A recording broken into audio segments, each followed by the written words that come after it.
Play is in our DNA. Whenever we let it out, it becomes our superpower. Now imagine an entire city being built to supercharge it. Kadir City, powered by Play. We were there. For every click, every clutch, every respawn. We were there for the years of grind. And we're here. Now. The proud founding partner of EWC. Powering the biggest event in gaming. Shoulder to shoulder with the world's best. Making history. Greatness deserves a stage. Lenovo Legion. Reach your impossible.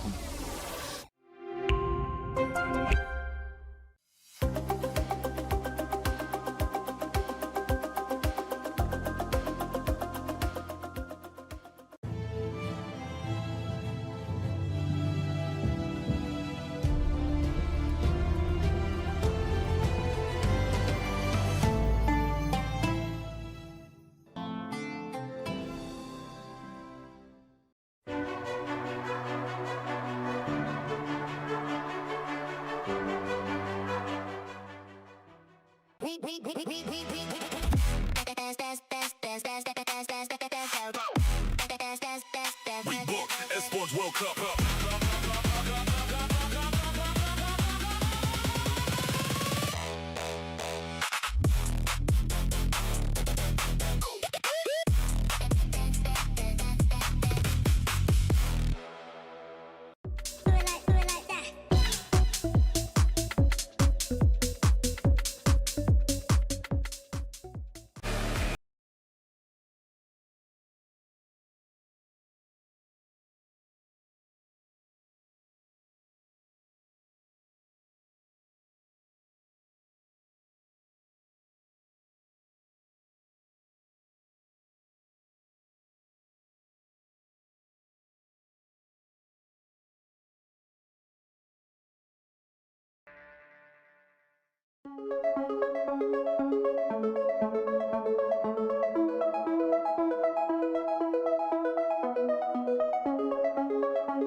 He can come in here and play my game. Let's go. He knows nothing. Let's go! Tyler 1, you're done. This is my ladder. You can't climb it. It's better than me hard sucking masters. You're going too far now. Your eyes buggy. Your elbows ashy. That airline? That's an L airline. Somebody better hold me. Okay, yeah. Do something then. Raw energy. Half and blow the house down.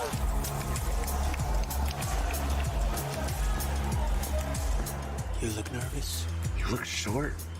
Everything's good? Mm-hmm. Fight.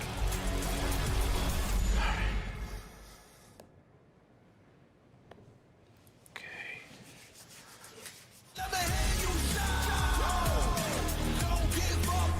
Do you really need the wraps? Yeah, that feels like overkill to me.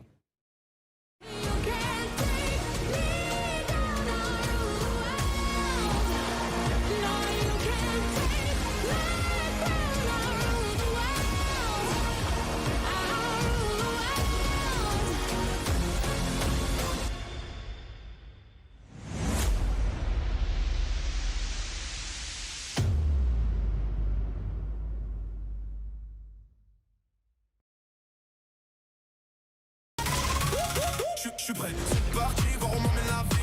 Chrome sur mon green, tu m'entends quand je respire. Top le veston, jamais film, gros pas big plan, j'ai fait changer toute la piste. Regarde ma pêche, je pas à dire.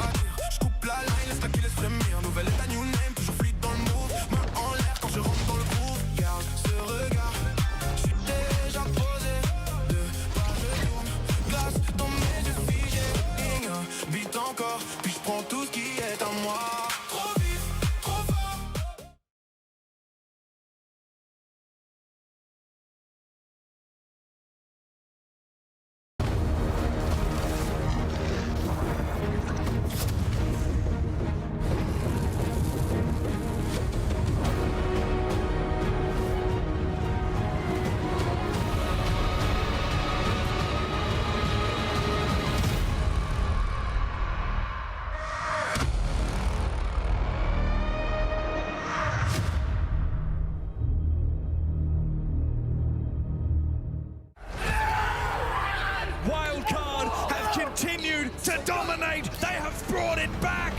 Playoffs, baby.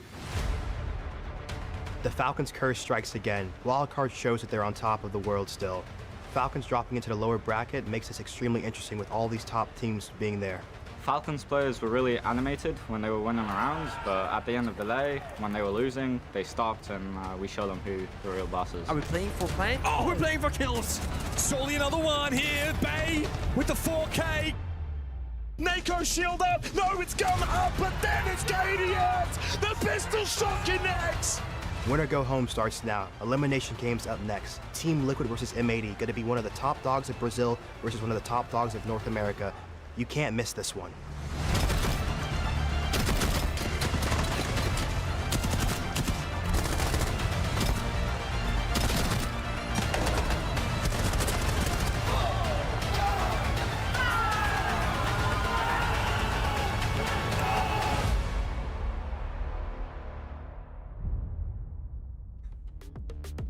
Ladies and gentlemen, this is Mambo number 5. Time for us to get into play day 5, an exciting one with all the fun games behind us. We now look forward to elimination match after elimination match ending ultimately tomorrow in what will be our qualifying matches. Welcoming on the desk, Guz and Xenox. How are we feeling, gents?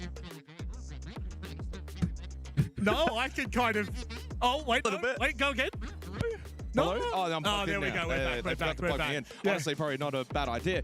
Excited for today, though, Yes. Rob. I mean, what a day we've got. It's a curtain raiser APAC elimination match, a repeat of Salt Lake City, and then after that, M80 Team Liquid Alienware promises to be a fun Saturday. Yeah, as our good friend Iconic was saying there, the best of the regions, not the best at the region, but it does feel like that matchup later in the afternoon, that's going to be a very interesting one. But Guz, we didn't even touch on in the intro, 4 teams already qualified through to main stage. Yeah, they get a pretty significant break now to kind of sit back, relax, and most importantly, watch the rest of these games and get some really good vision on the teams that are still yet to qualify. But it's been a great event so far. I think the quality of the Siege has actually really been top notch, and I don't expect that to shift over the last couple of days of this phase. Even from the teams that I think coming into this event, your Fanatics, GK qualifying, making playoffs. So certain teams that maybe you didn't anticipate to be performing the way that they have certainly risen to the occasion. I don't know if I can say the same for maybe the CNL teams have struggled a little bit, but we'll see. Edward Gaming is still alive. And obviously for this matchup today, when it comes to Weibo versus Enterprise, we may be a little bit biased, Rob, but it's a bias that's actually neutral in the end because we can't pick a side. No, you kind of weigh each other out in the end. Asia owes who knows, but of course we've had 5 days of action with still another 4 on the line after this one. So let's go have a quick look at how the format is playing out. Tom Clancy's Rainbow Six Siege returns to the Esports World Cup for another year of intense FPS action. The teams that qualified directly for the main event group stage have been split into 2 groups, the play-in teams joining them to make 8 teams in each group. Those teams will play a double elimination bracket with 4 teams from each group advancing to the playoffs. In the playoffs, second chances are gone as lower bracket is removed in favor of a single elimination competition. Teams will battle to make it to the final with a 3rd place match also set for the final day of the tournament. Opening matches in the play-in stage and group stage will be a best of 1. All other matches will be a best of 3 with the exception of the grand final, which will be a best of 5. There's a lot of Siege to play here at the EWC, and the stakes are higher than ever, so sit back, relax, and get ready to be entertained. A huge format culminating in a best of 5 grand final. That's what we've got on the line, but we still need to get to those stages because ultimately that's what every team here cares about, making main stage, making it into the playoffs. That is where you really make your money and where you really show your true form, Jake.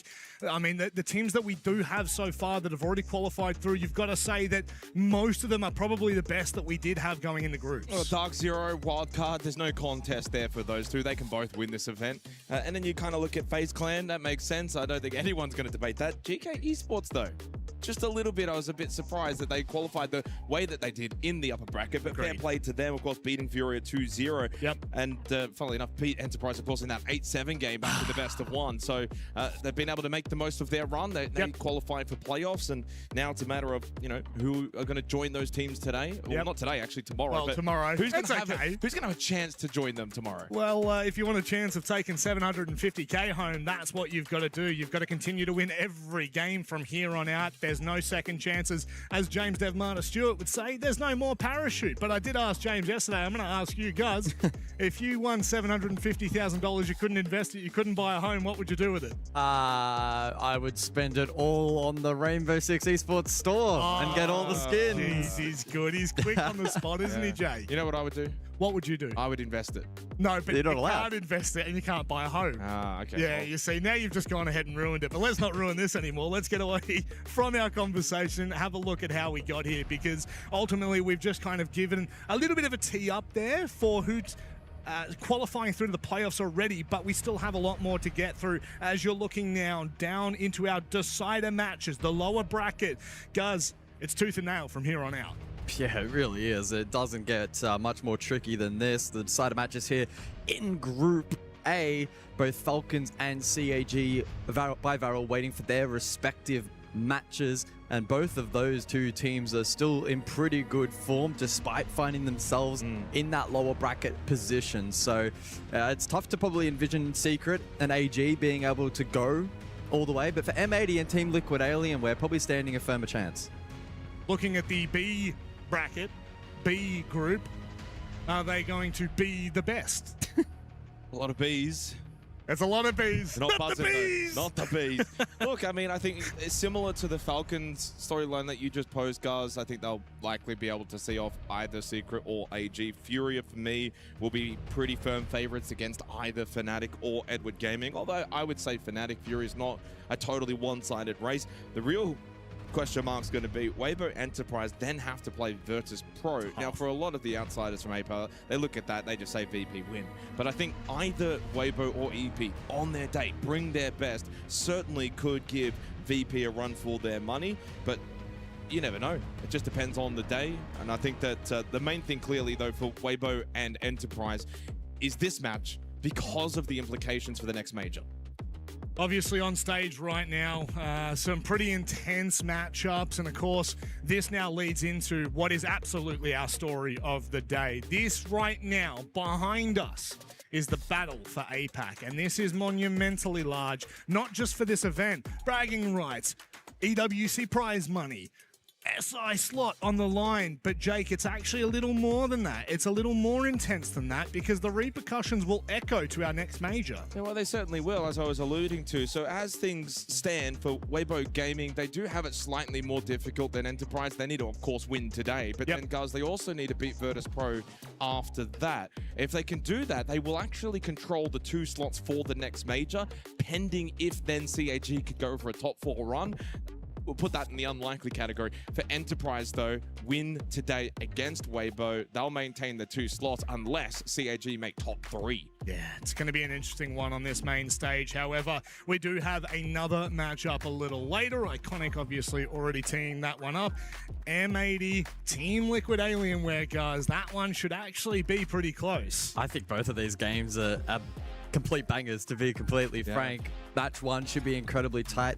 And whilst I think M80 might just have a slight edge going into that second matchup, I don't think it's definitive enough to say that they're firm favorites in that particular matchup, right? So expecting probably 6 maps and a long stream here over on the main channel. Yeah, looking back at yesterday, obviously a lot of action took place to get us to this point, and I feel as though, you know, it is important to look back, because it is important to understand how some of these teams got here, how some of these teams really started to perform. Actually, no.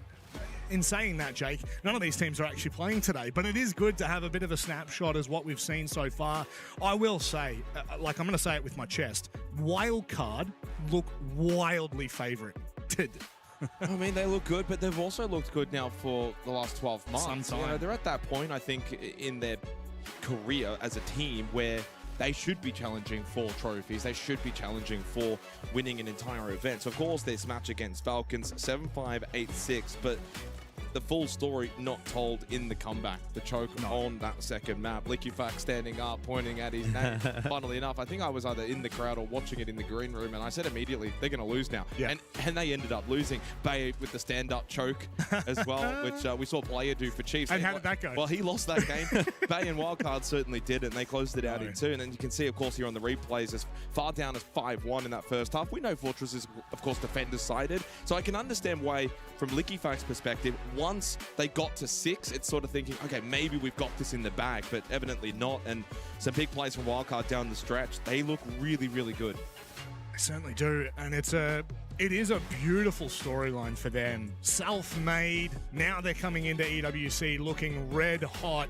On the opposite side, Virtus Pro, I felt like there was such a great opportunity for them yesterday against former world champions FaZe. However, FaZe really did show their class, guys. Yeah, we got a very clear map veto for this best of 3. That was the storyline that we established very early on in the pre-show, and it played out exactly in that fashion. It was very one-sided on Fortress, map number 1 going the way of VP, and FaZe struggling to get out the blocks. And then they responded on Border, 7-2 on the flip. It all culminated in Lair, where, again, it was very much a tug of war in the first half, but then FaZe, being FaZe, was simply too good. And in the second half, they ran away with a 7-4 victory. So FaZe are still very much up there in the S tier with a very solid chance of being able to win this event. I probably back both FaZe and Wildcard to end up in the grand final, regardless of where that bracket kind of seeds them. I'm actually not sure whether they will verse each other in a semi. What about Dark Zero? I don't... Hey? What about Dark Zero? Oh, I mean, Dark Zero is up there, but also they stumble and fell a little bit throughout the groups, didn't they? They didn't look red hot. It's irrelevant. They're the major champions. I love irrelevancy from you. Let's keep it relevant. Let's keep it topical as we look at Weibo, the best roster out of Asia. I'm going to say ever. I think it's so firm to say right now, Guz, that this is the best we've ever seen. A team from Asia. Yeah, it is. I can't disagree. I mean, you'd be crazy to disagree. These guys with so much pedigree, so much experience, and even with Gotti being injected in the squad at the beginning of this year, and maybe some doubts being cast as to whether or not that was going to be difficult for him to be a part of this project, I think he's slotted in really nicely and has proven that even at the international stage as well, that he can be influential, he can be impactful. He was top fragging one of the games, and his performance so far at the event has been incredible. So I had my reservations on Gotti. Admittedly, I did. And honestly, he's impressed me with what he's been able to do here on his first land with this team. So if he can continue to perform to a very high level, then I don't see any issues with him staying on this roster. Weibo continuing to move forward, and as you said, best team in Asia for a reason. I feel like in terms of that slot discussion, they're probably the region that maybe needs it the least, because Weibo have just got such a stranglehold on that region. On the flip side, though, for OS, and a perfect segue, which is what we like to do on this desk, Rob, Enterprise don't have that grasp on the Oceanic region anymore with Chiefs and their ascension. 8-7 grand final. Imagine if it was only one slot. They could easily lose it. They could then miss out on the next major. So for Enterprise today, must win, keep the 2 slots, and that just gives you the cushion. Because the funny thing is, in OS, there is probably only 2 teams. Yeah. I mean, no one would disagree with that. And I think when you look at EP, when you look at the roster that they've formed over the last 2 years, they look red hot, Guz. I mean, you're looking at the likes of Jigsaw, you're looking at the likes of Bappin that really do top nearly every rating, not just in OS, but globally. They are up there as some of the best in the world. Yeah, absolutely. I mean, you look at the player stats actually for this particular event for Esports World Cup so far, they don't have that standout player just yet. But again, limited sample size, and they still got themselves in this position. So they played a solid brand of Siege up until this point, and we have that historical evidence to go off back at Salt Lake City, where we had a very similar matchup, very similar circumstances, and EP got a pretty solid 2-0 victory in that series. The kind of matchup where it would have been posed as a 50-50. It would have been expected to go 3 maps. It wasn't the case. Speaking of 3 maps, how about we have a look at which 3 maps may be needed for this series? Of course, a decider. The thing is, after that, after a 2-0 win in their most previous matchup, I think you actually have to just wash away Salt Lake City, because this matchup in particular, this goes deep. Over the last year and a half, these 2 teams have played each other 4 times, and it's split right down the middle, 4 maps to 4 maps, Guz. But Clubhouse, Labs, Chalet, I feel like these maps echo through time with these 2 teams. It's just APAC, as Jake described it when we saw it before coming live. I don't think it's really going to move a needle in either direction. Both teams are going to be satisfied with how the veto does play out. In terms of the decider, which is likely expected to be required, it's the kind of map where, again, Weibo, perfect record, 6-0, EP, 4-1, perfect record, skewed, of course, by local bias. But again, just making it clear that this isn't a veto like we saw from maybe VP and FaZe, right? Where we had two very distinct maps to open, and it was very difficult to foresee the underdog winning out. On these 3 maps, it is anyone's for the taking. Well, don't forget, Nighthaven Labs actually played in that series, Salt Lake City Major, and Enterprise ended up winning that. So surprising that Weibo are going to go back to the well and see if they can improve on last time. As for the Chalet decider, that was also, funnily enough, the decider in that series. And so maybe will we get to see it today as a real decider? Fortress was the 3rd map. That, of course, won't feature today, Clubhouse instead. I will say, in terms of the veto, I will give the slight preference to Enterprise, considering the map pick of Weibo is the one that Enterprise beat them on not too long ago at Salt Lake City. So, yeah, I think EP are probably in the slightly better position at the moment. Yeah, I would agree with that, but I still think that, like, Weibo since Salt Lake City have continued to progress. They've continued to look better. They've continued to build upon what we've seen from them in the past and really maturing. I think from kickoff to Salt Lake City into Stage 1, guys, they do look like a very, very strong roster that, I mean, I think they're world beaters. I truly do. I'm going to be completely honest, Rob. I do not know what you said at all there, because I've been transfixed by our second monitor where we can look at the lobby and the trash talk has already begun between these two rosters, and that is a serious talking point. Both of them love being vocal inside of the server and will want ascendancy. Weibo not as much lately. They have not cooled as much. down on that. In the last 6 months, they've definitely tapered off, and I think that, honestly, what they've done is they've just put duct tape over Turd's mouth, or really, they've just restricted him from hitting the T button, because he really was a bit of a yapper. However, I do think that it's going to play a huge part in this series. Well, it certainly could. I mean, it's clearly something that Enterprise like to go into. They want that trash talk to be their thing. Whether it's good, bad is pretty much up to your own personal opinion. I think when you're playing well, you can do what you want. And when you're not playing as well, maybe best to leave the talking for another day. Well, that's the problem, isn't it? Because generally you trash talk when you're doing well. And as we've seen at this event, Jay, come back to bite you. It has come back to bite a number of players. We have a look at EP in their earlier match. You look at Falcons in their matchup yesterday. It truly does start to show. You can see the smirks. I would love just like a C stream where we could just get the alt chat permanently fixed, because it's great content. It's great content. Might not be stream friendly. That are definitely not stream friendly. No. Observers better not show all chat. Again, though, if you're gonna talk the talk, you've got to walk the walk. And these two teams, at least domestically, that's what they're renowned for. Internationally, certainly more mixed. But this is the kind of matchup where there's ego on the line. Like, let's not get it twisted. This is an ego battle, if anything, and that's why we're expecting it to be such a fierce contest. And a lot of love, honestly. Like, you just before we were kind of prepping and setting up, and I see Hoven go over, have a chat with Brendo. You know, these two teams have seen each other 4 times in person over the last year. I think the coach battle as well, we didn't touch on it. We're getting into the game, Rob, but it's going to be so important. Magnet, Gohan, for what they've done to their respective teams. I think they've helped really elevate both Weibo and Enterprise respectively. I would totally agree with that, but the context is very simple at the moment. This is an elimination matchup. This is a battle for APAC, and we have 2 of APAC's best casting. Oh, thank you, Rob. I didn't know, Devin. No, he's going to thank you for jumping in. No, I'm excited for this, and as we should be. Weibo Enterprise, it's an elimination match at the Esports World Cup. You've got ramifications regarding the next major. The storylines write themselves. We don't have to do much of the heavy lifting in this one to make it interesting. Repeat from the Salt Lake City major. I'm sure Weibo would want revenge. They want a bit of a strike back at Enterprise after what EP did to them. Of course, potentially now, depending if they've made it home, Chiefs will be watching along, and whether they would want to or not, I'm sure they're supporting the EP boys. They'd like at least the safe net of the 2 slots.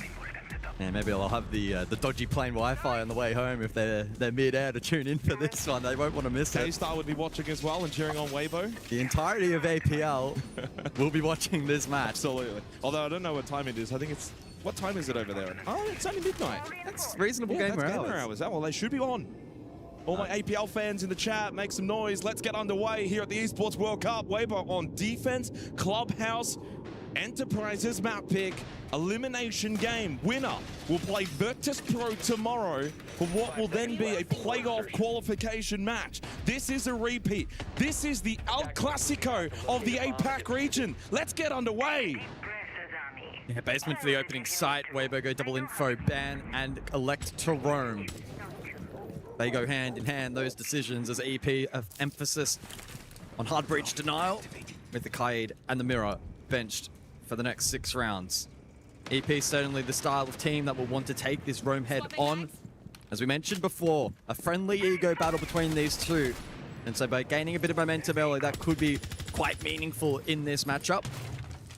And you look at the split from Weibo, almost everyone off-site currently, just speak easy on the objective, just in case there's any dirt lurk from EP. I had a quick little glance at the prediction poll on Twitch. It does still have 9 minutes to go, but it's currently never mind, actually just closed.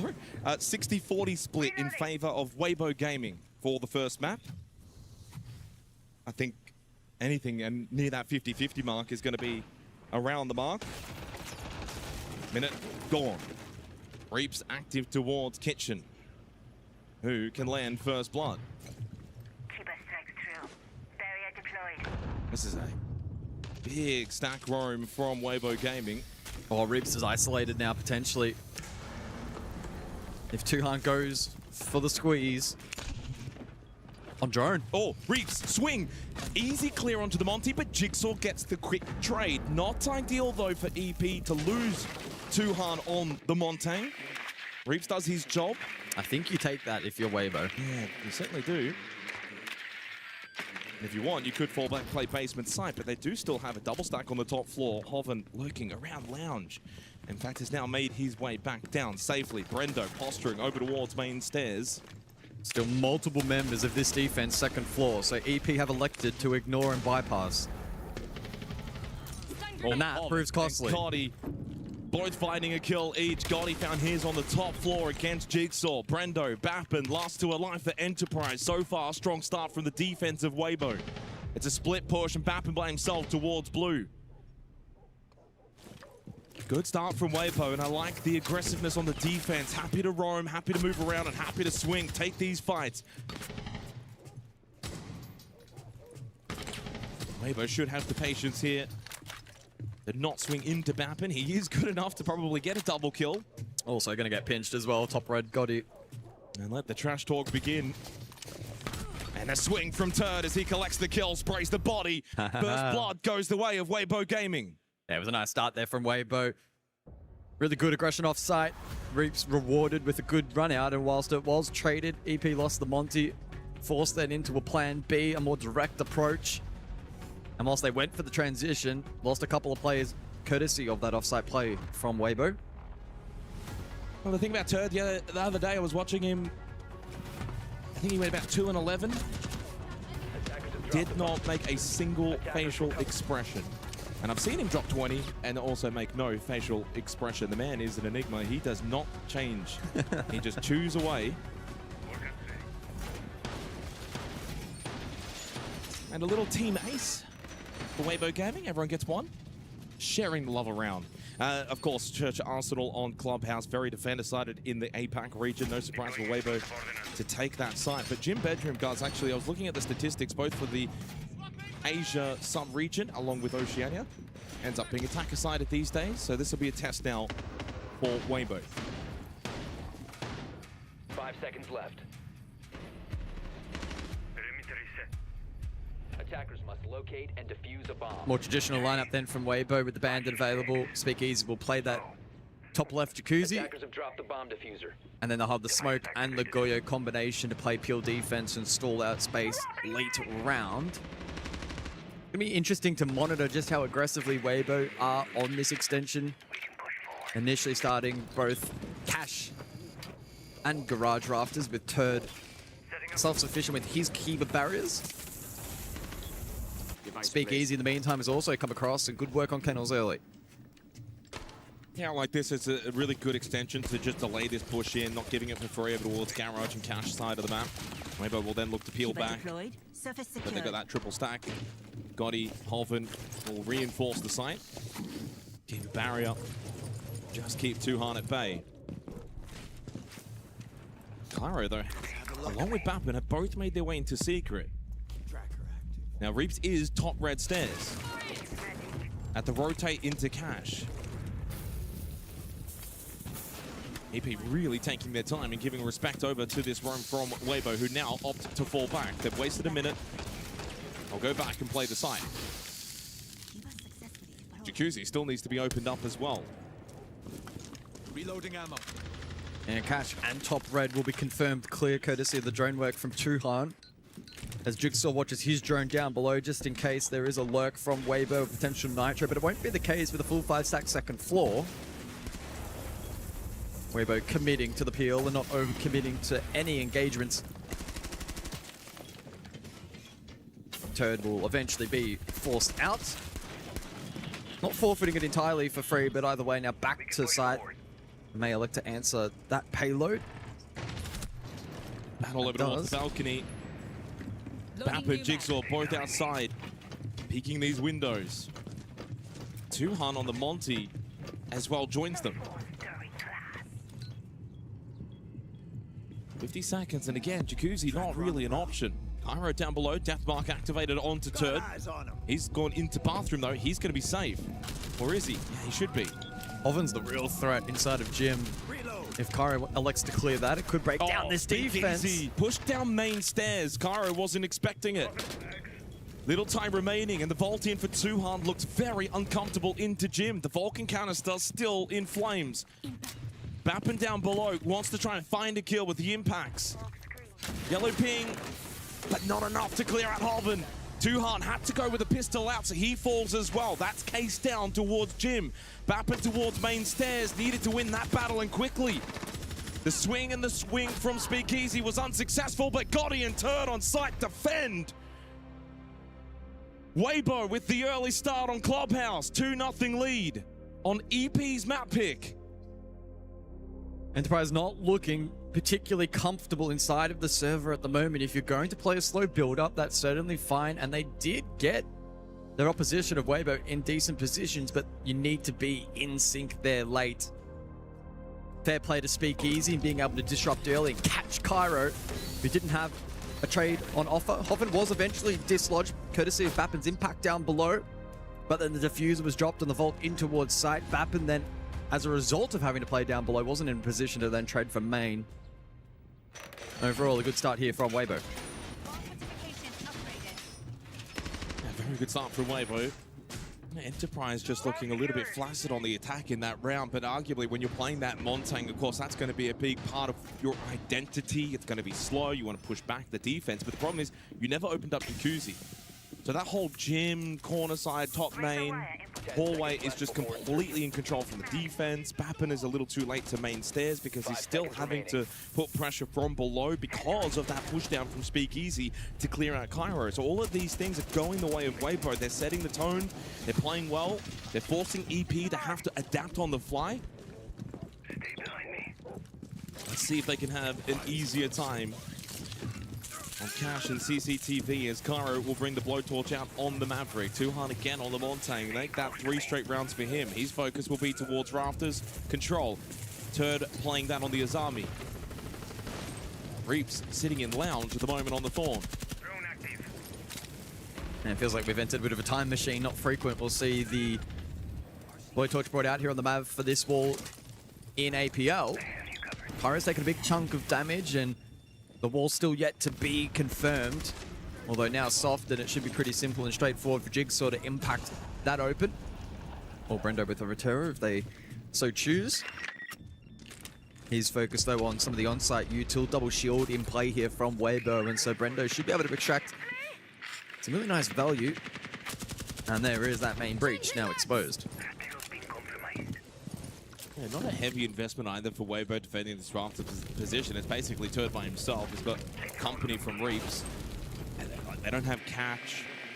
If anything, the Shamika launcher from Speakeasy can, of course, help from a long distance away as he sits inside a cache, can get a good lineup to help. 90 seconds gone, and again, you're probably happier if you're in Weibo's position. EP's attacks right now have just looked a little bit slow going, not offering a lot to Weibo.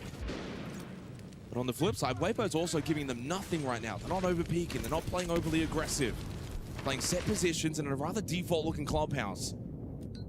Reap scouted out, courtesy of the concussion from Jigsaw, but will resume his position. Oh, Reaps! Almost got the third onto the Monty as well. Turn then over the shield, hits the headshot onto Bappin. Total control towards Garage for Weibo Gaming. They have started hot. Only two on Brendo. This one's surely over for the third round. Well, if Reaps is on today, he's going to be a difficult man to stop. As he finds his third in the round, Tuhan's going to sit outside. They'll call an impromptu tactical timeout over the next 40 seconds. Talk things over. Hands are off the keyboard. It's 3-0 Weibo. And let the talk continue to commence.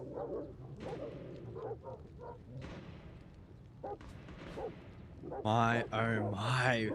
EP are all over the place at the moment. The clear there onto Reaps, or lack thereof, was disappointing. They had the tools, they had the utility, but weren't able to connect that. The synchronization, again, falling short for the OS outfit. Hoven goes searching and he doesn't even get the kill. Doesn't. But Weibo get the round, and it's 3 straight as we enter the additional ban phase. Well, if you go, Han, you're probably incredibly happy with that defensive first half of the half. 3 rounds gone, 3 sites. Very clinical. 3 opening kills straight. 4 alive, 3 alive, pretty much 4 alive as well at the end, but really 5. Amos, Bandit will be the bans. To me, that says, if I'm Weibo, we have no problem with your Monty at the moment, Tuhan. You want to keep bringing it, by all means. Slow yourselves down. You're not getting value out of it. Clearly, the Montague's not working. I think Enterprise, 3 rounds to go, need to try and find a way to just get some more energy, get some more aggressiveness with their attacks. I think it'll be interesting as well to see what the tactical timeout strategy will be here from Mag on the side of EP. Presumably, they lose one more round. You're forced into that tack. A 2-4 half is considered the benchmark. And I think that is a strength of Enterprise, especially with Mag as coach. We heard it, especially at SLC, the impact that he can have on this team in adjusting errors and making up for shortfalls and mistakes and being able to cause strats for future rounds. So, whilst it hasn't been the greatest of starts here for EP, still quite a ways from counting them out here on the opening map. But it is their selection, and they're not playing like it at the moment. I mean, I expect them to do better on the defense, if that makes a bit of sense. I think that goes without saying, but they do need to probably find at least 2 attacking rounds. This time they're going to double down on the shields. Blackbeard plus the Montaigne combination. Hikara is prone to playing shields as well. Rotate hole opened up from Turd to make his way back down Secret. Sensing that into the double shield, maybe the roam game isn't going to be the right play. And I'd say that is the correct decision here from Weibo Gaming, putting some respect into the shields to clear out these roamers, although Turd actually just drops below the secret window. Not the most respectful position ever seen. Very slow though with the entry again from Enterprise. You've got double shield, you're only just now getting into construction. Then for me, not quite alarm bells, but concerns. When you're struggling to synchronize late pushes, you want that extra cushion for just a bit of time if a plan B is needed or you have to alter plans, and they're not really affording that right now. And Speakeasy, courtesy of this yokai inside of Logi, will call there's at least a couple top main, probably hearing the Monty specifically as well, and can relay that to the rest of the team. And I think Hoven might have pre-placed a Nitro main. We'll see if that lands. Not quite. No, but he does make this area a little bit unsafe. He just lets them know as he slips back into Moto. Hatch still closed for now being opened up. Well, it's going to be the push for EP. That's going to win them this round if they're going to do it. Oh, this is cheeky. Alvin aggressive at the hatch. Has it been drone here? Oh, no. Turd shoots it out anyway. Oh, he got out. You could see. Hobbit can't believe he's gotten out of that position unscathed. To be fair, there was no one really there for Enterprise. It's just the timing This is going to be very late into the round, though, for Enterprise if they don't go for a quick drop. Go for a push right about now. 45 seconds.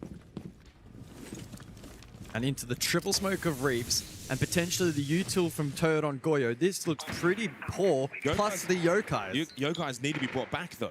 A lot of them are still around that first floor, so Speakeasy might not actually have the Yokais towards the site. I've only seen them on first floor. Drop into Moto, successful. Prone, up close, inside a church.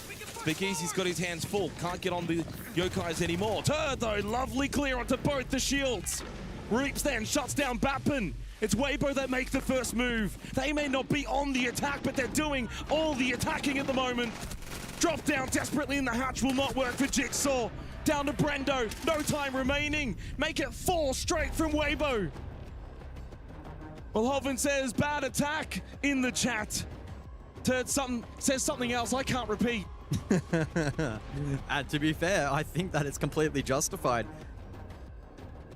Enterprise, for lack of a better description, look pretty asleep right now. Enterprise, Mag has seen enough.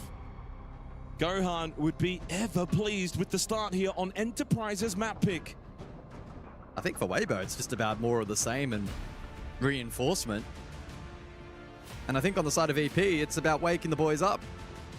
Because at the moment, their map takes are slow, their executions are late in the rounds, and they're making glaring errors and allowing Weibo into positions that are completely decimating these pushes with no time left and no avenue back into the round. That's why we're at a 4-0 scoreline. Weibo dominant at the moment.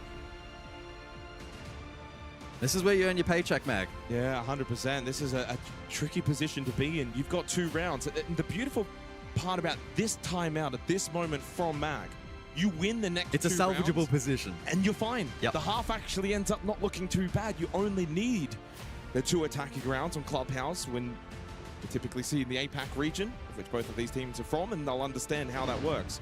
So, Gym Bedroom, and then after that, Cash and CCTV. Still salvageable for Enterprise. Can Mag rally the troops? 2 very crucial rounds to play out. They still insist on the Monty.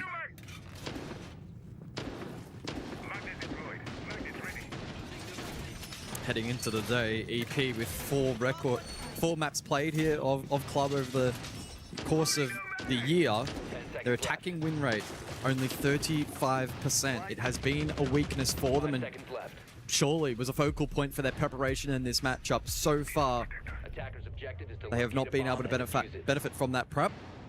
Switch. Love it. Yeah. Absolutely love it. I think it was hamstringing 4 rounds with the Monty. It's not working. You're, as you said, hamstringing your attack by playing that slower pace. And it's not that Tuhum necessarily played bad on the Monty, but it's just not working. They don't have that synergy with it. Yep. So I love the change up. They'll go double hard bridge, which means eventually they'll be able to open up Jacuzzi this time. It also opens up Cairo to flex onto IQ into the Echo. So overall, a positive change here, I think, for EP. This is a better looking attacking lineup for Enterprise. We'll see if it works. Hoven lurking towards blue. Now this is something they may not be aware of.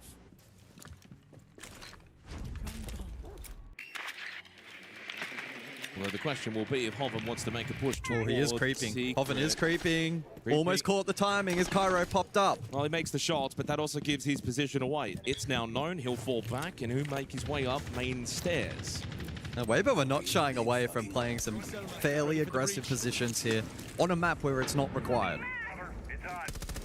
Probably sensing that EP is struggling to deal with it. Swapping mags.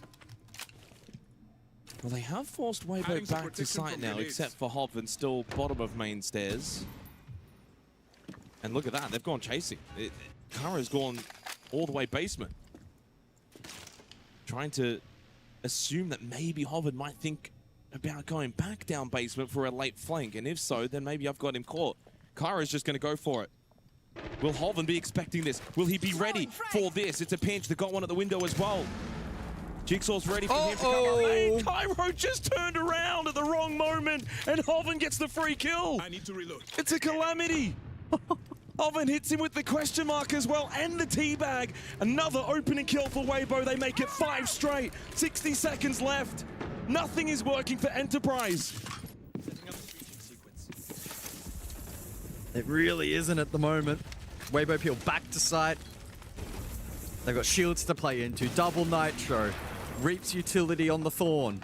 And don't discount the impact of those Yokais now bolstered with the IQ in the grave. This is a poor position for the attack. Time starts to dwindle again for the 5th straight round. Enterprise have left themselves with little room. Brendo searching desperately at the balcony. More aggressive angles being opened up from Enterprise. They've got no choice. They need to be a little bit more aggressive, take some risks, take some chances. Nitrocell gets Brendo low. Jigsaw, the Oceanic hero, will fall inside of construction. Tuhan is there, but do you even have time for the revive? Well, he does get the kill onto Turd. Brendo gets one as well. And Tuhan to push in and find his second. Speakeasy Hoven just need to survive for one more second. Time expires. It's 5 straight to Weibo. The tactical timeout is not converted by Enterprise. Weibo, honestly, at this point, are looking like they could pull off a flawless opening half. They look like they could pull off a flawless opening map the way things are going. 2 rounds to go, and they could steal this, go to Nighthaven Labs, their map pick. Well, that 10 seconds to go. personifies really, I think, the day so far for Enterprise. That singular moment from Cairo. If he gets that kill, you've got main stairs control. You can get the pinch. He dies like that. The round becomes so much more difficult. As much as Tuhan and Brendo did their best to try and salvage it, it was too little too late. It feels like we're watching a train crash in real time for Enterprise at the moment. Very difficult to envision them being able to salvage a result here on map 1. And whilst that doesn't rule them out from bringing back this best of 3, as we said in the pre-show, all 3 maps pretty favorable for both teams, and they'll be comfortable and ready for Labs and Chalet if needed. I think it's just the style in which they're playing at the moment, their inability to improve and chip away and iterate. And the failure to respond to the tactical timeout as well is only going to compound the mental anguish for Enterprise. This is a big match. There's a lot of pressure. Elimination here at the Esports World Cup and further implications when it comes to the APL distribution of future slots going forward into the back end of 2026. Could you imagine a world in which this result ends in OS getting 1 slot going forward, and with how competitive OS is locally, Enterprise struggle to qualify in future? It's a doomsday scenario, but at the moment, it's a possibility. Some serious drywall work coming up. Well, if there is one saving grace for Enterprise going into the map pick of Weibo, they did beat them on Nighthaven Labs back at the previous major. I have a feeling, though, Weibo have probably workshopped and reviewed and ready to give it a second go, hence their selection. Final round of the half. Cash and CCTV. So far, nothing found from Enterprise. It's been flawless from Weibo. Gotten every single opening kill. They haven't allowed a single plant from Enterprise. Enterprise don't have a single statistic. Hoven in bathroom, by the way. They get the pinch. Is Hoven's position known? I thought I saw a red ping, but maybe I'm seeing things. No, they've got they couldn't have been. Well, they might drone it. Nope. Oh, no. Oh, No. Hoven's position is completely unknown. Well, he just has to find the timing. And they have no idea. Timing is found. Bye-bye, Jiggy. You're done. Headshot, back of the head. Sit this one out. Air jab. Hoven surely dies here, right? No? Surely? Yes. Eventually. Tuhan finds his 5th kill. 1 for 1. Ends up being quite net neutral, but at least for Hoven to have found that kill from the bathroom position. And a battle. God, he caught Cash. Throwing out the gas babe. He goes down, but reaps elsewhere. Found the headshot onto Brendo. So again, equal numbers for both teams. Gotti really should not be in a revivable position. Stuck in the middle of Cash. With the walls opened up, EP have got good pressure into this bomb site. Cairo at the CC window. But they've got no pressure garage side, so this is really easy for Turd. Oh, this is risky. Jump in, turn around. Explode. Then you've also got the cover being warped. Oh my goodness! Turd has just completely sacked Tuhan down on the vault-in headshot. It's flawless from Weibo. 6-0 on club. Can you believe it? Turd has absolutely put Tuhan into the grave 6 feet deep. Again, though, glaring problems and issues for Enterprise over the course of that round. No more opportunities to find success on the attack as we switch across and the roll swap timeout. EP will need to defend flawlessly to push overtime. Now, the beauty of being in this setup and the fact that we can just turn around and look at player and coach reactions. When that miss drone happened at the beginning of that 6th round, I thought Mag's neck was going to snap off. You could just see his reaction, so disappointed, viscerally, that those kinds of mistakes are creeping in at the top tier of Siege in an elimination match. When was the last time we saw Enterprise get this beaten this badly in general? This is the sort of result that maybe you expect if it's an Enterprise versus FaZe Clan. And even still, I can't recall a time they've been demolished in this fashion. 6 straight opening kills. 6 straight round wins. Not a single multi-kill round from Enterprise and not a single successful plant. There is no statistic that is positive for Enterprise in that half of Siege. You do not see too many more dominant halves of Siege. And for a matchup where two teams are the best in their respective sub-regions, and where we have history between these two rosters split down the middle, and history didn't expect this. Enterprise, of course, beating Weibo 2-0 at SLC. And it was a very convincing 2-0. And not just that, but you go APAC Finals last year, and prior to that, anything online, it's always been close. It's always been a contest. Never seen anything like this. So the halftime break coming to a close in the next 20 seconds. I don't even know what you say if you're Mag at this point. If you go Han, it's lock in for this one round, boys, and let's 7-0 them. Yep. Well, they've been playing a ruthless brand of Siege so far.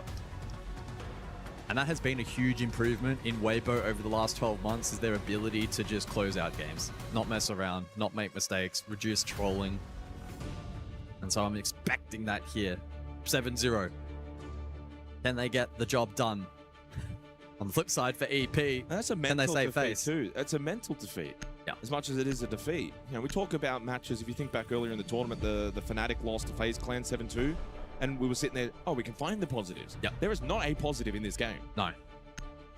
Hey, trust us, if there was anybody on this planet that could find a positive for an OS team, it would be you and I. And unfortunately, it has just been absolutely a demolition job from Weibo so far. I guess the one positive is the game's not over yet.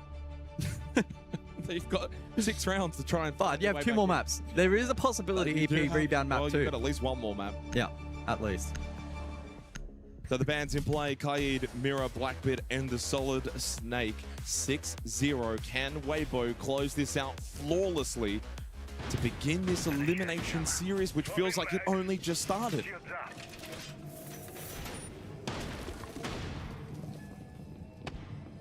Now, to the best of my knowledge, we have had just the 1-7-0 so far here at the Esports World Cup. That was CAG over all gamers back in the upper bracket quarterfinal. It was a best of 1, mind you. Don't believe we've seen one in the best of 3 format so far. Would be astounding if that is to be the case. The basement we go. And a big roam to be deployed here from EP, courtesy of the Castle and Mute. And to highlight Turd a little bit, 7-3, mainly in relation to their game 2 days ago. Well, he didn't have a great game. He was like 2-11 until the very end. Maybe finished with 3 or 4 kills. But this is the sign again of a player that is so good with his mental. Yeah. It doesn't affect him. He bounces back.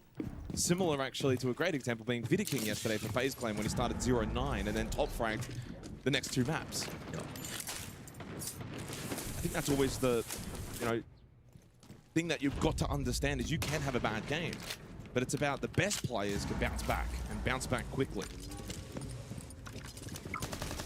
An update on the B stream as well. 3, 2, and 1 for those that are not watching both, but it is all gamers 7-1, and we've got a rush here on this round from Weibo, wanting to end it quickly. Jigsaw did get the first pick, but he does die. All gamers 7-1 over Secret on the first map. Feels like we've been waiting for CNL to arrive here at Esports World Cup, and that could be potentially a big result for them. But as it stands here, between Weibo and EP, 4 alive for each. as the first minute comes to a completion. 2-2 split. Make that more now towards Spaceman as EP peel back. Final barricade deployed from Brendo. And space now afforded to Weibo with all 4 members of the defense. Spaceman.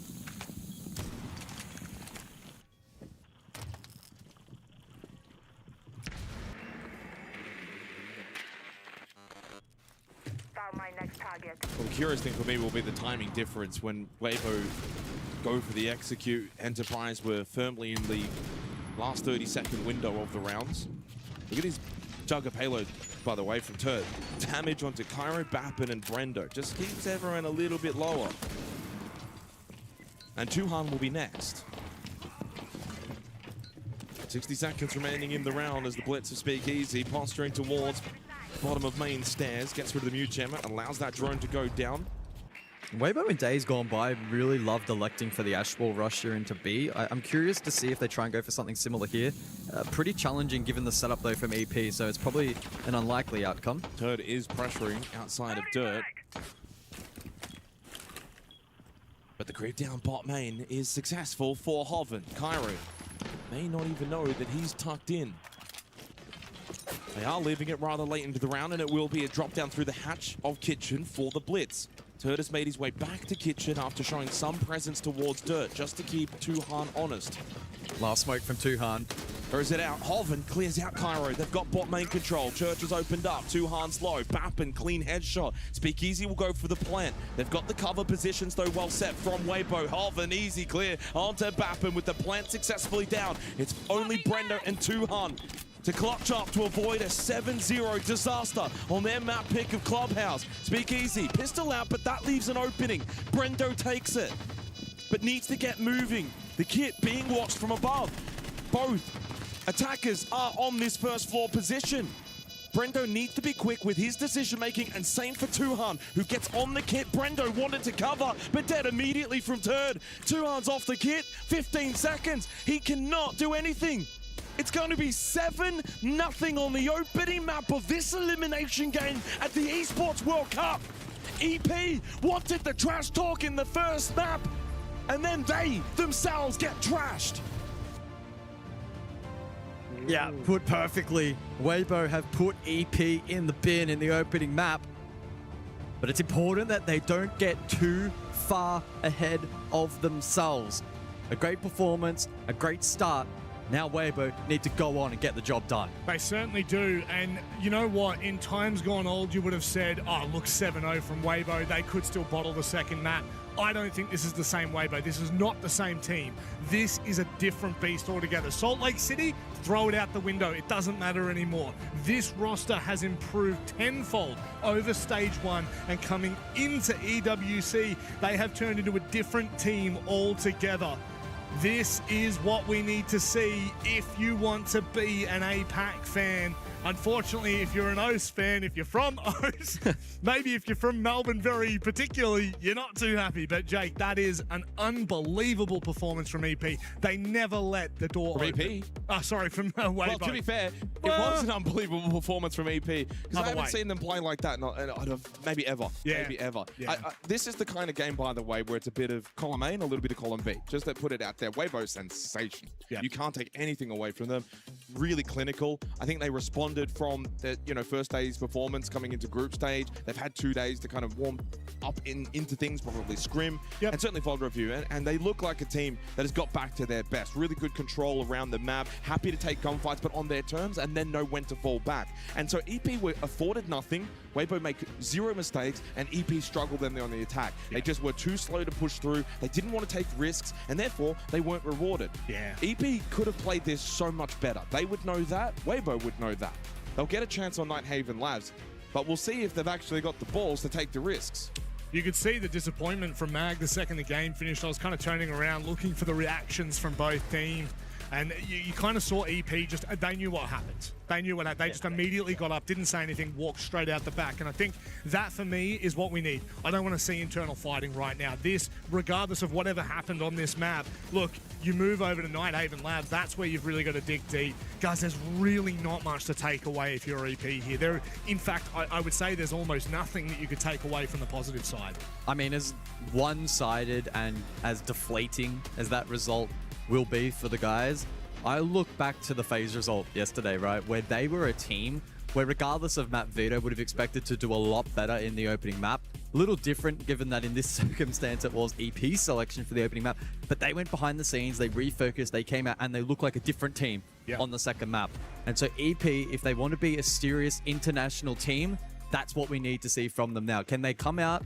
Can they play well from the opening round? Can they take more risk? And if they elect not to take more risk, can they be more refined? Because on Clubhouse, they played a very safe, very slow brand of Siege, the kind of map where it can work, but you need to be refined. And they made way too many errors to have ever won that map. They would have lost to a lot of teams if they played like that. It wasn't just Weibo playing well, although they did. And that's the concerning thing now. We're going to Weibo's map pick. So I'm not expecting them to put the foot off the gas whatsoever. No, that's the big problem right now. Weibo, they've got the bull by the horns and they are looking phenomenal. In fact, probably the best we have ever seen them. It's time for us to go to a short break. EP's game is on the line.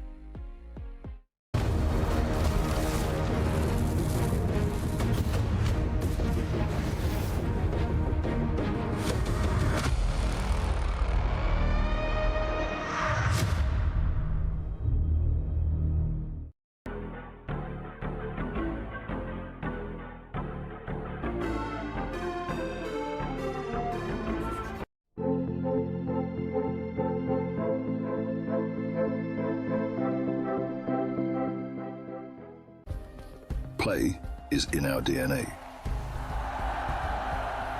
Whenever we let it out, it becomes our superpower. Now imagine an entire city being built to supercharge it. Kadir City, powered by Play. We were there. For every click, every clutch, every respawn. We were there for the years of grind, and we're here. Now, the proud founding partner of EWC, powering the biggest event in gaming, shoulder to shoulder with the world's best, making history. Greatness deserves a stage. Lenovo Legion, reach your impossible.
It all comes down to this. For EP, their series, their EWC life is on the line.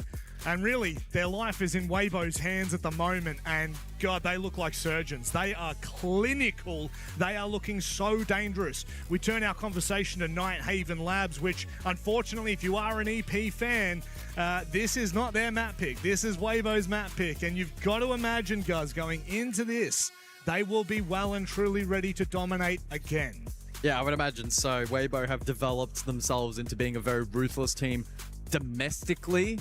Internationally, maybe it's still yet to be proven, or at least not to the same level. So this is a good opportunity for them with full confidence, full momentum to try and grab that early on their map selection. Well, they beat Weibo on this map back at the previous major. But my concern would be then when you win a map, do you then go back and try and get better at it? No, probably not. Weibo would have. Hence why they picked it. They're ready to go back to the labs. We know what you did. We're going to beat you. Now we're ready for it, and we've got some new tricks. So that's my expectation going into this map. The 7-0 in Clubhouse is really going to be dependent on the mentality of Enterprise. Can they reset quickly? Yep. And if they can, the 7-0 is irrelevant. You go into Nighthaven Labs, they are going to start on defense, which is going to get them some rounds. That will get them some confidence.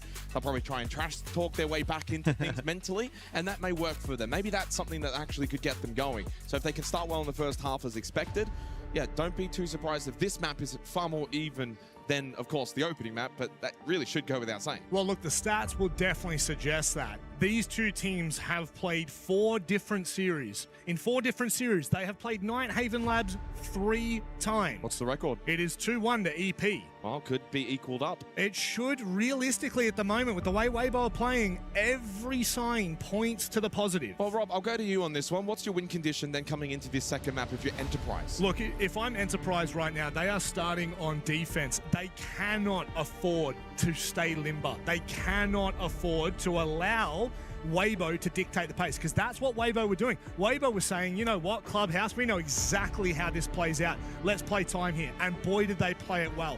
Right now, if Weibo come onto this map and you look at what they did when they went attack on Club, what did they do? They picked the pace up. They turned on a dime. Right now, EP needs to control this match. They need to control the pacing. They need to control their own destiny. It's time for us to get underway. EP are but 1 map away from being sent home packing, whilst Weibo, their storyline, it's only just beginning. Oh, that's fire from you, Rob. A bit of analysis and then a great throw. He is not just a host, not just a pretty face. We'll see if this can actually end up being the game that we build, that we set up to be the APAC El Clasico. Because right now, it's looking like just a regular old APAC Day 2 groups. Oh, I hope so. Let's jump into the ban phase as it does now conclude Kaid Mira, so double focus on Heartbreach Denial. And then EP responding with the Monty and the Solid Snake ban. I'm very intrigued when we enter the second half, mind you, as to whether or not that Monty is going to be left up for EP, but a discussion for a later time. And again, reiterating, starting on the defense for Enterprise, that is so important for them. They just need some rounds. They need a bit of comfortability. I think a big factor, and usually is the case in any match that's a 7-0, more often than not, is the starting side. Of course, Weibo being able to start defense, Clubhouse sets them up to snowball those rounds that eventually gets them flawless first half. And then all it took, of course, was the 1 attacking round. But we only got to see the 1 attacking round. Now they will be far more tested in their attack here on Nighthaven Labs, 6 rounds at minimum. No surprise, top floor to begin. Enterprise need a nice early round win. 5 seconds to insertion. And this is a coach battle just as much as it is for the players. Whenever you go and play a map that these two teams played against each other a couple of months ago, Enterprise winning it, but then Weibo picking it, to me that suggests it's as much Gohan versus Magna. Now, unfortunately, back on map 1, when EP were 4-0 down, Mag called that tactical timeout, and unfortunately for him, the team failed to successfully respond. Ultimately developed into a 7-0, a crushing defeat for Enterprise. But the beauty of the best-of-3 format is it will remain irrelevant if they are to win out Labs. I saw Tuhan lounge early there, and I think that's a good sign. You want EP to be active. You don't want to just be sitting back. Of course, Command Server is going to largely play in that fashion, but I think what you'd want to see them is be on the front foot, be active, happy to swing, hold positions, fight for things like electrical and rafters. You play too passive against Weibo and give them space and the time of day. They will punish it. And the best thing is now you look up and it's 0-0. It's no longer 6-0, 7-0. Forget the first map. It's gone. Don't worry about it. Move on.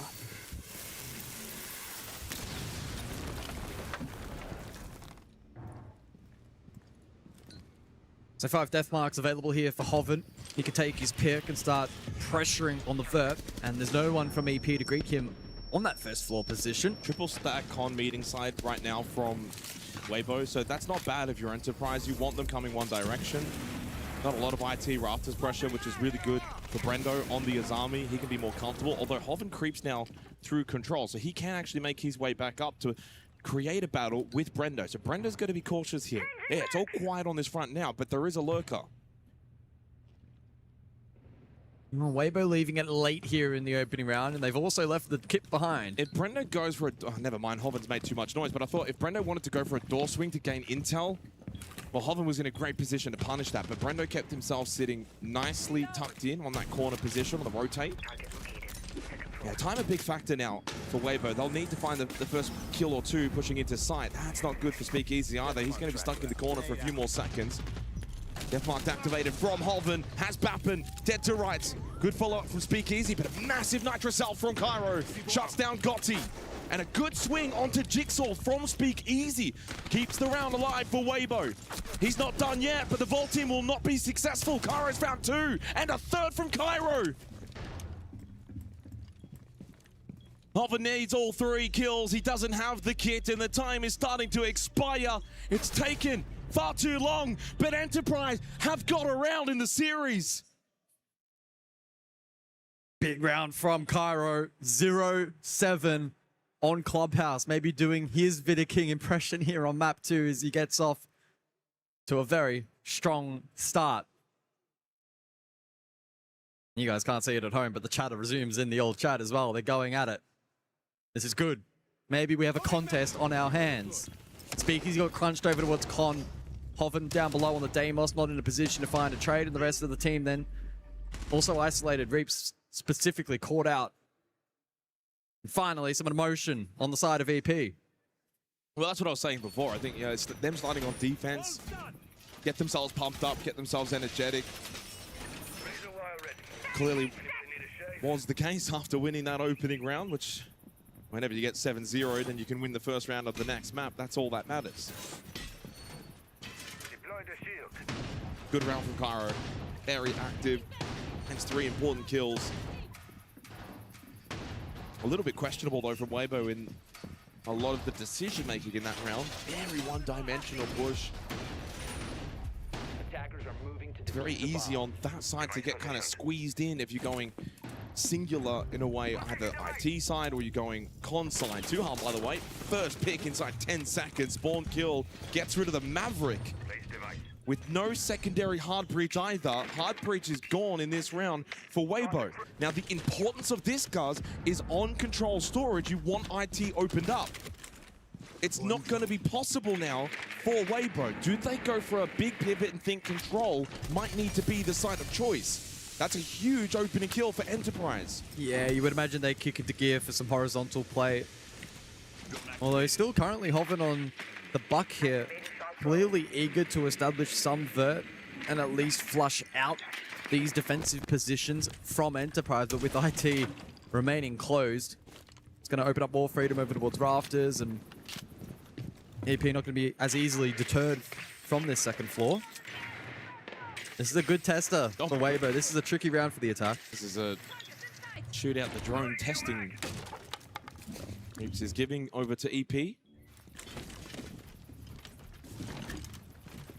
This is also a good test for Weibo too, and their ability to adapt to what's happened. Losing the Maverick, no longer able to open up those holes on IT.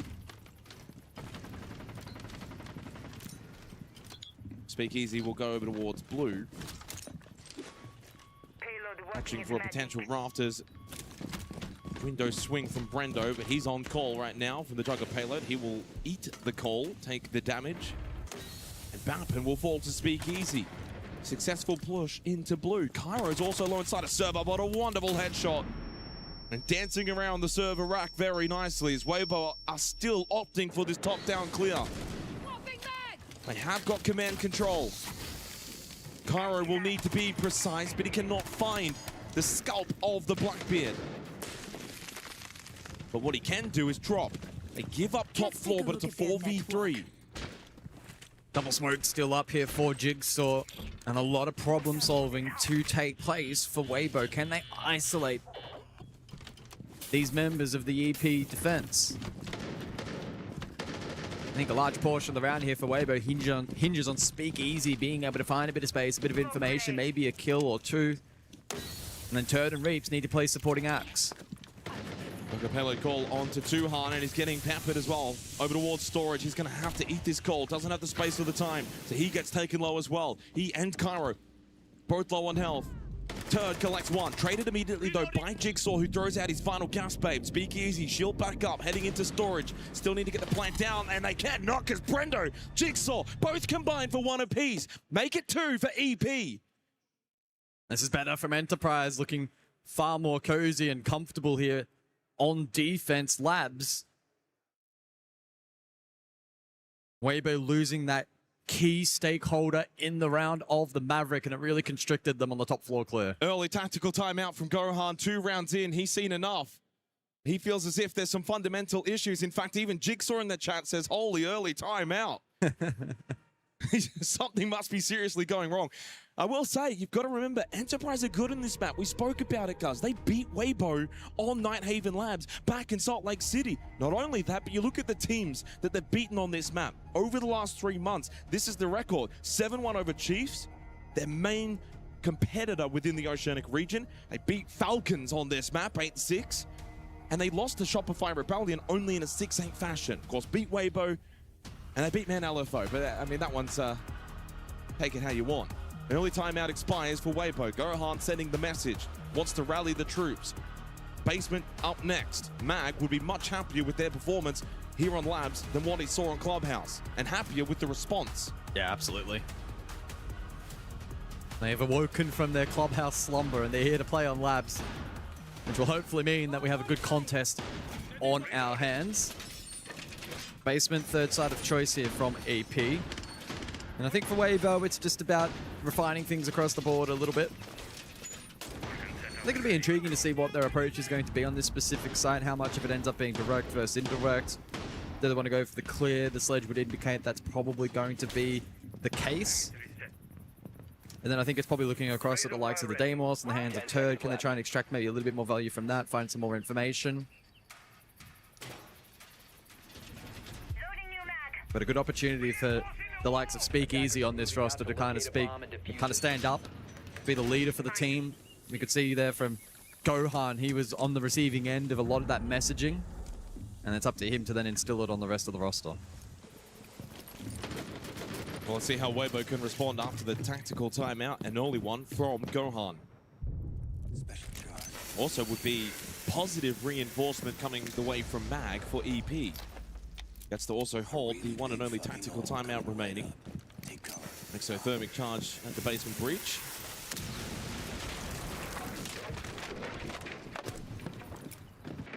Not a big investment from Enterprise on this first floor, no one top floor. Deathmark on to Tuhan, but he sits basement. In fact, the only one basement at the moment.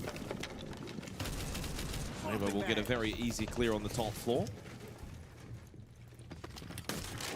And Holman will be certainly the most impactful. Oh, never mind. Oh, put the biggest moz on him. What a shot from Jigsaw. And as I was about to say, the most impactful operator that they have on the board on this top-down clear with the sledge, it's no longer available. They keep losing too many key and crucial operators early round. In the previous round, now the sledge. And if you're Enterprise, you can fall back, play basement. The vert that can be created now is far more limited to what Weibo initially wanted. It's a second kill found from the lower vert position. Weibo just trying to open up the floorboards, and EP is shooting bullets. Feels like we're watching two entirely different teams inside of the server. Are we going to get back-to-back 7-0s? But in reverse. That would be something. Enterprise have responded perfectly on Nighthaven Labs. Everything going their way. Good shots, good control, and just starting to get the semblance that they've got a bit more confidence within themselves. Their positioning, wanting to take these fights. It's far different to what we saw in Clubhouse. They're playing it on their terms here on Labs, commanding map position, hitting sharp shots, and not opening up the route for Weibo to trade their way into site control. A Hail Mary play now in the final 30 seconds. Yeah, Hail Mary, go direct, see if you can hit a few shots, get into a plant position, and then get the crossfire. That's probably their last chance with 25 seconds left. Jigsaw holding assembly. He's got the really good cross here. He's going to have to be the one that they need to beat. They do. He swung. He gave them first contact. Speakeasy with a good kill. That allows Gotti to go for a plant inside of Tank. But Speakeasy shot out by Bappa and double through the hatch.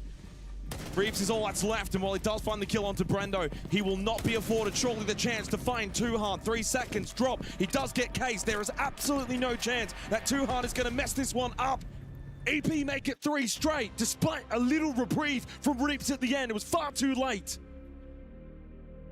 And exit kills. It's a 3-0 start for Enterprise. And Weibo failing to convert that tactical timeout puts them in a very vulnerable, a very compromised position for the remainder of this map. We'll see what the additional bans end up being and what each team is sensing as the best foot forward.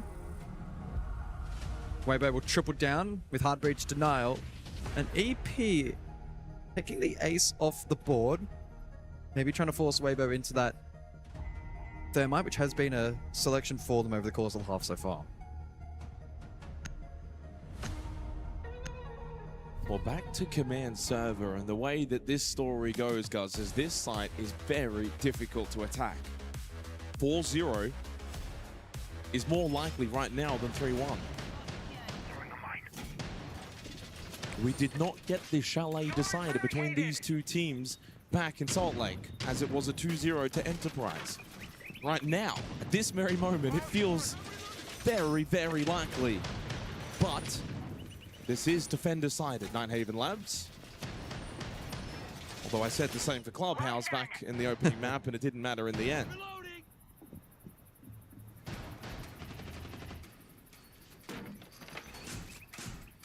5 seconds left. The Weibo dropped the Deimos for this top floor attack. They invested heavily in Gotti down below last time out on this objective, and unfortunately it didn't really reap the reward that they were looking for. And so this time around, it's very large emphasis in terms of both the double hard breach and some of the util clearance. Sensing that this will be a heavy horizontal hit. Then on Weibo to split that accordingly. Probably looking to have maybe a bit more back pressure this time out, the likes of top blue. Rafters as well will be a focal point for this attack. But for the first minute and a half to 2 minutes, it will just be checklist. Time to ring some ears. No contact with RCE. Take cover. It's hot. I mean, the Ace ban is still very intriguing to me when you've got the Thermite and the Hibana combination anyway. The Maverick was played earlier, so they've even shown that they're more than happy to bring that out too, depending the game plan for the particular site. Oh my god, I heard just a one tap, and I see that Reeves is dead. Jigsaw with another question mark. Jigsaw with back-to-back opening kills. And again, it's another isolated entry fight. Weibo have gotten nothing from that, and there was no trade attempt allowed. Information from Cairo. It's all going the way of Enterprise. Doing to Weibo what Weibo did to them on Clubhouse. I'm getting flashbacks of FaZe and Virtus Pro yesterday, guys. This is so similar. It's an even more extreme example at the moment. Cairo connects with a Nitrocell. Turd, 50-second kill. Air jab collects Jigsaw. Good follow-up from Gotti. And now if Weibo want, little reset, fall back, breeds. You've got a minute, 3 versus 3. It's a stalemate as things stand in the 4th round. But Hoven wanting to push forward, dies to Tuhan. At least the trade was there. Brendo caught sprinting. Gotti finds the kill. Turd as well, catches Cairo. Weibo unlock the top floor. Whoa. From what looked like maybe a 4-0 start, Weibo get a crucial attacking round. Yeah, some really good comms late round there in terms of the positioning of the defense with one below, and Brendo then caught the flood and the trade in towards the site as well. Weibo have done a really, really nice job to recover that round, and whilst it started out great for Jigsaw, that mistake right there by missing the air jab, it opened up that window of opportunity. Brendo then got caught, isolated courtesy of the smoke. and Weibo clutch up a critical round. Yeah, huge round to win. Top floor on the attack for Weibo. Arguably with 2 rounds to go in this half, they may only need 1 more attacking round. That could be the difference on the defensive-sided nature of this map. Control storage to follow in the 5th round.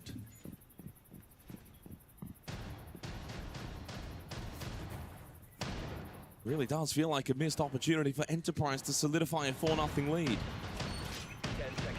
Do we have an update on the B stream by any chance? Is that what you're looking at? 3, 2, 1. Yes, we do. They are also on Nighthaven Labs at the moment. Map 2 of that best of 3. Team Secret fighting back a 3-2 lead.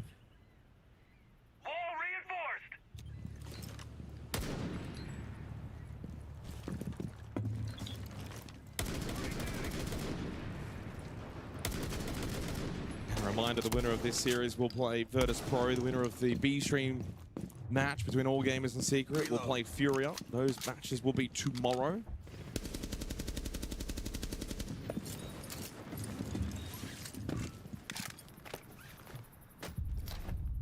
Special charge, stay clear!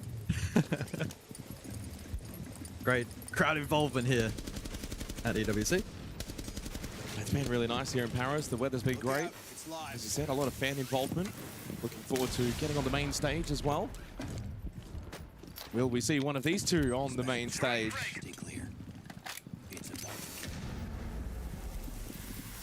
So checklist work from Weibo here for control storage. 1 Hive Watcher sent in towards storage with the bees. Duhan will just navigate his way towards the warehouse breach. Doesn't find anything on the initial peek. This is a risky talk. Very, very risky and exposed position. Oh, on drone as well. Oh my goodness, big play from Turd. The impact trick down below on the Sophia and expecting a follow-up. He absolutely rinses Gyro. Huge power play from Turd. And that might be enough for Weibo to think about going for a plant. Gotti towards storage. Although, they're not going to go for it just yet. Yeah, Gotti's still outside watching IT breach, keeping Brendo at bay. Enterprise are expecting this plant. They're expecting to try and contest this breach and the vert, but it's easier said than done. Map and falls to Speakeasy, who finds 2 quick kills at Rafter's position. This may end up being flawless. It won't be, though, because of Jigsaw. Down to a single health point. Weibo to find back-to-back attacking rounds when it looked like they were on the canvas. Killed him with the flashbang. Are you serious? He has killed him with the flashbang. It just grazed the shoulder. That's a rarity. Probably summarizes this series so far. Seen it all. Seen it all. 2-3. Weibo fighting back on Nighthaven Labs. Let's look back at the replays. It started with Tuhan, a little risky. And then Turn. What a double kill from him. And let's look back at this flashbang. Oh my. And look, that's all right. Things have changed so quickly. Weibo have really snapped into action here and applying the pressure back onto Enterprise. Weibo have reached the benchmark. They'll be pretty happy at this point in time. Enterprise will be eagerly searching for the final of the half. Yeah, I mean, if it does get to 4 rounds for EP, probably not too bad. But the question is, can they defend their side? They're going to get to 4 rounds because we're going kitchen cafeteria. Oh boy. We saw it earlier in the tournament, though. Was it Shopify Rebellion from memory that played it? And they won it on the defense. It is possible, but probably best described as improbable.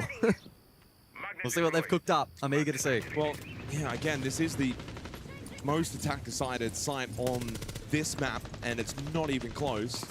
This is a brazen call from Enterprise, but let's see what they've worked strategically on to try and make this a difficult site for Weibo. It looks like they'll go for the lobby stairs stack with the clash and then the catch from Tuhan. Try and absorb a ton of utility, and it actually works out early. Rips gets caught on the overpeak, or maybe trying to lodge some util into this position. Cairo ready and waiting. So 4-2 split on the entry battle for EP in their favor this half. Will they be able to close out the half with a round win that feels now very much needed?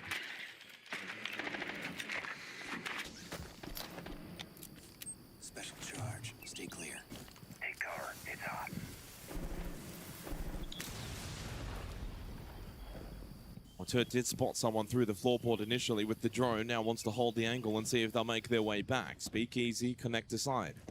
Arrow still with the shield down on the clash. Doesn't opt to pick it up, instead opted for the swing. Wall full white. Turd beaten out by Jigsaw. He finds his 6th kill of the half. Cairo still alive. He's done a really good job to just stay alive. I don't know if he can stay alive much longer, but he almost captures Oven and still able to escape. Despite the pressure and despite his health, Cairo has gotten away. A big moment here for Enterprise, 5 versus 3.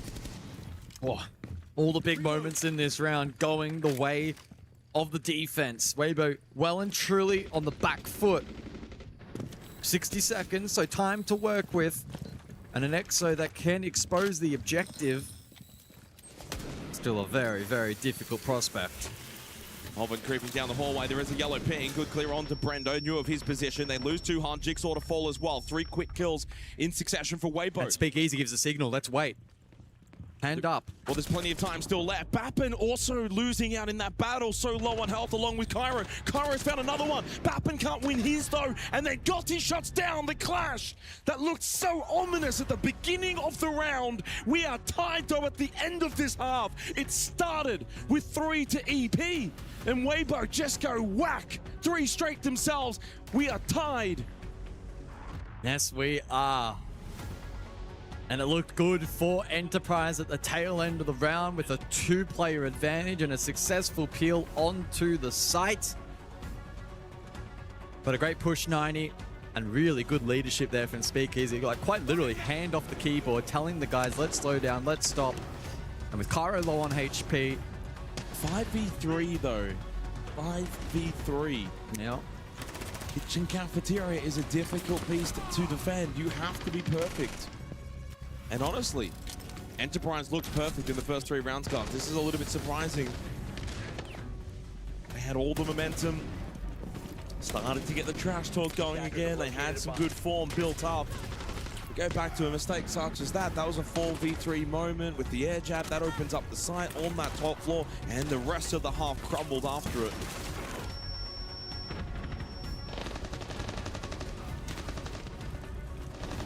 Just winning gunfights. Yeah, a lot of the flashbang fights.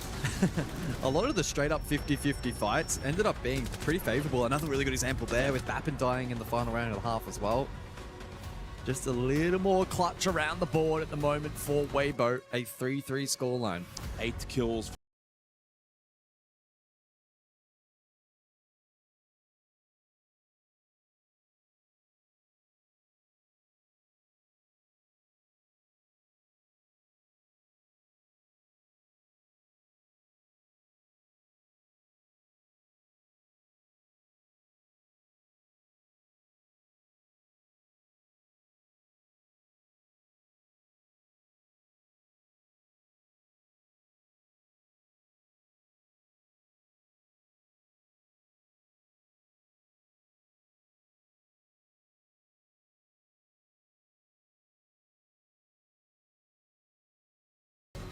Weibo 4 rounds away from knocking out Enterprise. And as per the story of the day here for the Battle of APAC, the 2 slots for the next major. Weibo need to win this and then beat Virtus Pro. If they are successful in that, Asia will acquire 2 slots. Enterprise need to hold on and try and get themselves back into this series. Otherwise, there is some world that they could lose the 2 slots. Of course, Virtus Pro is going to be a difficult prospect for either of these 2 teams.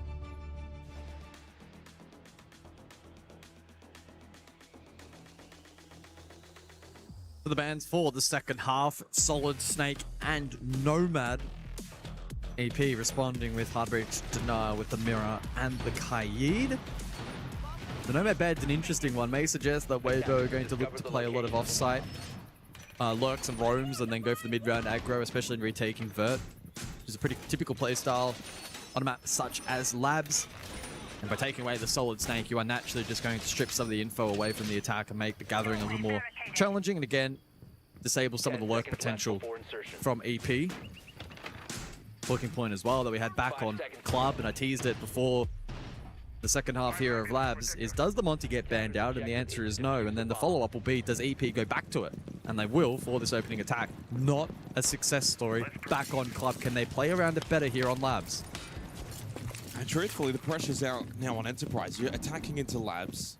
It's a 3-3 half. You're 4 rounds away from being knocked out of the Esports World Cup.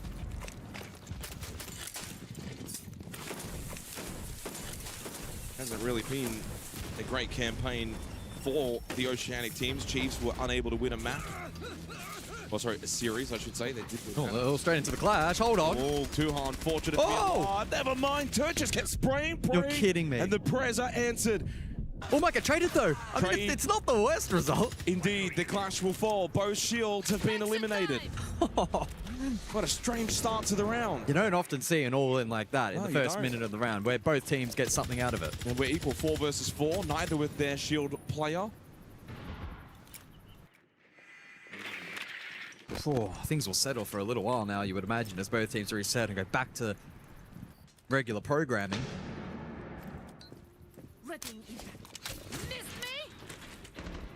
Something to note as well, Hoven on the side of Weibo, Basement on the Solace. Rest of the team committed second floor. Turns out to keep a barriers. I don't think Holy Rafters is going to be as simple for him now, especially with IT opened up, no clash. Probably best to fall back, play command, force them to push through IT, hold the angle. There is a con-side player in Cairo, so Enterprise do have multiple avenues of attack. Tundra's next.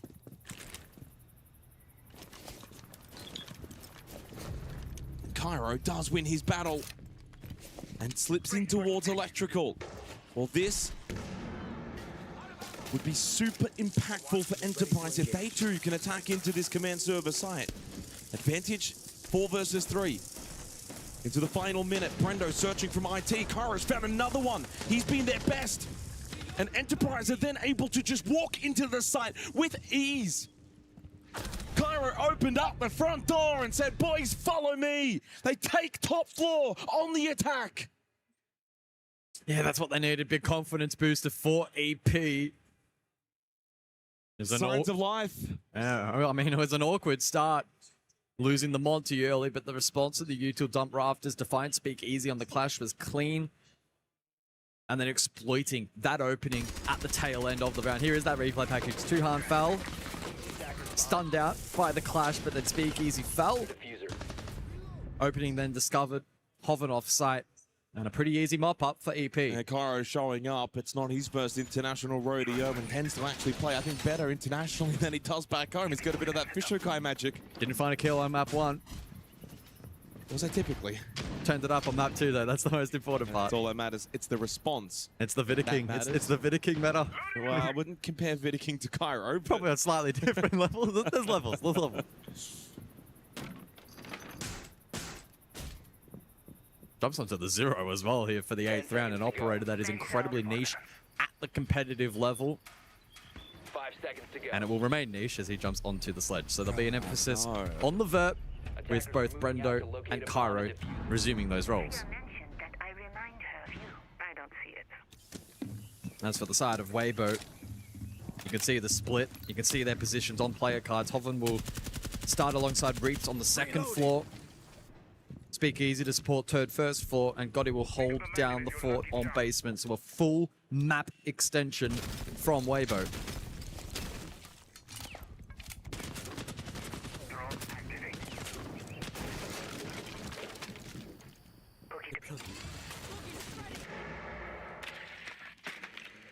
Euro's been played 4 times, by the way, at the event so far. When was it played? If you click the... There you go. Bank Labs and Bank. Adrian, Fiber, Sharif, and Didi. There you go.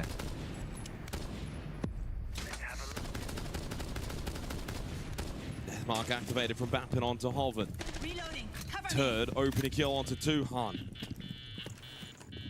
Turd has now made it 3 consecutive opening kills for himself for Weibo.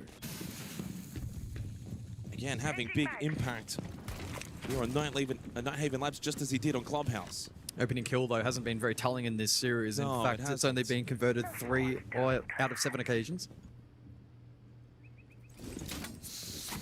Which is far lower than the usual standard conversion rate, which I think sits at around that 77 to 80% mark. Especially the teams of these caliber, especially domestically with lesser opposition, very strong in their ability to convert, but far more even here on Labs thus far as time continues to tick down. Yeah, still got to deal with this clash as well. Good hold towards Cargo. They'll play 2 together. Turd can play off of Speakeasy. Looking down a really good entry point for the attack as well. So AP going to have to really ask the question, do they want to try and brute force their way through the clash or find a way around? And they haven't got a lot of time remaining in this 8th round. Still some Jugger payload calls available from Jigsaw. Sends one on to Speakeasy. Speakeasy's probably going to just eat this call, so he doesn't have to really deal with it. Oh, he's a bit trapped now, though. Trapped in the corner, but he's got reads. It's almost like a bait. Spots out a second. Good information acquired from Speakeasy. What a clear, though, from Cairo. New for oh, and he gets him as well with the sledgehammer. Double kill clear from Cairo. Opens up Cargo's stairs. Even Speakeasy is impressed with that play. Needs to be mindful of the footholds. Needs to be mindful of the time. 10 seconds remaining. Brendo with Kit now in basement. Through Animus and into tank and in towards the default plant spot. They lose Jigsaw to begin this post plant if it will even be successful. It will not be successful. Where's the coverage? Swing, kill, no coverage. Round goes the way of Weibo. Oh, they've let that one slide. Oh, that was a huge opportunity for Enterprise. Cairo did everything he could to get them in a winnable position. My, oh my. Tied once again, 4-4 now. Great clear though from Cairo. Huge double to give EP every shot in that round, but then time was low. They had to cover the swing. There was no denial of utility from Weibo. No nitros, no impacts, but a gun up and a failure to cover the cross. Just be covering that nano swing with your life if you have to. Get the plant successfully down, but the problem is if you die while covering that, the round probably is done anyway. But at least you have a chance to stop that, get a kill, plant goes down, winnable then for Enterprise. By not doing that, holding the worst angle, it's an easy clear from Hovland and Weibo tie it up, 4-4. Yeah, tough pill to swallow there for EP in that round, and some fundamental breakdowns proving costly. It is fine margins, it happens fast, but at this level of siege, you need to be precise. No room for error. Especially against Weibo. Well, yeah, that's the thing. And especially after you forfeited the first map, essentially. It's the Vulcan play here for the 9th round, and no IQ counter to speak of from Enterprise. How influential may that be with double nitro in play? No hard breach in this round for Enterprise, but they've got plenty of tin can openers. As we see here, onto the IT reinforced wall. Making it look like Swiss cheese. I was going to ask, is that French? They love cheese over here, but I'm assuming it's probably Swiss.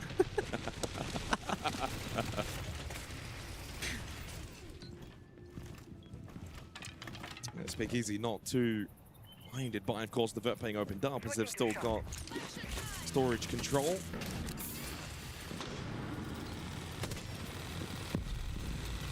Honestly, a decent setup though right now from Enterprise. They've got pressure towards IT. Floors opened up, but they lose Zuhan and Cairo Turd. Oh, the double kill.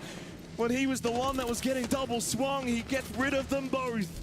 Oh. And Bappin as well for good measure. Go on. Turd's just better. He goes double-digit kills here on Labs and may just set them up to take the lead 5-4. Oh. And even the tag onto Jigsaw through the barricaded window. Give him the ace. Give him the ace. Give him the ace, Jigsaw. You know what you've got to do. Really expect Jigsaw close. He's hunting. Turd wants all 5. And he will get all 5. Because he really is that guy, and he stands up and points straight to Enterprise. Oh, what a play Talk from your Turd. talk, young man. If you're dropping 5 on them, you can do what you like. Yeah. And they've also got 5 rounds on the board. 2 rounds away now from knocking Enterprise out of the Esports World Cup. Turd is locked in. Now up to 12 kills. 21 and 8 in both maps with a 150 EPS. He's been the best because he is the best. Turd asking in the chat, how bad do you want that 30-hour flight home? And it would be a long flight home for Enterprise if they lose this in a 2-0 fashion, especially. This reminded me, I've got a 30-hour flight home as well. Except we win either way. Well, I'm not also going home tomorrow, so. Well, no timeout, by the way. No, it is the Deimos and the Clash as well banned out. Magnet opting to just talk through, of course, the ban phase that you get going into round 10 and saving the timeout. Now, if you recall, let's go all the way back 2 rounds in. Gohan called his tactical timeout. Ag has elected to hold it this whole time. It is now, by the way, 5 of the last 6 rounds to Weibo. And 4 of the last 5 rounds, Turd has found the opening kill onto Tuhan. Now that is a stat line.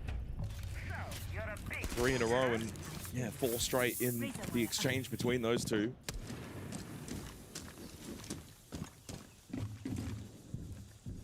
And you look at the operators that Tuhan is playing in those rounds as well. Blackbeard, Monty, like he's getting shield player kills as the entry. The shields just have not been working out for Tuhan today. Saw it on Clubhouse and it rears its ugly head once again here on Labs. They'll pivot though, they'll switch it up, they'll look to formulate something different here for round 10. The introduction of the Rehora as well here, maybe looking to facilitate a set play. Well, this is where if you're EP, you can't start to have bad doubts, can't start to hang your head. 5-4, close game. Win this next round, things are still fine. But dare I say, here on Command Server, it's going to prove to be quite difficult. They need someone to help out Cairo. Need someone else to stand up.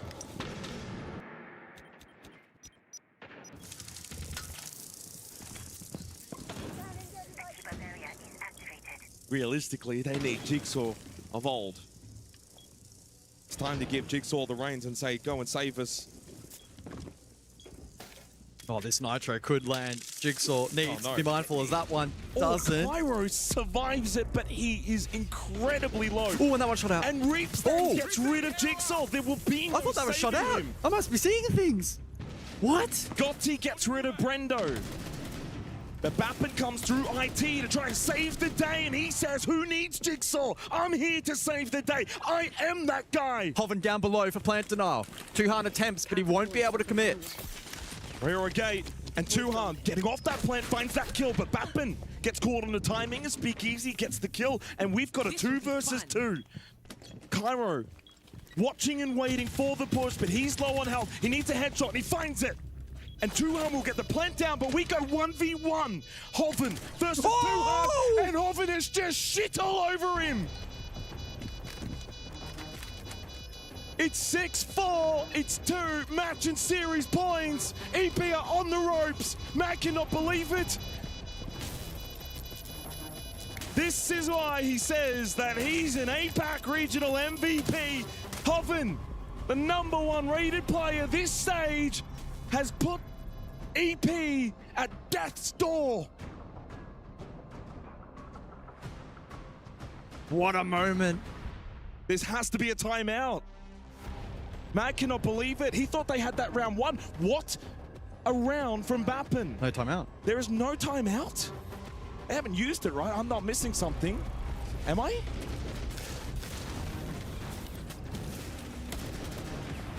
How can you not call a tactical timeout down 6-4 facing elimination?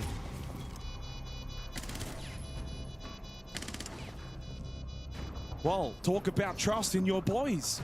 Yeah.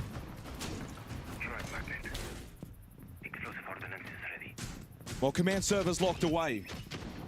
The hardest site to attack into is no longer available for Weibo. They will need to close this out on either basement or control storage. They begin their quest on basement. 2 chances to send Enterprise on that 30-hour flight back home to Australia.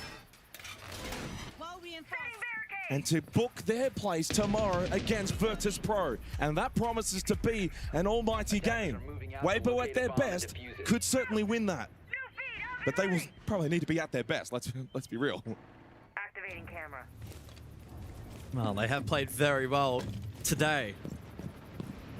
Still, though, a matter of converting this map, getting the job done.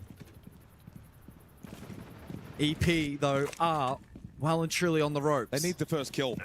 They really need this first kill. 5 of the last 6 rounds, Weibo are starting with these 5v4 advantages. They're finding big kills onto shield players like Tuhan.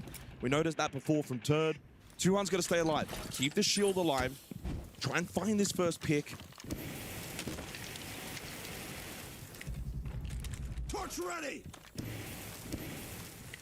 They go for the Mav setup here on the main breach.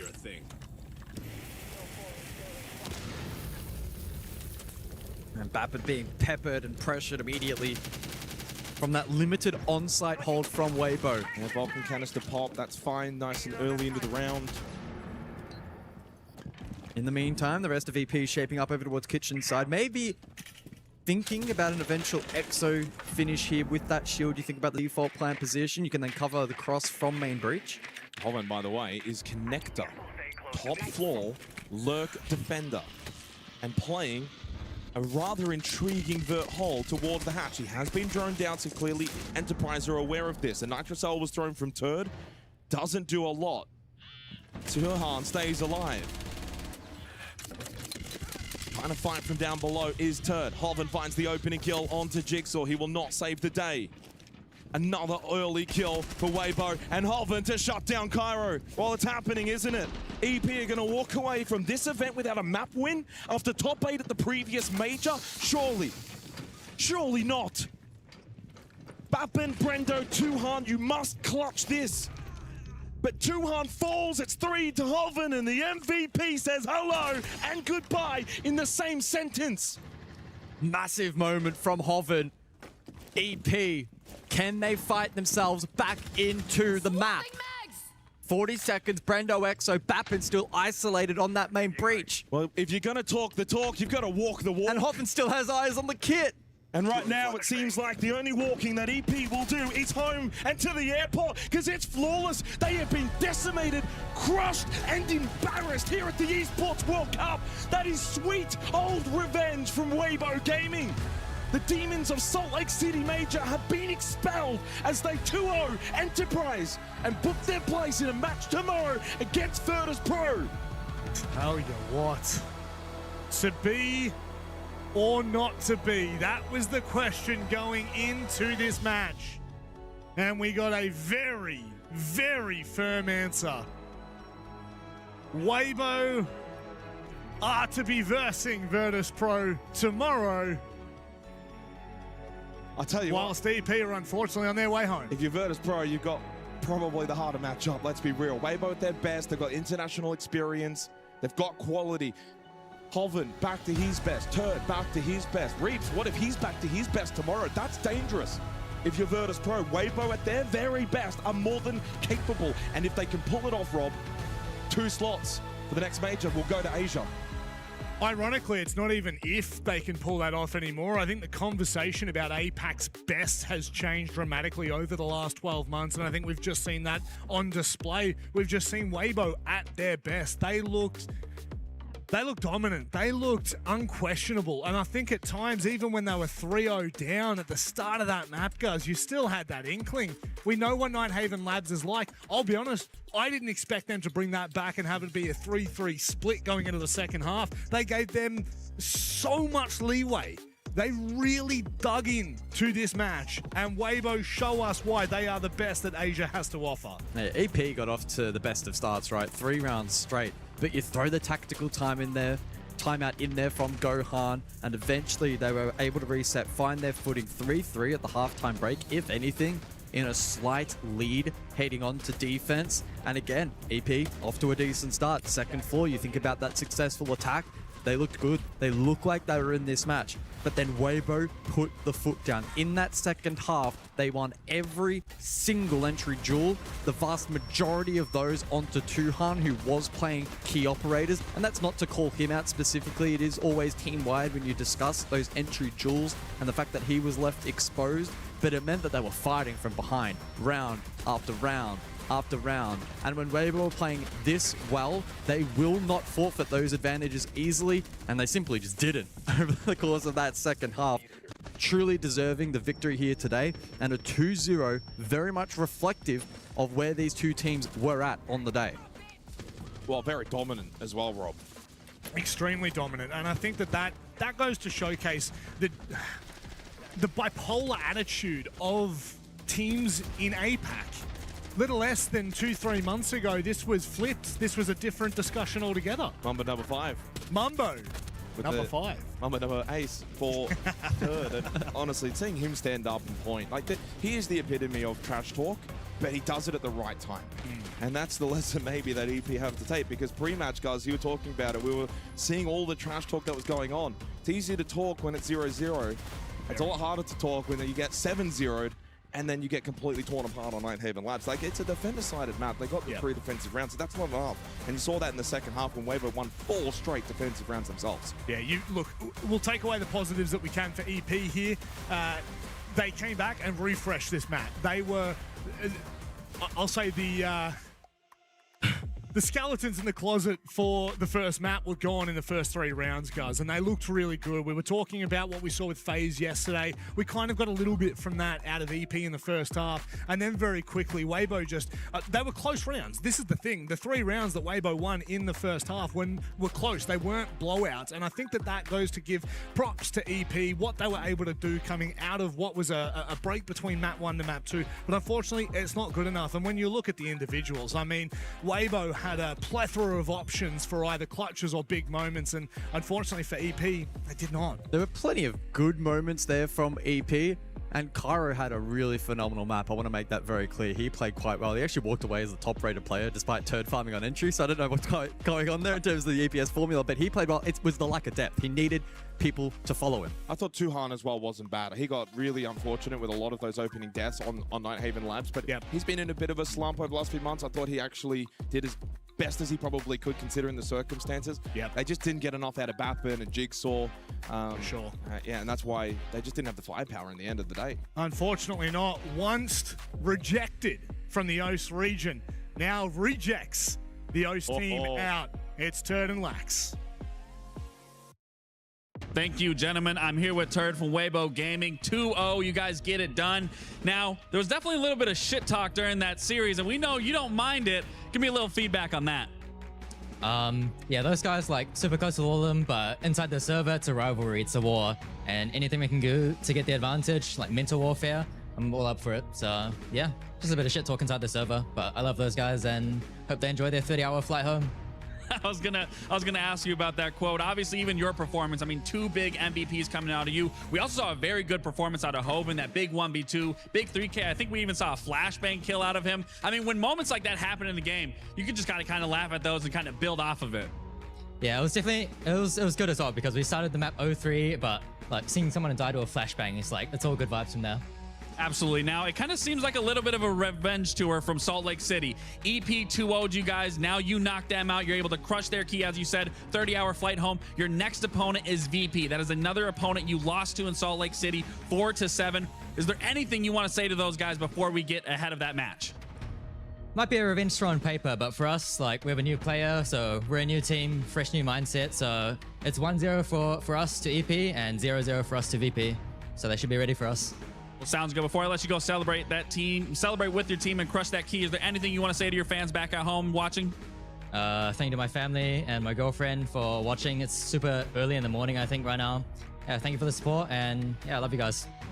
Shout out to the families, the girlfriends, and the fans for supporting Weibo. We'll see them tomorrow in a do or die to make top 8 main stage. That's it for us here. Send you guys back to our desks. I think that interview in particular epitomizes what Turd has gone through in terms of his maturity arc, his arc as a player, guys. We see him, yeah, he still enjoys the trash talk, but there is such a humble nature about him, about Weibo, about the Asian region in general. But really, this team is just looking on fire. Look, I think it's fair to say that the Turd that we saw in that interview is actually pretty closely aligned with the Turd you actually kind of see behind the curtain. He's a very courteous, very mature player behind the scenes. But as you said, he knows when to turn it up inside of the server. He knows when it's appropriate to go in on the old chat, and he backs it up with strong performances. He did that today. I have a question for you specifically, Rob. Please. Who is the happiest team with this result? Who is the happiest team? What, sorry? With this result, who's happiest right now? Oh, CAG. No, Daystar. Oh, it is Daystar. Because right now, if tomorrow Weibo can beat Virtus Pro, the Asia sub-region will get 2 slots. So that's going to be really the most important thing going into tomorrow, that matchup. And the team that's probably the least happy with this potentially is Chiefs. Because of the 2 slots that Oceania had coming into this, it could create a world in which we go into the next stage, the battle for the next major. OS might only have the 1 slot. There is a void of unknown entities here for the APAC region, but obviously, you know, Weibo, I think they really do deserve this victory. I think they've shown since Salt Lake City, since they were knocked out by EP, that they've really gone back to the drawing board. You heard there, a new team, a new player. Gotti has been, let's just take a second to talk about Gotti, because when he moved across to Weibo, when Arpe left, there felt like there was a void there, guys. And we were questioning so much, was Gotti the player to fill it? I think we've got our answer across just the course of EWC. He's turned out massively. That's one of the big challenges when it comes to the APL region, right? If you have a player that either voluntarily wishes to leave for retirement or maybe not up to the task, and you're forced to make a change, finding that depth and finding a replacement, we have seen it so many times, finding the right fit can be such a challenge. It's still early days, I think, for Gotti at the international level, but so far what we've seen has been good. You know what's funny is that I remember when it was announced, and then it was like the same day or the next day were the ENC qualifiers. And for Team Korea, Gotti was playing and he went 0-7. And I was a little bit like, oh, have they made the right choice here? But in terms of his performances and the way he slotted in on the team of Weibo, sensational. He slotted in really, really nicely, and his performances so far have meant I don't think there's any doubt in terms of the core 5, because I did have some doubts thinking, could they have maybe gone in a different direction? I think they're pretty happy. Well, as Speakeasy said in the server, it's time to crush your key, and crush their key he will. A player that is probably the longest standing veteran, I think, of APAC at the moment. It would be him, maybe Anaton, maybe I9, but this is just a real display, I guess, of what it means to compete here at EWC. Again, I know I've said it before, and I know I'll say it again. This has got to be my favorite system I think I've ever seen. Again, I get to enjoy it. He's having a blast. Again, why do we need the key crush machine? Just give it to Gohan. I'm sure he could crush it as it goes bang. I have to say it. That was just far too easy for Speakeasy. We're still on that. Bye-bye. Bye-bye. 30-hour flight home. Enjoy. Here's a question for you boys. If there's a world in which Weibo go on to claim the trophy, will the EP key be put in? Oh, absolutely. Has to be. I don't care who you crush out of this tournament. That absolutely has to go in the trophy. In fact, if I were them, I'd go ahead and put all of the APAC keys underneath them. Oh, no, he's not happy. You know, there is just something so beautiful about watching this, about watching the moment, the soul. It really is such a visceral image of soul-crushing defeats. And for Speakeasy, he's been here for such a long time. He's been to so many international events, and it feels like maybe, just maybe, Jake, this could be the team that really takes them. Well, let's just kind of take a little step back.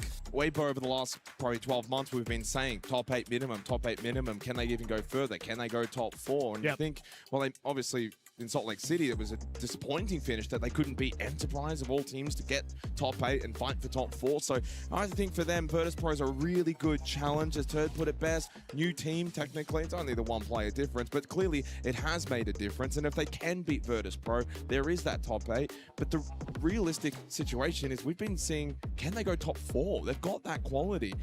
Now it's just a matter of can they put it all together tomorrow? I think they are putting it together, guys. I think truthfully speaking, Weibo are putting it together, but is this the tournament? I think they're a very, very serious shout in that matchup. I hesitate to say that they're favorites because VP are incredibly dangerous and really did take it up to the likes of FaZe. So Weibo need to put in some hard work, and they need all 5 players to step up in that game. And that game is going to be played tomorrow. However, what game is going to be played right now? It's Team Liquid Alienware going up against M80. Some of the best that SAL has to offer versus the best of NAL. We'll have to wait and see how that one pans out on the other side of this short break.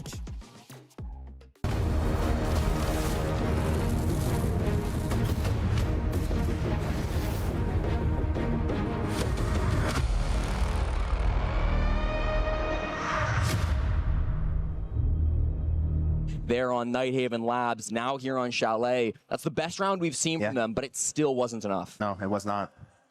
And even they did a great job trying to break that initial push, but just very unlucky in the end round right there. In the trade, in the snowball, anything could happen.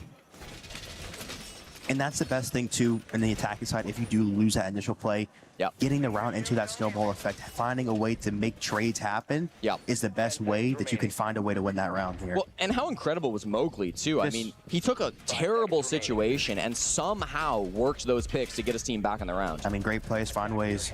There you go. Well, we're going to go back now on towards the top floor. All gamers desperate to win a couple of rounds here. You said 4-2 would be enough for Secret to win this half and then spiral into the game. That's the bare minimum at this point. A 5-1 or even a 6-0 seem possible. Of course. Whatever they get now, it's just icing on the cake here. It's all gravy this point forward from Team Secret, but they're going to get all of it that they can. Bring in the ace here for the soul side pressure, which is see him get the soul wall open. Lurking below Moonlight, 2 thorns in pocket for the shield play. No shield play coming out this round. Looking to get aggressive. No, he's gonna call it off right now. Rotating out, going for a soul side, clear the Grim. Not too many nades for the soul stairs position. Let's see if they have the info on him on Trophy right now. Like these long angles. Yeah, find out those players inside the top floor, but inside a Trophy as well. Moonlight takes a lot of damage. He's gonna die here, Jesse. He's gonna get caught by a Grimby too, so the positions might be known pretty quickly here. They are holding his angle, but he's smart enough to know that he doesn't need to jump in and take this fight. Now he will do just that. Walks right in front of Drills. That's gonna be Drills with an easy pickup onto the Star Fragger on AG. Now 1 in 5. Moonlight's not gonna have much value. Oscar holding the cut too on his owl position. Great point. This could be 5v3 soon. Really difficult. He jumps it though. Loses the fight down from the bottom floor. Mowgli's going to take down Yaz for the trade. That's good teamwork still coming in from Team Secret, making sure they do not lose this lead. 4v3 still pressuring in on the Solar side. They haven't actually been able to get into Solar just yet, but they've got bodies down below and 1 player just outside on the window. Railgun, a lot of pressure on him to get a pick back at some point. Yeah, they're going to slow their round right now. Shotgun below with the info. He's done so well from this position. He's just finding these players when they've got good intel. Mowgli now 8-2, finding so much success on the server for Team Secret. 75 seconds still to go, and Solomon and MC have a huge job in front of them. Yeah, Oscar's still cutting off the B2 for the power right now. Yeah, they're just punishing them here. They're going for plays. They have to, Dave. It's their only hope in this round, but they're not working out for all gamers. So Solomon doesn't want to be 4 on site. Walking on in. Mowgli for a triple. They make it look so easy for Team Secret, and they have still yet to drop a map on Chalet. Mowgli just looks relaxed right now. He's fragging hard here. 5-0. All gamers are the only team to suffer a 7-0 defeat here at the Esports World Cup. That was a few days ago versus CAG. Now they're on the precipice of another 7-0 defeat on map 3 versus Team Secrets, which would eliminate them from the tournament. It's tragic, but in this game, there's no remorse. There's no, they don't take it easy on you. You know, if you give them the upper footing, they're going to take it. Team Secret looking like... give them the high ground. The full package now on Chalet. It's going to be all gamers trying to hold on to the high ground on this round as they'll be extending above Kitchen Bomb site to hold this top floor. Last time this didn't work out for them. What do we need to see from all gamers this round to make sure they don't get 6-0'd? See, they're going to be double reinforcing off already, giving them all of this mezzanine space here. They just need to make sure they're in sync, because I feel like right then and there, Yaz made the play with the solos way too early. That should be looking for towards the execute side. And I feel like they're kind of going one by one. You see, even in that round, Relican just sitting in a spot. They're kind of sitting still, expecting them to be able to win the round. But you have to be able to make plays, make them uncomfortable. And also, too, this info game's been killing them. So I really need to see the solos try to help get these pre-placed cams and these cams in the mid-round to kill this information. You kill the information, and you can start making more aggressive and aggressive plays. Nomad coming out to slow this aggression too. Nice to see that from Noah. Going to be trying to spot some of these players on the side of all gamers. They have all this control so quick, Jesse. It's too fast. Yeah, it's crazy how fast. Mowgli's basically cut off half of the map at this point, already pressuring in towards Piano. They might even recognize that he's here so early because he's done so much good work, but he will get back on his drone. He's got 4 of those Flores drones still to work with. If he destroys the shield, that'll be massive. He's going to get just that.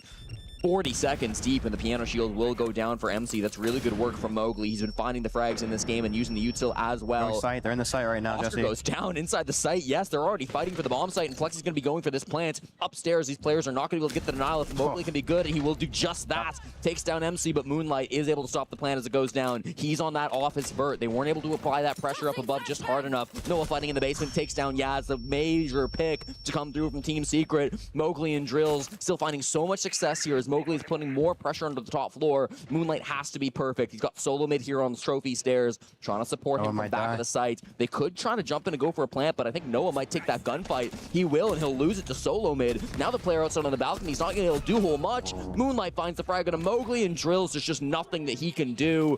Finds out the player's position in on the trophy stairs, but he's got to grab this defuse kit. He can try to nade out this spot, but close to the shotgun, it's just not a fight he's going to take. Goes in aggressive with the F2. Smoked out, and he's going to have to go back towards the site. Minute 20 to play with. This diffuser will be watched from the vert. Drills is going to have to try to find some way to get this diffuse kit down. Picks the safest plant spot. It's a little bit predictable, but they can't really deny it from up above. So Solomon's going to have to move his way through the hatch. Now wins the fight on a Moonlight. Hello, Drills. The stage 1 rookie. He's yet to play more competitive lands than just this. This would be the biggest clutch that he's had so far at the Esports World Cup. Through the wall, he's just missed. He's got good information if he wants to use it, but with the F2, he wants it up. He's already got the good pings. That's all he needs. His teammate's calling out Solomid's position. He's got the better weaponry. Pre-fires the angle, and Drills is able to do it. Shuts them down for the flawless half, and the rookie at the Esports World Cup makes his biggest play. Drills, letting them know. Great play right there. Great play. And again, you have the info on the plant spot. Make sure your sole player is taking the fight when the player on the hatch is taking the fight. Take the 2v1 while you can. What a round from Drills. Again, he has not played any professional Siege before, just stage 1. A few months ago, he was signed by the Secret roster. And I mean, it's something Ann keeps talking about, right? The Secret org are so good at finding the young players that have potential and bringing them up to the highest level. Noah was a great example of somebody who people didn't really give a lot of credit to back in the early days when he first started as a pro. Now he's talked about as one of the best players in the league. He's been able to highlight himself alongside Mowgli, alongside Drills at this event. It just feels like they're finding that synergy now when the young and the old can work together, and everything is clicking for this Team Secret roster. Of course, you know, beautiful just to see them be able to respond like this. You know, I said 4-2-5-1. They got a 6-0. That's as good as it gets, Dave. You wanted to see a strong attacking half, and that wasn't just strong, that was dominant. Yes. All gamers, I mean, a little bit shell-shocked at this point. What could they possibly do? They look stunned right now.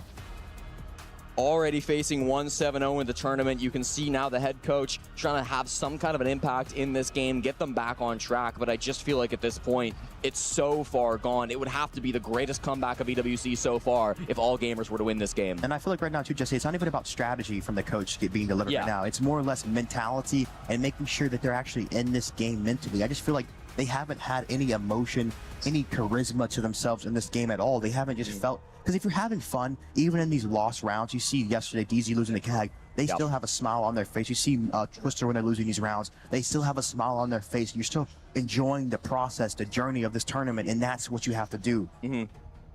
It's been incredible to watch so far here at the Esports World Cup. Even just over the last couple of hours, the change from Team Secret, going from getting blown out on their own map pick, from looking down and out defeated back on map number 1 versus All Gamers, to now here where we see them finally putting the pieces together, working as a unit, hitting the shots that they need to. Drills and Mowgli have just been an absolute unit here in the server, but it's everybody working together with that coordination, the calling from Flexi, the 3-2-1s, the positions being held by Noah and Oscar. It's been everything to get them through now on Chalet, with only 1 round needed through this second half. We'll get the operator bands. Dave, what are we thinking? See the Monty coming out, staple. The Ella, good. I feel like Ella, the trap meta is a little bit old meta right now because the Yazami, the Wamai is so strong here. See if it's a double trap. Okay, they get rid of the Ella, they get rid of the Yazami. 2 good bans here. The double shield ban coming out just to make sure they can't even get that space, that pushing power inside the map here. It's going to be more of an info heavy lineup coming out. Doke Snake. A lot of traps here. Looking to finish this one off strong. Hoping to just make this one quick and easy. The 7-0 on the table for Team Secret, the reigning EWC champions here in Paris. Hoping to make things happen, indeed. In the home country of Mowgli, he got to play in front of his friends and family just 6 months ago at the 6th Invitational. He'd love to do so once again. To accomplish that goal, of course, he'll have to win this game versus All Gamers, then beat Team Falcons tomorrow, but one step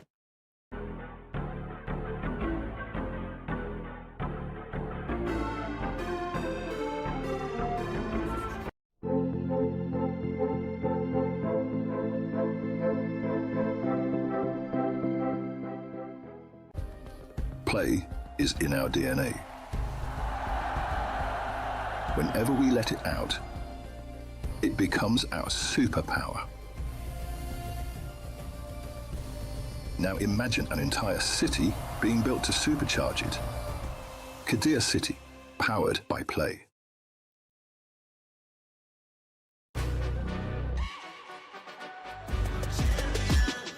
This ain't no regular thing. I came for the ring, you know what I mean. You see my name in the lights, better get right, I'm champion.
Let's run it back. Version 2. Welcome back. It's time for us to get underway with our second best of 3 of the day. Unfortunately, EP can't get it done against Weibo as they show their supremacy I'm going to welcome two gentlemen to the desk, Pengu and Farmada. How are we, gents? Farmada, look at the outfit, man. It's actually very... You got the boots on? You know, I actually don't have boots on because I only had 20 kilos of... I'm not bringing boots anymore. I decided that a long time ago. I did it once, never again. I'm feeling very, very rural today. You know what, to be fair, I'm from the Farmers League. We've been eliminated. Well, that's a good segue. I'm not even going to bother saying what I was going to say. We got Farms League, yeah. Well, yeah, we kind of do. Yeah. It is very Parisian, and I quite like it, but it could also be my pop back in the 60s, you know? Like, it's a good look. I love it. So, obviously, moving forward with today's matchup, it's an exciting one. It's one close, you know what? It's one close to your heart, isn't it? Close to my heart. You know, good old Fabian on stage. He's a father. He's old. I'm balding. Like, we're just turning back the clock right now. There's also Joker as well, who's your best mate from... Sorry. I don't know. Oh, sorry.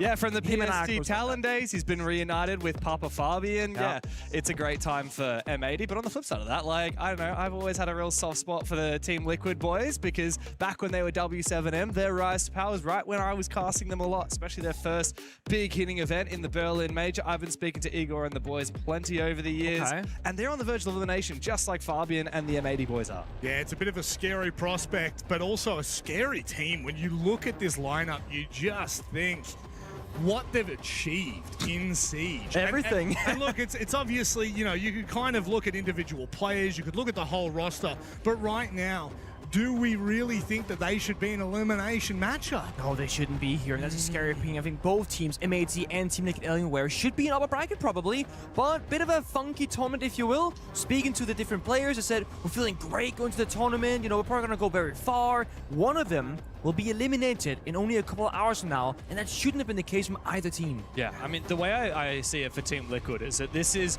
the most dominant streaking team of all time, winning everything for an entire year straight, including 2 majors for the first time and a 6th invitational, but they're still looking for their second wave after changing organizations. Now for a second time, they went to Furia. Of course, they won Reload. That's all they really did with Furia. They even had an early exit from the 6th invitational, and since then, of course, they've joined Team Liquid, and they haven't been looking too hot at all. They even failed to make it to the Salt Lake City Major, and now they're on the verge of elimination here at the Esports World Cup. Yeah, it's very different. It is from hero to zero, their storyline. And look, that sounds a little rude, I guess, to say, but when you look at the history of these players, of the coach, we always expect kind of a moment of magic from them, and they're going to need a moment of magic against M80. This roster coming into this event, people are calling them one of the best in North America. You've got a coach and an analyst that are kind of reuniting after, you know, let's just say a bit of a failed attempts. Well, is that fair? Good start, bad ending, sort of thing. Right? So they land in the middle, but Yeah. No. M80 on the flip side, though, where do you put them now, Pengu? After we've seen them at a couple of events, how are you feeling about this roster? Well, obviously, M80, they've been around for quite some time, former like exit roster, core, etc., that's been building over the years. But now there's been one big switch up, getting a European player into the mix, getting Savage, the IGL from Team Secret, winning the previous EWC, going to an SI Grand Final, a self-made younger-ish rookie to lead these guys forward, and it's a big deal because Fabian is a European coach and he has his way. Savage, European player, in a similar mindset because M80, the individuals, while they did win that Munich Major, there were some mental struggles. And I feel like Savage was brought in specifically to fix that problem. And in their very first game at this event, up against Falcons, we did not see that problem fixed whatsoever. About like 3 people had their mics muted and there are no comms in the server. Yeah, the thing that's really unique to me about M80 is they're actually the second youngest team left at the tournament, an average of only 22 years old. And despite that, you look and you've got 3 double major winners on this roster. You've got a 6th invitational finalist who's also been an EWC champion last year. And then you've got Ashen, who spends too much time in the gym to do anything else. Talking. Jokes. He has a lot of talk and maybe he can walk the walk. But yes, you're right. Like, they have hit extreme highs in a very short period of time, relatively, for their careers. I mean, they would have been, primary school back when you were winning tournaments way back in the day. But, of course, talking about today, right? Salt Lake City, both of these teams actually failed to qualify. For M80, 7th place in the NAL. How on earth do you cop that, right? Now they're here at EWC. They had a pretty good NAL, and there was a lot of promise for them this time around, but we haven't seen them, as of yet, actualize that in the server. No, we have not. Speaking of the server, let's see where we're going in it. Fortress, Lair, and Chalet. Nick, Does it feel like no matter the veto, this is going to 3? More or less so, I would say. Yeah, I mean, I expect it. In these matches, I like to go the distance. I will say this. Chalet will be the game of redemption if it means you can make it all the way to that third map, because, like, as I said, it's where they started off against Falcons. It was not a good look. Fortress and Lair play quite popular, or are quite popular in North America, so I feel like off the rip, Emmanuel should be happy with this, but I also don't think the Team Liquid Alienware should be unhappy. It feels kind of in the middle. Yeah, I do feel like Team Liquid Alienware have gone with a little bit of a curveball by going back to Fortress, where they previously lost in their match to Wildcard. That seems like a bit of a ballsy the best, pick. you know. In theory, but best teams in that. Sure. And look, M80 have had their fair share of struggles against Wildcard in the NAL as well. But yeah, it does feel like both of these teams are going to maps where they have lost in very recent history. So it's about the quick turnaround from one day to another. One thing I do wonder, and I said this before in a previous cast, but Savage, of course, is a very rare Portuguese player in Rainbow Six. Yeah. You don't see many players from Portugal, and of course, he's be one of the few that would understand a lot of what the Brazilians are saying. I wonder if maybe he can use that to engage in a little bit of smack talk. Walks by their prag room, puts the ear to the door. I mean, we don't often get to see players get to smack talk the Brazilians in their native language. That's true.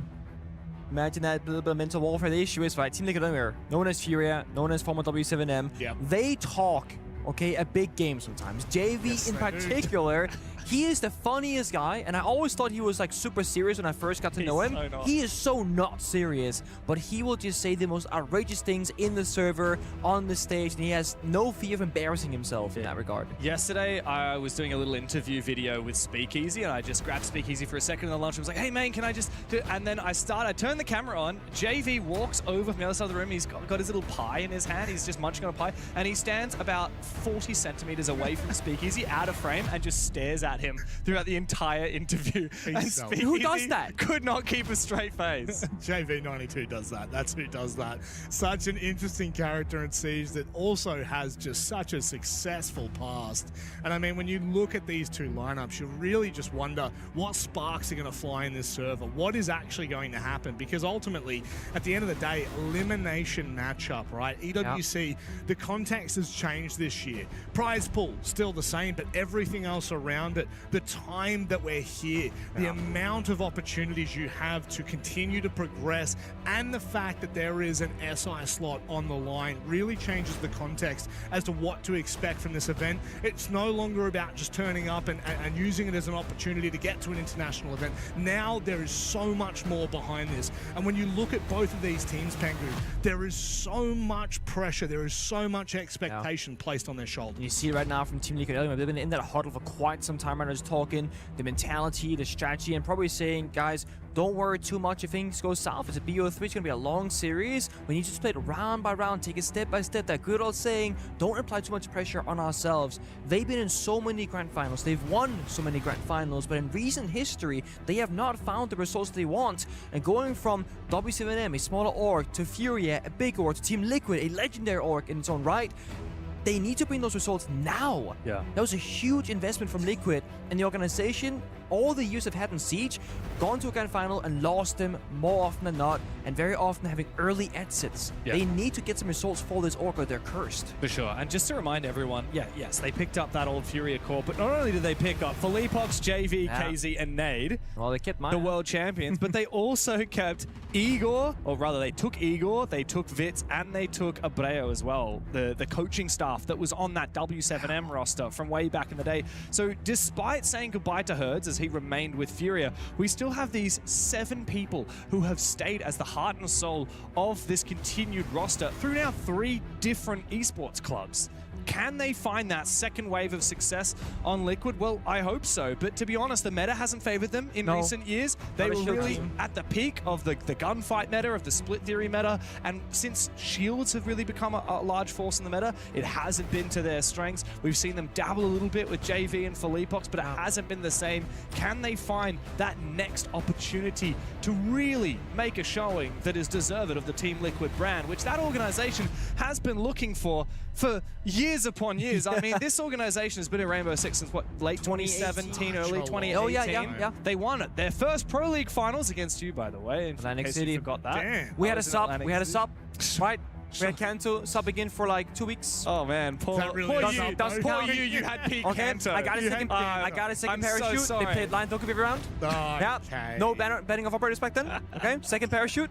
But my point is, it's been 8 years since then, and Team Liquid haven't really done anything in Rainbow Six since then. They haven't found a victory, but they've gone to a couple of different grand finals. They've lost to BDS, for example, in Sweden that we had. And I thought, honestly, that was going to be their victory. That was going to be Nesk and Palu getting that duo together for a win. Yeah. But the reverse swept, I believe. Just losing. Funnily enough, Team Liquid also went to the grand final in the Copenhagen Major, and funnily enough, lost out to... Oh, who was that again? Oh, that was W7M. That's now the 4 players that are on this roster. Yep. Also, a fun fact about that. That was the last time that Fabian found himself up against Team Liquid when he was coaching G2. He lost in the quarterfinals in Copenhagen to Team Liquid. Fabian actually, historically, has struggled against Team Liquid. Only won once in the 4 times he's played them. Well, all I can say is this is a game of expectations. This is a game of 2 organizations that are really gunning to make a main stage and go even deeper than that. But it does come down to a best-of-3 elimination matchup on the line here. M80 take on Team Liquid Alienware in what is going to be, and I can say this with all my heart, let's hear it, an absolute classico. Enjoy. Lovely. Thank you, Rob. Speaking to Fabian going to this, doesn't seem nervous, but certainly has that probably deep within him and saying, guys, we had to show up today. And like I alluded to earlier, the very first opening match here for M80 that happened against Falcons, it seemed like 3 players had their microphones muted, that they weren't on the same page.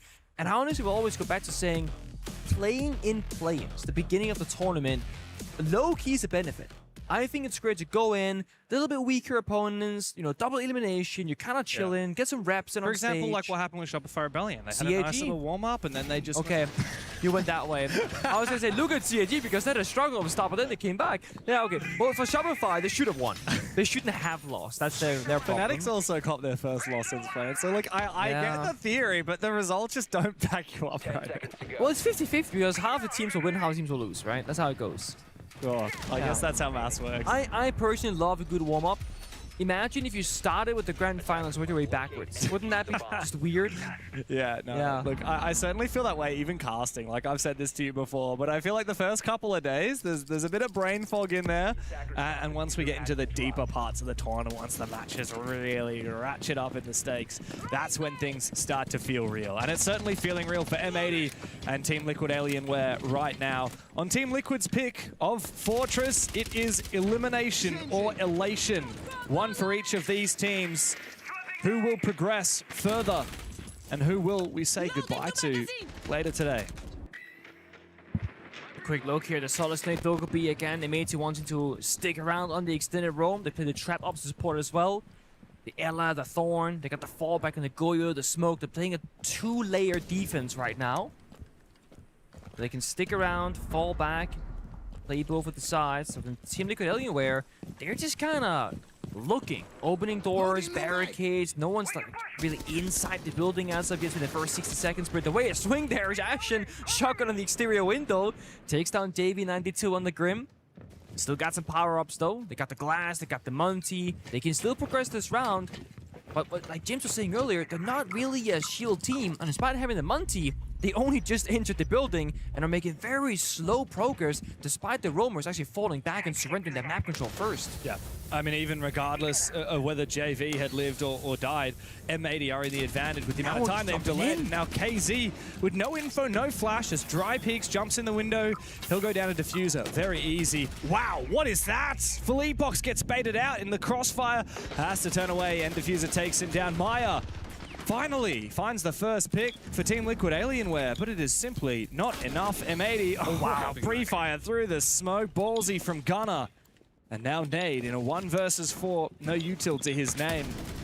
They know exactly where he is as well, in the renovated tower, just waiting for his moment to find a free kill. Gunner attempted to peek it, but of course we know fair well that M80 have nothing to do here. They just sit back and wait.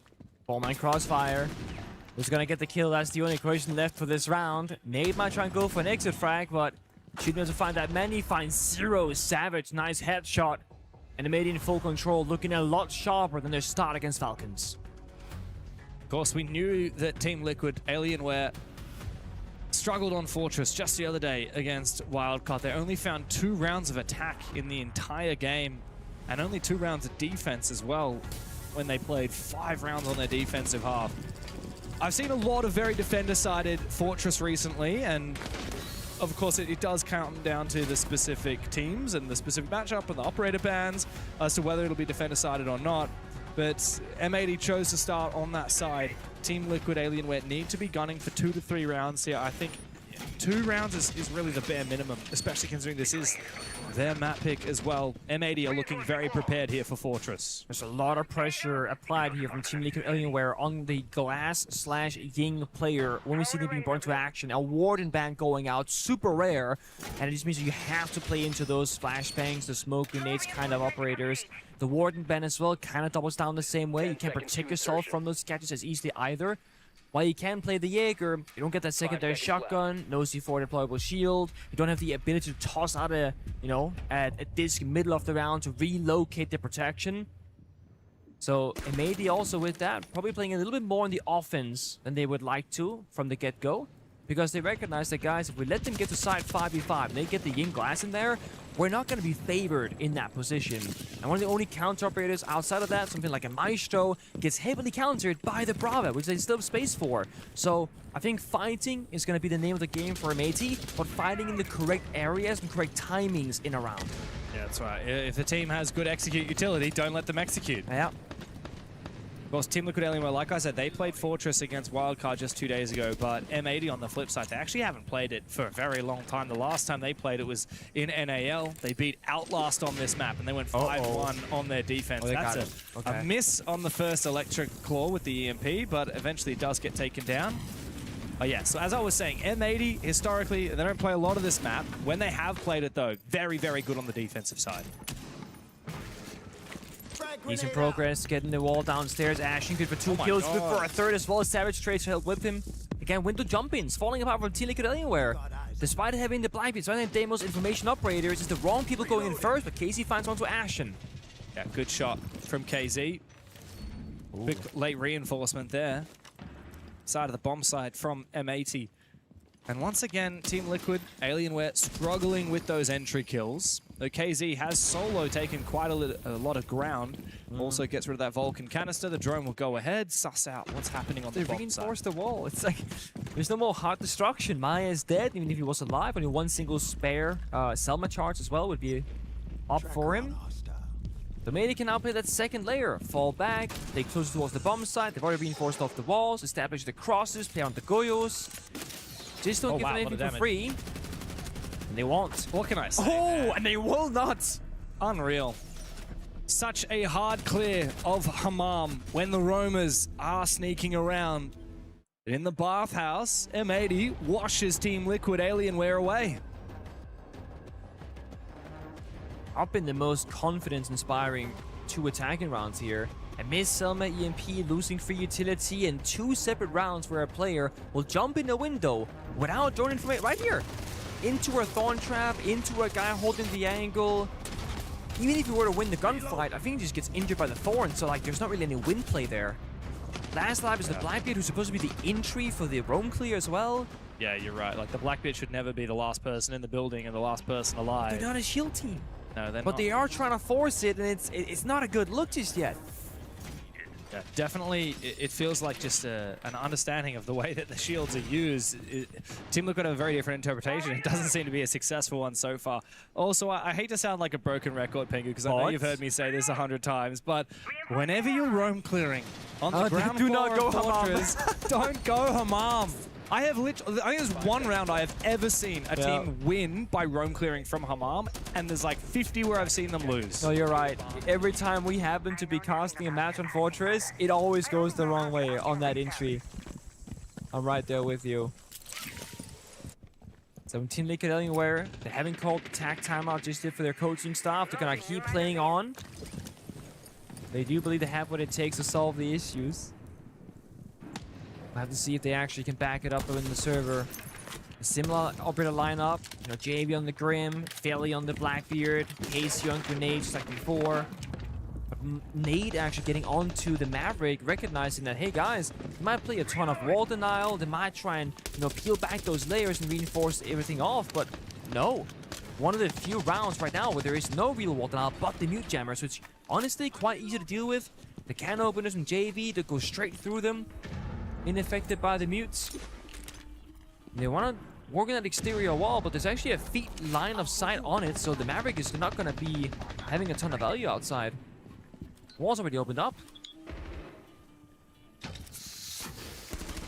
And I have to wonder how Philippox intends to use this Blackbeard this time around. It's a good way to do it. As diffuser. He does, and now he's trapped. The Tachanka will fry him. Oh and he has to go all the way down the stairs into the barbed wire. Good gap found by Maya, but he is punished. Nice thorn trap from Gunnar, but T-Law have actually done the damage here. They found most of the picks. Now Ashen and Savage are the last two left for M80, but never count out a man with a TCSG in his hand. Never count out the Lord himself. And Philippox this entire time, low HP, has been waiting for Savage to stop firing him. Stop keeping him at bay, and Philippox is just surely gonna die. There's nothing you can do. A Blackbeard up against the Tachanka, read like a book. And Savage, well, he's speaking their language right now. 3 rounds in a row for M80. Disgusting round again. M80 are so prepared for the pushes. The thorn traps in the perfect location to trade themselves back and give them that sound cue of where the attackers are entering the building from. Blackbeard last alive for another round. Ineffective as usual. Operator bans. I love the Monty ban right now. It's one of those cases where they've been kind of rough on the shields here from Team Liquid Alienware, but the Monty will grant them so much safety to that clear back to roam game, and it's a hard operator to deal with as a defender. That's gone. So if you're going to keep playing those shields, you're talking Blitz, you're talking Blackbeard, a lot tougher, which Philippox has been struggling with. On the other side, it's a Goyo ban, which talks about the clock, the timer, and maybe this is going to be Team Liquid Alienware calling attack time as they have, and playing a little bit slower. A little bit more fundamental. Step 1, make sure we drone it. Step 2, breach the wall. Step 3, hopefully go for a plant. Yeah, what is Igor saying to the boys right now? One of the most enthusiastic coaches that we see. He has so much energy, and he always has a lot to say as well to his team in these tactical timeouts. He speaks very fast, but he speaks with a lot of authority as well. He's taken tactical timeouts in so many different countries all around the world. He's seen his team raise the trophy in Denmark, in the USA, in Brazil, twice in Brazil actually.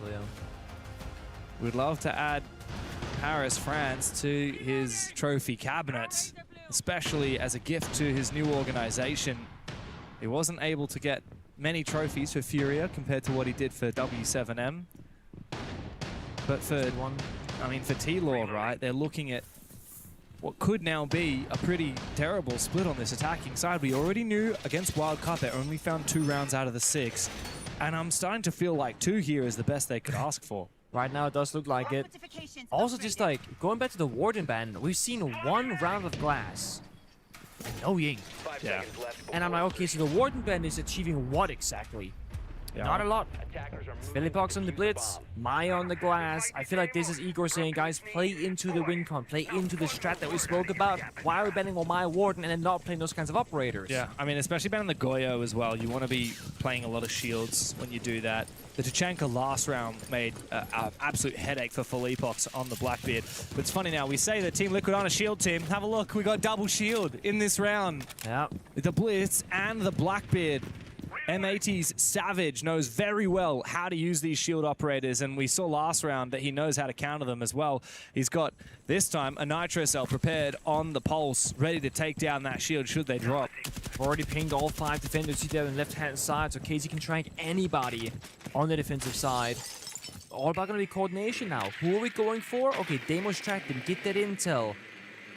But first, can we gain that foothold in the building? Oh, he sees him. Initial injury, sees the feet. Does he get someone else to sit on that camera? He doesn't at the moment, so he's going with that info. He draws out the peak thanks to the noise that he's made, and he almost finds a second one, but M80 seem to be everywhere. Wow. I can't believe that not only was there a player in the renovation tower to peek him from up above the ladder, which, by the way, he did actually read, there was also a second one. Gunner ready to swing him from down below. Gonna try and think about this. Was it a worthwhile peak? I mean, yes, because you took down the smoke. That's going to give more freedom here for JV and Philly Fox playing those shield operators. So the smoke is dead. Goyo's banned away. A lot of freedom. But who's going to do the entry job? Who's going to enter the building? The two people right here, the shield and the glass. Oh, wow. Big peek there from JV. Wants to try and take the gunfight. Surely there's no way that Gunner survives here. The nade will injure him. JV will finish him off. Great usage of the smoke as well to give a little bit of cover. Well played now from T-Law. They're starting to use these shields properly, and they've got the glass to support as well. By the bomb site walls right now, let's keep it off for a second. But there's going to be a double shield push with the glass, so limited ways of taking those gunfights. DMR, low fire rate, and just pistols. No one's watching the breach. Savage wants to make a play here. Both of these players from T-Law are looking different directions. Now Savage has found his gap thanks to Gavin taking down Maya. It's two shields up for T-Law, but Diffuser on the floor. And Savage and Gavin help on out. It's Nade now on a 1v2 with Diffuser still injured. Nade with the flash, but Gavin peeks directly into it. Such a critical win for M80. Team Liquid Alienware were the closest they've been so far to a round win. And the North Americans say not just yet. A great swing there at the end. Gavin recognized that, hey, either I run to my right-hand side when he can cut off my runner when I'll just die while I'm blinded, or I stay in the corner, he can push me for free. So saying, you know what, I'm gonna go for the swing, get the pre-fire through while he's sprinting towards me. Again, immediate, the right players in the right location peek together, making that 1 versus 1 against a shield, a 2 versus 1 in their favor. Yeah. Two shields dying while ADSing, by the way. Yeah, that's the thing. When you have double shield and glass, taking those fights is so uncomfortable. It looks like a solid position to be in, but it's not. You have awful weaponry. No smoke grenades to peek through. The shields are both flowing HP from the earlier battle. And I mean, if you want to play this heavily into the shields and not the Ying glass, maybe some trap ops should have been banned and not the Warden Wamai. Because again, I want to see the Ying like every round. Yeah. I want to see the Blitz get in there and get active, which they have tried, but again, super unsuccessfully. 0-4 for Friendly Box. Shield almost every round. JV 1-4, playing some shield, some guns. I mean, you know, only one guy is finding kills, that's KZ. He's sitting on 4-4 right now. Yeah, no, you're right. I think Team Liquid Alienware just really have struggled in this half to try and figure out the best way to crack in to this map, and I think the solid snake ban is also a large part of that. Oh, almost a chance there for Ashen. Does go for the re-peek, and JV goes down 1-5 for JV today. Gunner is just laughing and smiling at the player kill. He's holding his grin in right now. What? I really do feel like Team Liquid Alienware want to go for these lurks. We saw it last round from KZ, but that's why the solid snake ban has been so impactful. Instead, they're running that Deimos. Now they're not even running any at all. They're really just going into, as you said, the win con of that Warden ban, getting nade on the Ying. Yeah, but when you keep losing an early member like this, an influential one, last round there was going to be Casey on the Deimos, the roam clearer. Now it's JV, the plant protector, that can help enable the push, right? You can actually EMP, you know, the Thorn Razor Blooms, the Ella Mines, the Smoke Cannons, the Mid-Air, the Nari Lasers, so much value. And it's again JV who dies on the Thatcher. So it leaves up even more pressure now for Nade as the Ying to be the difference maker. For Casey and Philippox to make the push happen off that flashbang later on in this round. But the first question I guess that we have to raise, can they even break the bomb site apart to begin with? They're using Nade's shotgun to try and do that at the moment. No Vert operator dedicated for what is usually a very Vert-centric site. I think the key here for me is going to be, will Team Liquid Alienware be able to take Infirmary, or Medbay as it's often known? There are so many traps in there, and also the Denari lasers on the hatch. Yeah. But the Ying is one of the best ingredients to try and take control of Medbay. And the Blitz as well. In theory, they have all they need. Problem is, all of the traps that M80 have to prevent them from breaking in. Hot counters. Also, mind you, Gunner is sitting on 2 spare Asami barriers in pocket. Producing there right now. Candelas, and they peek off it as well. Nade is down. No more Ying. No more pushing power. Well played from Ashen straight into Medbay. But Philippox will lose his fight as well. Gunner's created a fortress here on Fortress thanks to those keeper barriers. KZ and Maya, 2 of the star fraggers from Team Liquid Alienware now.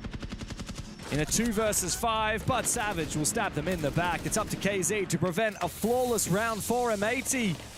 T-Law picked the map, but M80 have picked them apart. What can KZ do? The Lion has been silenced. 1v5 would be a dream, but M80 are not going to fall for that. They'll sit back and wait. Gavin, hungry for a 6th kill in this game, peeks at the right moment. He's toying with him. KZ finally takes him down. One of the last bullets in the magazine. There's plenty more to be done now. No defuse. It's locked down inside of medbay. As M80 just sit and hold their positions. They will not feed him whatsoever. Meanwhile, Ashen is taunting him from outside the building. KZ is going to bait and wait for his chance. He will find nothing. M80, on the other hand, they found a 5th round. Ridiculous. Again, all the small areas of this game right now, M80 just winning. Candela goes out, they get the swing, they get the kill, and in case they don't get the kill, gonna start at popping, keep barriers left and right to protect himself from getting pushed on those doorways. On the other side though, Team Liquid Anywhere getting spawn peak 2 rounds now, losing crucial operators, and the push was not synchronized. Felipox was deep in medbay, while Ying is dying outside the building, while they have 2 players upstairs shotgunning the floor apart. Because like you said, there's no Sledge, there's no Ram, there's no Bug, there's a Ying shotgun. Yeah. Who was also the enabler of the push downstairs after. It's actually a very hard bomb site to clear, even once you have the vert, because the vert doesn't actually cover the whole bomb site. And funnily enough, medbay, which isn't the bomb site by the way, but is the most important room, there's no vert to get in there. So we needed a Flores, or we needed, even the Thatcher I don't think would have been enough. Like we needed explosives, some real explosives from T-Law to take down the Azami, flush him out of that position, and it certainly didn't help that the Ying immediately died to a peek from Gavin when he was trying to take in Courtyard. It just feels like Team Liquid Alienware just have no idea what to do in each round. They're always misreading the win conditions. Hey, they got the glass and the Ying. The thing is, it's finally happened. But this game isn't as simple, Pengu, as you ban Warden, pick operators that are really good. It's a good start. It's a good start, yeah, but that alone is not enough. They banned the Warden Wamai and they played Ying twice and Glass twice independently, not together. It feels like a little bit from the outside, right? That Team Liquid Alienware, they want to cheese these rounds. You know, be outside the building and then be in the side and winning. So they're skipping all these steps of roam clearing, taking control, and I love using the phrase of getting a foothold in the building. When you get that foothold, it means that you can comfortably go on drones, you're not being pressured in the gunfight, you're not worried about getting flanked, you can think very clearly in the server, and you're progressing. But they just jump on in, like I said, and they die! Yeah, I don't know what's going on here, but it is a very aggressive rush directly into the bomb site. Felipox has found his first 2 kills of the game with the glass. And Savage has not been in position to deny the plan. In fact, he will go down. The first round finally on the board for Team Liquid Alienware on the back of an explosive glass rush. Finally, the Brazilians have a round on the scoreboard and perhaps a chance here on Fortress. So actually, it is that easy. You pick Glass in together with the Warden gun and you win him out immediately. Right off the rip, James. They should have done this, not the strat. Do you want to fight? But the operators. Do you actually want to fight? You look like a farmer today, so I'm not going to do it because they got that buff. I ain't got that buff today, I've been working the field. I've been working the fields, carrying the loads. I'll set my dogs on you. You'll what? I'll be setting my dogs on you. Like, okay. Not those dogs. That's it. Is that I didn't know that it was that easy to get you to bark for me. I've been trying. I mean, Rob started it. I just continue. I'm not sure the mic picked that up. Barking at me. He's a background barker right now. but I mean, I know the game isn't as simple as like you pick the in-glass, you win the round because then every team would do it. But when you're banning the Warden, you have to unless you're trolling. Yeah, otherwise, I feel like it is that simple. Yeah. Otherwise, why are we banning the Warden? No, I do agree with you. I do agree with you. I think leveraging the glass was a great idea, but it's not the only thing that went wrong for Team Liquid in those first 5 rounds, that's for sure. But yeah, I think you said it really well when you said Team Liquid Anywhere are kind of trying to cheese these rounds. They even did when they were using the Ying and Glass. It wasn't necessarily the perfectly thought out plan. It's a lot of spam util, spam bodies, and we'll probably win. And that's exactly what happened. I mean, they technically lost Maya straight away, but at the end of the day, they push all together, and even if Maya falls, someone else will find that gap on the bomb site, and if you force the plant down, it pretty much means GG in the round. It was a bit scary because if M80 had information that the plant was going down, they did have the Shanka, they'd have a ton of plant denial, but they quite literally just didn't have a clue. That could have very easily been a rush that was going to be stopped, and you see the player cams from M80's side, they're signaling things with their hands. I'm not sure what they're signaling there. Savage and Gavin. Looks like Savage is explaining. The experienced IGL says, so Gavin, what you want to do is you want to put your hands like this. They're not too bothered, it seems like, right? You lose that last round? Ah, guys, 5-1-1/2. Look, all they need is 2 rounds on the attacking side as we come to the close of the halftime timeout. Time to get back into it. Okay, are we going to see the Wamai and the Warden ban again? What do you reckon? I'm very curious what MAD are opting for because I don't have a read on it whatsoever. So I'm not even going to try. Oh, Guys, don't tell me it's don't tell me ban the Kaid. That would be so boring. That was the last thing I expected, to be honest. You can't just double down now. You can't just bet the bandit, right? There you go. Yeah. On the flip side of that, from Team Liquid Alienware, I do quite like the Blackbeard ban. I think that it's one of the shields that probably complements the M80 playstyle the most. They're a fast team, and I think Savage is really good on that Blackbeard. And that's a good move from him. I mean, it could just be a Monty round, to be honest with you. It's going to be probably one of the shields at least. I would be surprised if not, but... Didn't see any Monty last time they... Oh, it was banned... No, actually, well, yeah, sorry. It was banned against them when M80 played it against Outlast. They played a bit of Blackbeard and a little bit of Blitz, but yeah, not necessarily their favorite operators. Of course, you don't need shields. I quite like this, though, from Team Liquid Alienware. Going for the tertiary bomb site first up. Saucy. Yeah. Big changes. Get in the ram, get that verticality, get a blitz for the roam clear, get a ying for the execute.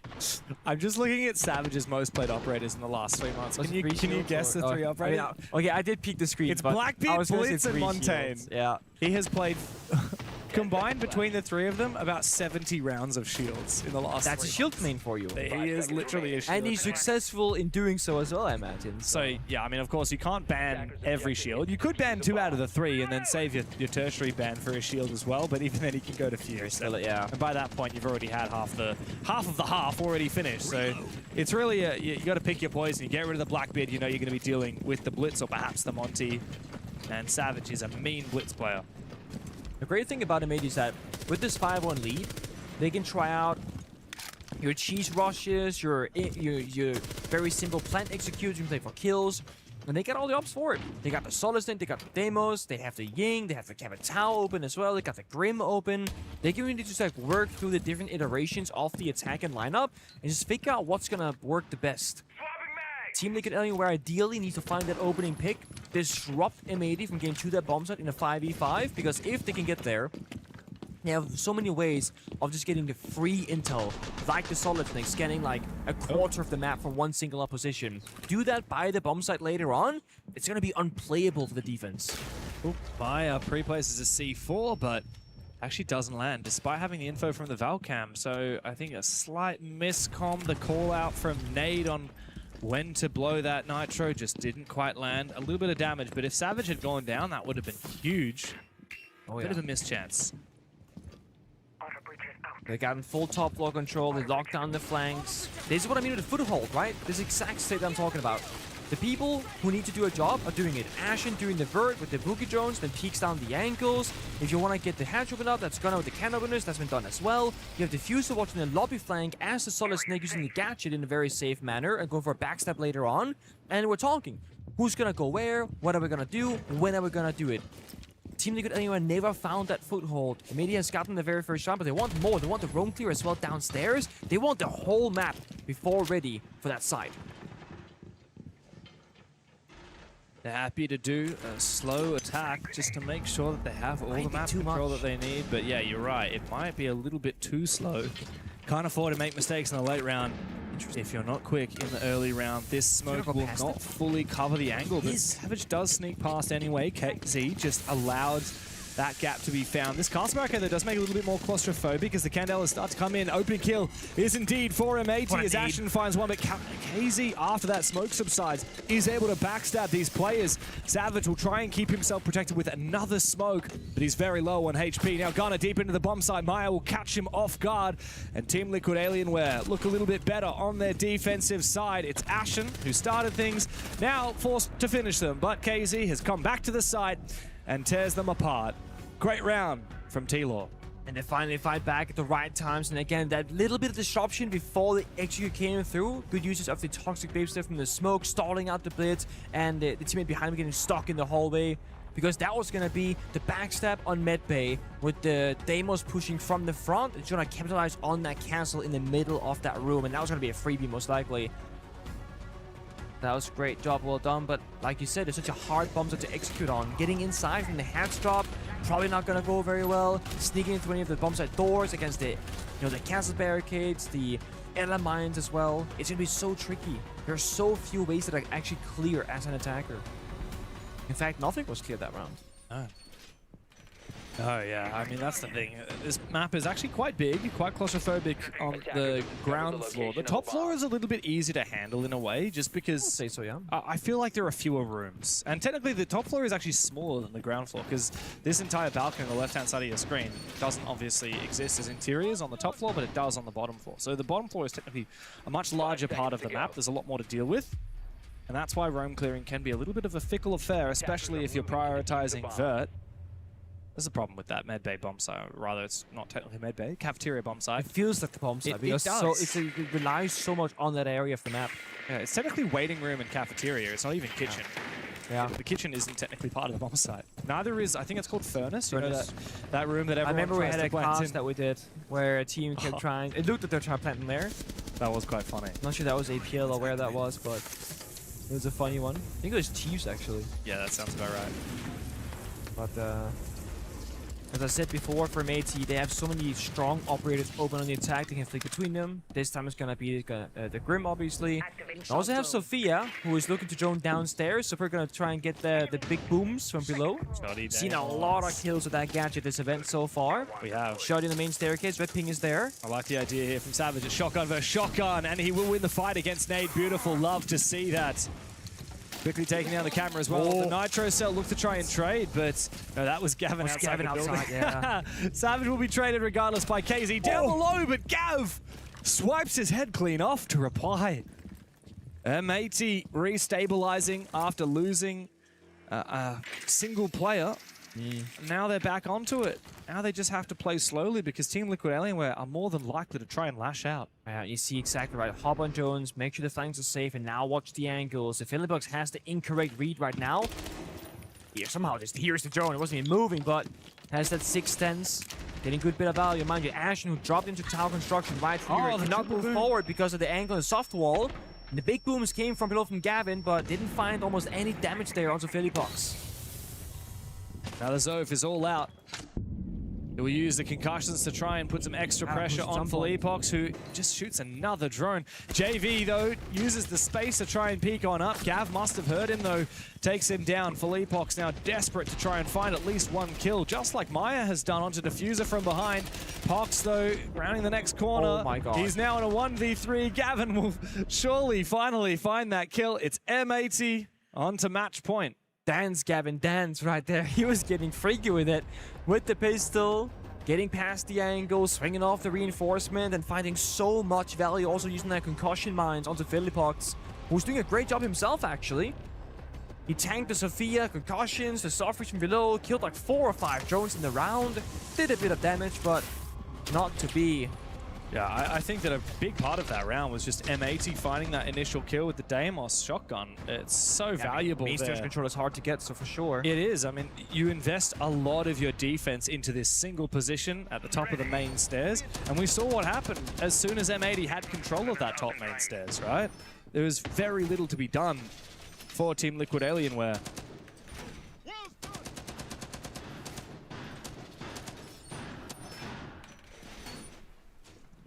To be fair, one thing that I think a lot of teams are, not sure they're missing it, but they're skipping it, is there's not a lot of vert being done leading towards that lobby portion where Savage walked in. The whole floor above the ceiling is soft. You can actually contest that. Yeah, it's kind of like Villa main stairs. It's very similar, where you have a pretty nasty angle. But again, if you're playing a rotate as a defender, you don't want the attackers to use it against you. Maybe you don't want to give them the angle for them. But if they have any operators that can just, a DMR, a Box Sophia, they'll get that hold regardless. So I feel like if you're going to play on that main staircase as a smoke operator, gotta get some support, some love.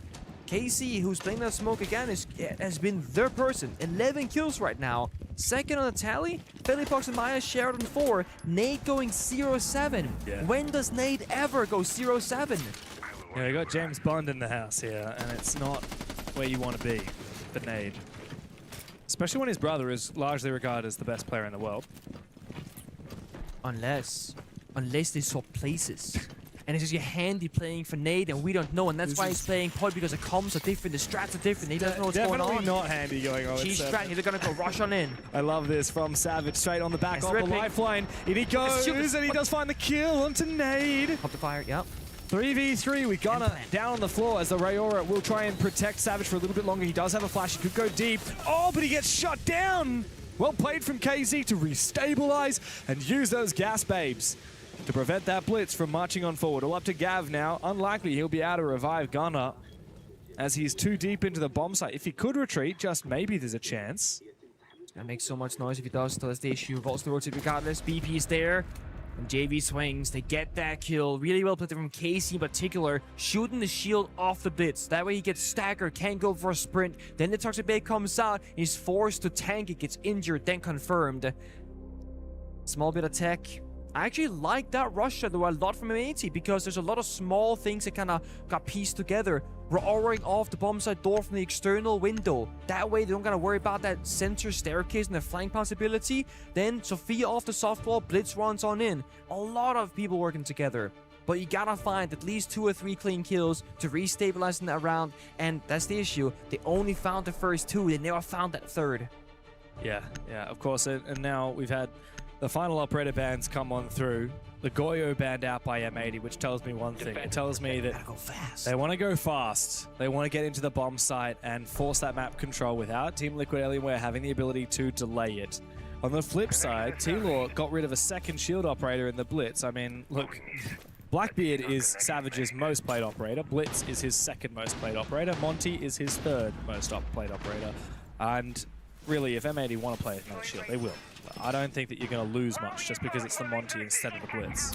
But I do like this, right? The Nara comes into action as well. It's a huge shield counter. Thorn is there for intel. The Fenrir, I mean, this is T-Law almost like changing the entire defensive structure. They're playing for denial of the entries and saying, hey, we're going to make you weaker in the gunfights to increase your own odds of winning and then fight you on our turn, on our turf. Interestingly, though, Savage actually doesn't go for a shield. Very rare to see. In fact, he's on the Lurker. He's on the Solid Snake. This is typically what you'd see a player like Ashen or Gunnar on, someone that wants to be lurking. Maybe not Ashen, but definitely Gunnar. Like it. It's a KZ type role, right? Yeah, but I kind of dig it. I like it. So if you look at the defensive lineup, it's miserable playing a shield against the Denari, the Fenrir, the Thorn. It's just so many things to juggle, and you are giving yourself less guns, but Gunnar goes down early. Speaking of guns... That's a huge kill, by the way, because that's your Twitch. Gunnar is one of the only counters to all of those trap operators that you mentioned. The Thorn, the Denari, and the Fenrir. You got the Flores, but this doesn't work the same. Rarely finds as much value. And it's just again for Team Liquid Alienware starting on the right foot in the round. And getting opening pick, that is definitely the best foot to start on. This really has felt like a drastically M80 favored game, but this round is the first time I'm looking at Team Liquid Alienware and thinking, damn, this is actually, they got hands. This is looking like if they are to make a comeback happen, I could see it starting from here. Still progressing slowly here for M80. You can definitely tell they lost the player early. Someone's got to replace those drones. Someone's got to find the intel. They're kind of just... I'm not sure they're flipping the entire attack, but... Diffuser is downstairs beneath the bomb set with the Deimos. Maybe looking for a red ping right now. They're outside the building otherwise. And no clear sign of an approach or an attack, so I'm very uncertain of what the plan is right now from M80. Gonna go for Horus Door and Horus Hallway. This is all or nothing. You fight it out, either you win your fight or you lose the round. But the Azami from Philippox has done a good job of slowing M80 down. Now they start to march their way forward. Diffuser with the... Oh no, not the hatch. Gavin's just dropped down the hatch. That was not deliberate, was it? Savage, be careful not to do the same thing. He can get some information with that Solid Snake on exactly where these players are. The IGL can then call out exactly which ones we're going for. Never mind, the IGL will be dead. And so Maya holding down Bathroom, a second player and a third likely to peek him. So much damage he can deal. Out comes the C75, but Gavin's pistol will do more damage. Quick revive now on the Diffuser. Philippox would appreciate the same hospitality from his side, but I don't think that they're going to be able to do so. Oh, my guy. Action. Was that deliberate? That can't have been deliberate. And now he just runs straight into KZ's waiting hands. There's a second player from M80 dropping down that exact same hatch. I can't believe what I'm watching right now. This is desperate now. Diffuser goes in. Gavin to support. Out with the pistol again. He actually finds the kill regardless. This guy cannot be stopped, but surely now 12 kills is all he'll get as JV swipes him down. Team Liquid Alienware, they're running this gauntlet. They want to push for overtime, and if they keep this up, that might just be possible. Round by round, they're pulling it back. They're looking better and better. Gavin on his second water bottle already. It's going to be a long game. A lot of hydration required. The Tilo will continue up this performance. Double hatch drop. It happens sometimes in a very awkward position. If this push you into bathroom that happens in the 2 versus 3 didn't go for a trade, you could plant in the corner like we saw from Gavin and have a bit of coverage. That could have honestly been an MAT round victory or post plant at least. But Maya getting those first kill and injure stalled out the attack. Tilo only 2 rounds behind now. Yeah, well, you know what's funny is in the last 5 rounds we've played, it's actually been 4 rounds won by T-Law and only 1 round won by M80. So it's, of course, that is the nature of a very defend-decided match right now, which is what we're witnessing. But yeah, I mean, it's worth thinking about like the momentum. This was 5-0 start for M80. Team Liquid have really closed that gap. But I'm not going to get too excited for them just yet. 1 more round win, and I'll start to think, okay, guys, maybe it's possible. But you do have to win all 5 of these defensive rounds. You can only afford to drop 1, and they did that very early. We're seeing that 3rd iteration now from M80. They tried the Blitz Rush, they tried the Solid Snake on Savage, now they're trying the Monty out instead. They jump out aggressively. Bit of an unlucky timing there from KC, and he's been honestly so good. Finding these 14 kills and having the confidence to just keep going for super high-risk plays when this could cost them the entire map essentially. But it's necessary to apply that pressure to keep M80 on their toes. Garner taking a bit of damage. But my eyes are going to be on Savage. It should be a step 1, step 2, step 3. Very clean round from M80 that they want to try and accomplish.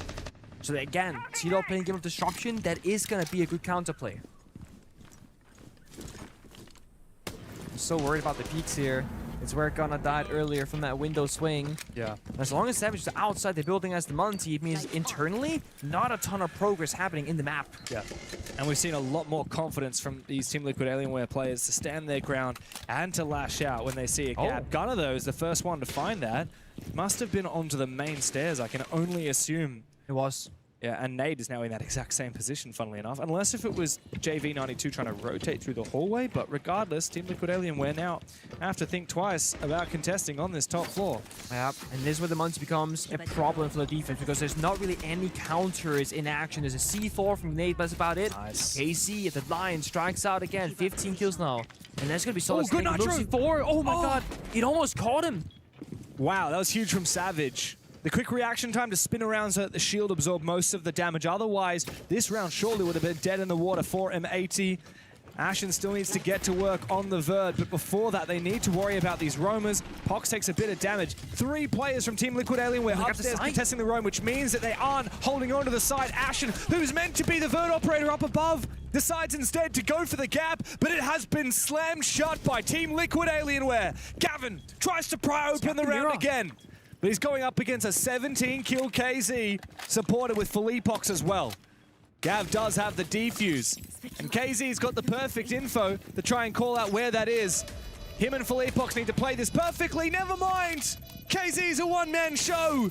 18 kills to his name, 4 in that round, and just 1 away from tying the scoreboard with M80. He just keeps saving his team time and time again. They had the bomb site, they had the gap, they had the plant, they were in the post, and yes, that was a 1v2, but still a super winnable spot there from Gavin. If he finds that victory in the gunfight, he's up against the best player in the server of KC, only trailing by 1, and this is where I get a little bit worried for mates. There's a technical timeout as well called from Fabian. They tried the Solid Snake, they tried the Blitz, that was spent away. They tried the Monty, ineffective despite the fact that there was almost no counters on the board. That Soul C4 did 80% of Savage's health bars, the Monty, and that was enough. It gets tense now for M80. 5-0 start. Ever since then, they've just found a single round. Liquid have now found 5 of their own. 1 more, we go overtime. All it takes is one attack round to win here for M80. That's all they need.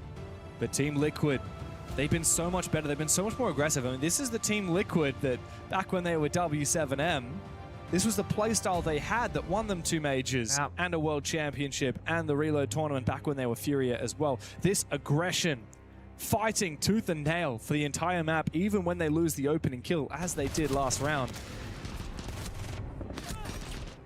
This feels like it's KC turning back the clock and his teammates staying in the future, you know? Or in the present, I suppose. Because he is fighting like that old roster, but I'm not seeing that follow-up, not seeing that coordination behind him. At least in terms of the kill department, they're not really finding their shots. I mean, JV and Nate on 3 each. KZ 18, like that's just insane. He's got more kills than the rest of his team. Oh, no, wait. Let me do some maths. Yeah, he does. He's got more kills. The rest of the team's got 17 kills. He's got 18. I mean, surely he watched Bay from Wildcard play this map yesterday, right? And he's like, you know what? 21 20. for Bay, yeah, exactly. I think it was 23, but it could be 21. Okay. I'm actually not sure, but it's low 20s. And if we're gonna go into OT, surely he's gonna join him up there. Gotta happen. Gotta happen. Thing is, KC is playing smoke for half of the defensive rounds, an operator that you don't really want to be the playmaker, that you don't want to have a high kill tally necessarily, because that gadget gets more and more value the later in the round you get. But when you're KC right now, maybe it's actually going to be the perfect operator, because if any shields get in your path, the Toxic Babes, huge counter, stalls out the shields. If you're in like a 1 versus 2 gunfight, smoke off one angle, fight the other. So it is giving KC a different way of fighting. And you also keep that SMG11, which has gotten so many kills with as a Solis player. Yeah, one thing I like here from M80 is Diffuser on the Twitch combined with Gunner on the Flores. So Gunner can prioritize any util like this barbed wire to go for these late round lurks. Diffuser can prioritize the Thorn Traps and more My Magnets. He's in the building now. He's actually going to use a normal drone. He still has one more Twitch shown in pocket, so he hasn't actually done a lot of clearing out util. This Team Liquid Alienware continue their roam, but they're peeling back slowly. They're not overcommitting. Everyone is actually on that top floor. No one down below. I can't say the same for M80. Diffuser is still downstairs as that target comes up onto JV. How does Ashen try and contest it? He's not down below. He's looking to try and contest laterally at the moment as M80 go for their roam clear. Just waiting for a cutoff right now, going for a little bit of backstep approach. They got the intel. Blossom doesn't into that room of thorns. Just pops right in the exterior. And the opening kill here could be everything. Mates here are so cautious, waiting for the rotations, gotta cover the hole from Ashen, then you can start breaching open that wall. Again, it's Savage as the Monty has to make the first push forward, has to try and clear all those corners, and it's KC, the man of the hour, who takes a fair bit of damage here to start off the round. But when it's 60 seconds to go, now against the smoke, the Shachanga, and the soda canisters of Tubarão. Yeah, that Tubarão is huge here. Combine that with the gas, which is preventing M80 from marching up that hallway. KZ keeping them at bay. This is massive for Team Liquid Alienware. Savage starts to make his way forward. KZ hasn't actually gone with a second gas, so Savage is going to get control of meeting now. Last one. Second final smoke as well. So the good news here is when Maya and KC are done using their gadgets, they're going to be gun subs. It's going to be ready for that push to come. And KC actually going for a downstairs play right now. Maybe looking for a flank late in this round, but that means that final Toxic Babe is not on side. It's not in the side, but Nade's fire is, as Team Liquid are doing everything they can to slow down M80. Maya traded back after he finds a big kill onto Ashen. The Deimos finished off, but M80 still have this Monty. He might be able to go for a plant, especially if Gavin finds that gap on a JV. I don't know. To start forcing that plant down, but KZ could 19, well be the man of the hour. 20. Make that 20 for KZ. It's now just Diffuser and Gunner, but they've got the injure onto Felipox. 21! Gunner needs to clutch up for M80, There's no time. But the Lion is roaring. He is stalking his prey. And the King of the Jungle has sent Team Liquid to overtime. With 40 seconds left in the round, down 5-6, the most important round to win for T-Law, he leaves the bomb site open in a 4v5, saying, guys, I need 20 seconds. He sprints downstairs through infirmary, to office, to lobby. He climbs the ladder, he gets into master bedroom, and he just has to trigger discipline. Waiting, only having 17 bullets, has to get a clean headshot, then denies the plant, and that final Toxic Baby kept in pocket the entire time gets tossed. Panic from M80. They vault in the rotate. He gets shot in the back once more. and the seconds, only 2 left now. There's not enough time for Gunnar or anybody else to win the round for M80. We are now in overtime. The comeback, it was started and it's been successful, and now they, T-Law, they have the momentum. Yeah, and KZ 21 kills. You said it, Bay had 23 on this map just yesterday with Wildcard. Yeah, and he's not gonna slow down, James. That's the issue with KZ. He may well be on his way. Oh man, 5 deaths as well is unbelievable. His team has won 6 rounds and he's only when he dies, they lose. That's pretty much the stat right now. Literally, that's literally how this game works.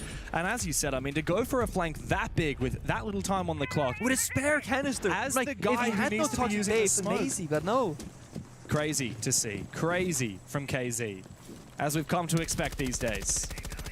Team Liquid Alienware have run the gauntlet from 0-5 down. We hit overtime. But these players, I mean, they've seen worse odds. Never forget Sao Paulo, 6-1 down. And they came back to win the championship. Never put it past these guys. It's always a possibility, and I think we saw in the player camps, the second they made you lost, it's actually Fabian sprinting over and starting fist bumping and trying to calm down the players a bit, because he recognized that they thought they had won it. They were like a second or 2 off planted with a Monty. There's going to be wraps. So a lot of frustration, I'm sure, that Fabian felt there from the players, and a bit concerned about their mental state.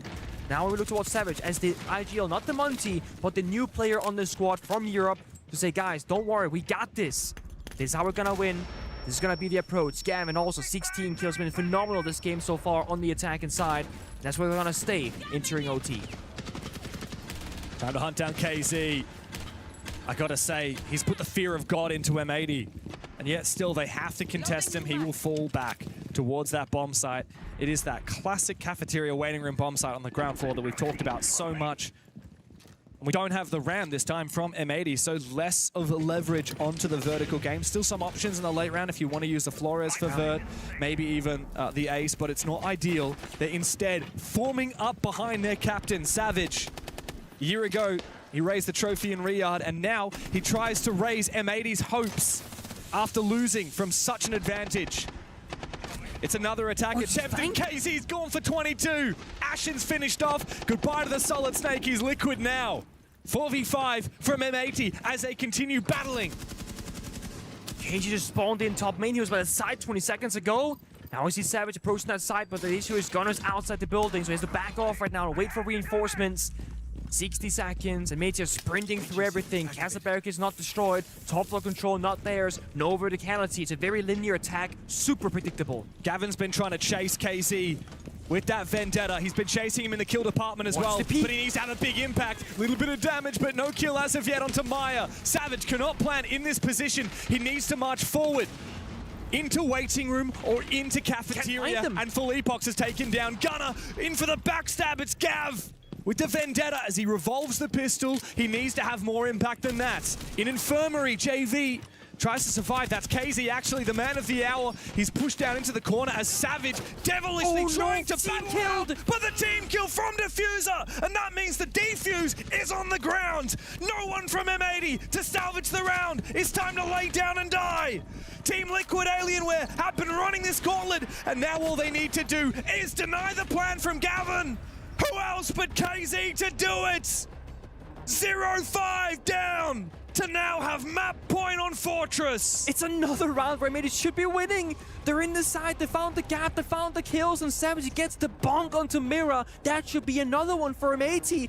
He gets one tap by his teammate right before he can confirm the kill.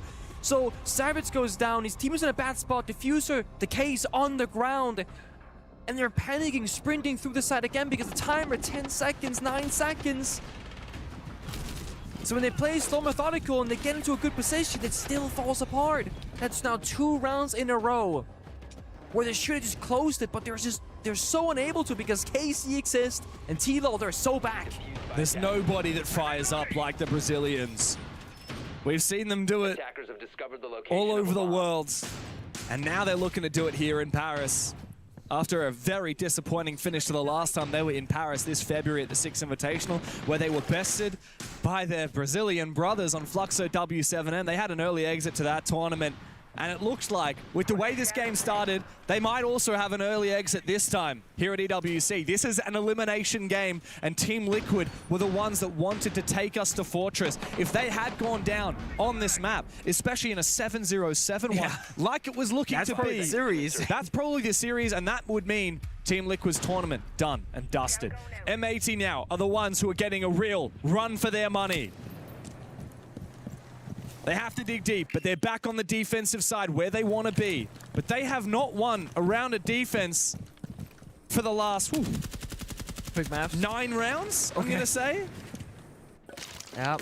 It's been a long time since that fever dream of a first 5 rounds in the first half of this game. And mind you, the mentality right now, right? We've seen Gavin so eager to fight, so confident in the server. Even he right now probably feeling that little bit of nerves. That, oh my god, if I make the wrong mistake, now we're gonna lose another round, and it's not looking good for us. They need to just mentally recover, get this round, and then just see what happens on 7-7 once they get to their attack inside. I mean, the good thing for M80 is that Philippox is back on the Blackbeard, which didn't really find him much previously during regulation. And he's outside the building, going for drones as well, so T-Law struggling to enter the building comfortably.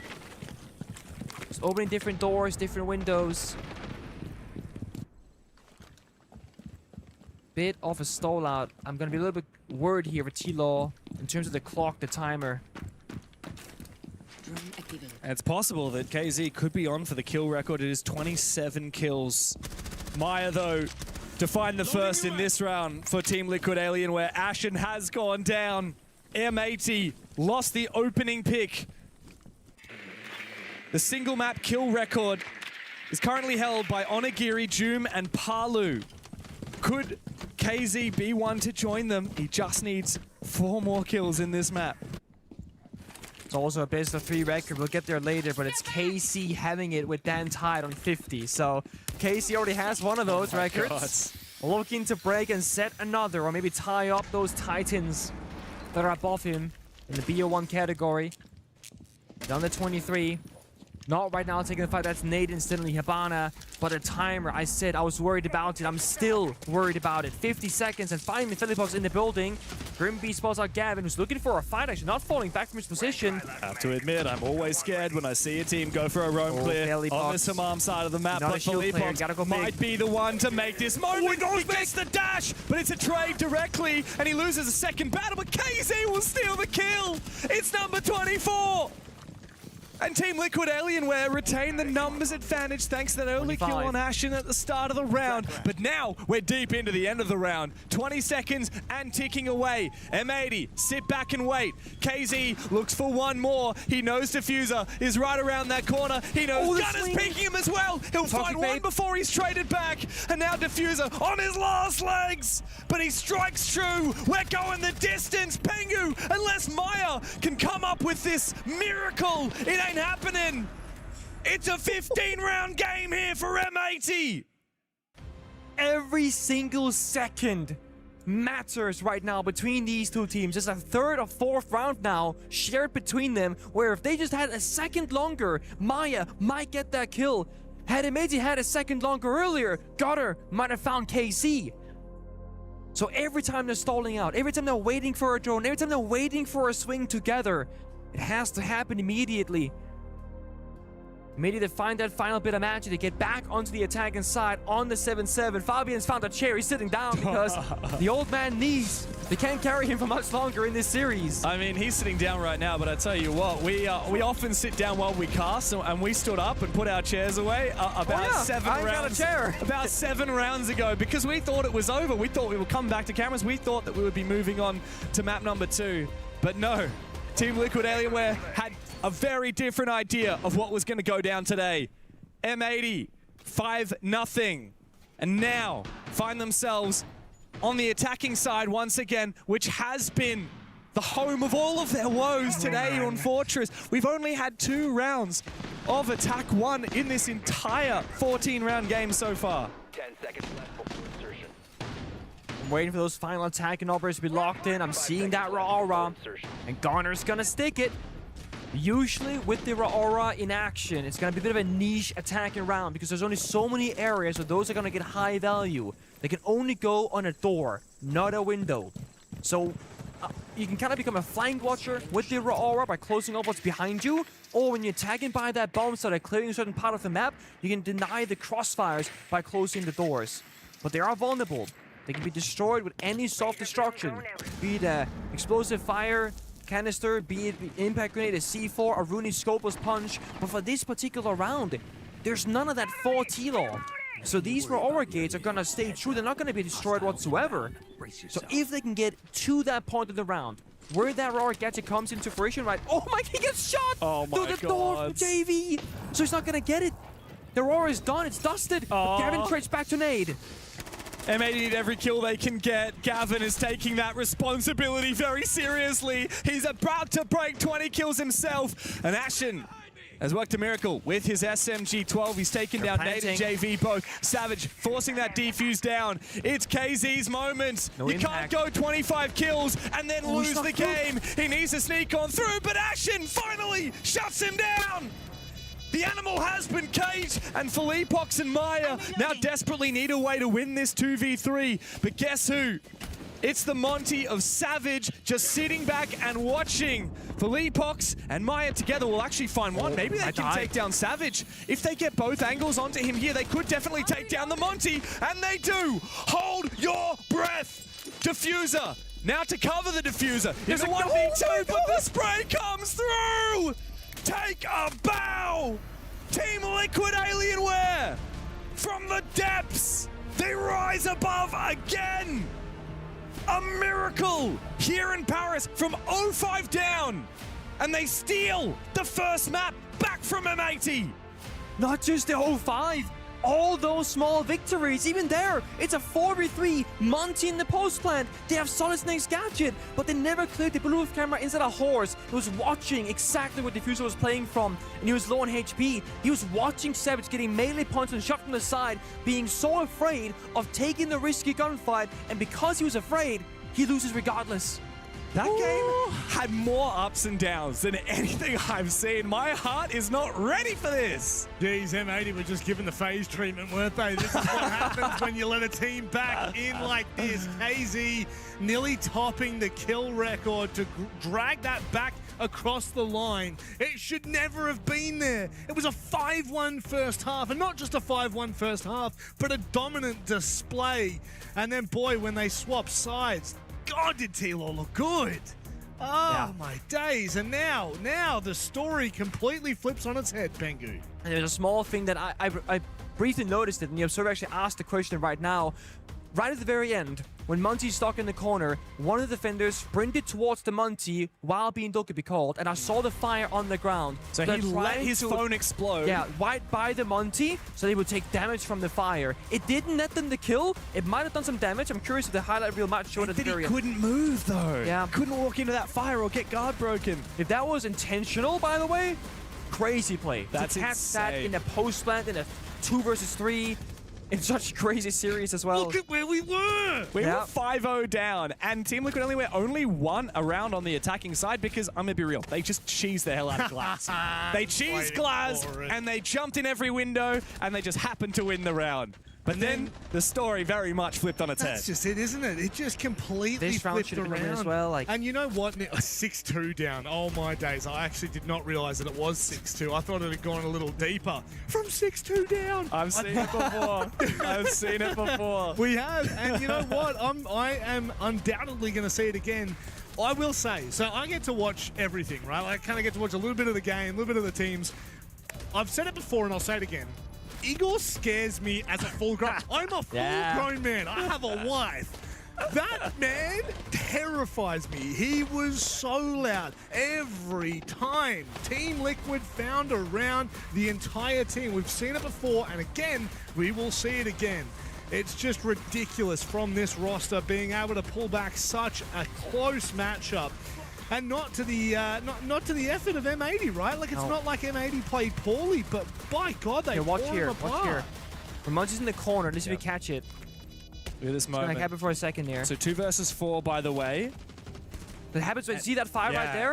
That's him running towards the Monty. The fire popped in the rotate before it turned the corner. Had that call gone off like a second, half a second later, that's going to be burning the Monty. Yeah, amazing. Great call as well from the observers. I didn't even notice that during the round. I saw noticed that the fire exploded. but yeah. I didn't think that it could possibly have been deliberate, but insane. I just cannot believe that they won that. 2v3 post-plant against a Monty. 3.57 KD. They were losing the entire time. And we're nerfing KZ with the scoreboard because this scoreboard doesn't even show how many kills he actually got, which, by the way, if you forgot, was 25 kills. Yeah, and like 6 deaths or something like that. Like, he didn't die. That's why his KD is so goddamn high. I just can't believe they did that.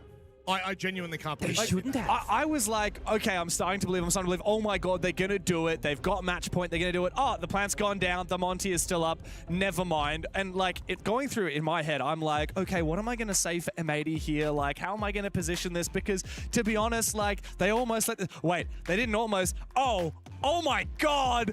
Holy crap! Are you casting again? I'm replaying this in my head. Fabian better be going out the boys. And what did he say to you guys in 2018? Do you guys like losing? Because I effing hate losing. Yeah, he really does hate losing, that old man. And I mean, we both came up to him before the stage started, or before the game started, and we said, Fabian, your tally is 1-3 against the organization. Don't make it 1-4, right? Yeah. It could be looking like a 1-4. It certainly could, and I'm glad you're talking about Fabian because he is the most coveted player that we have in Siege at the moment. He's done it all as a player, as a coach, even as a talent member. But there is one thing that eludes him, an EWC trophy, and he is hunting for it with a lot of goodwill. Hey. Hey. I'm here. What is it? It's your file. I'm just going through it. Yeah. What does it say?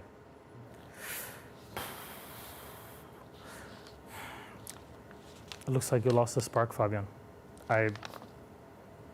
Look, EWC is the only trophy you still don't have in your cabinet. I mean, look at this. What do I say to that? It just broke you down. What? Look at this. 2023 with G2, and what next? PSG Talon? Absolute disappointment. Then, I haven't mentioned not qualifying to last year's EWC. Like, I don't even know what to say then. Sure, it ain't good, but I was there to help them. I was there to guide them. But in the end, it's not in my hands. Look, I get it, but I really need you to find that fire again. It's exactly the thing that got you winning in the first place. All those trophies, they came from somewhere. It's like a fire in your heart. See this? It's not your fault. I know. Look at me, son. It's not your fault. I know. There are no personalities in those teams. I don't think you do. Listen to me. It's not your fault. Don't fuck with me, Gassan. Not you too. Fabian, it's not your fault. It's not your fault. It's not your fault.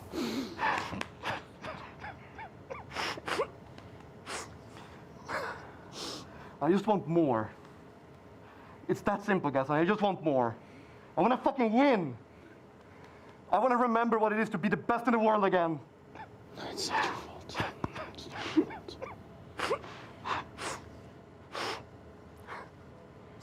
Hello, Fabian. Nice to see you. Oh, I wish I could say the same, Parker. Thank you, Fabian. You're welcome. Well, the trophy fit good in my hand last season. It might as well do this one, too. I mean, I do all the work because I'm the best player in the world.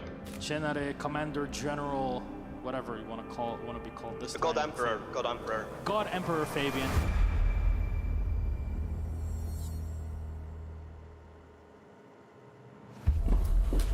You obviously don't know me then, Gassan.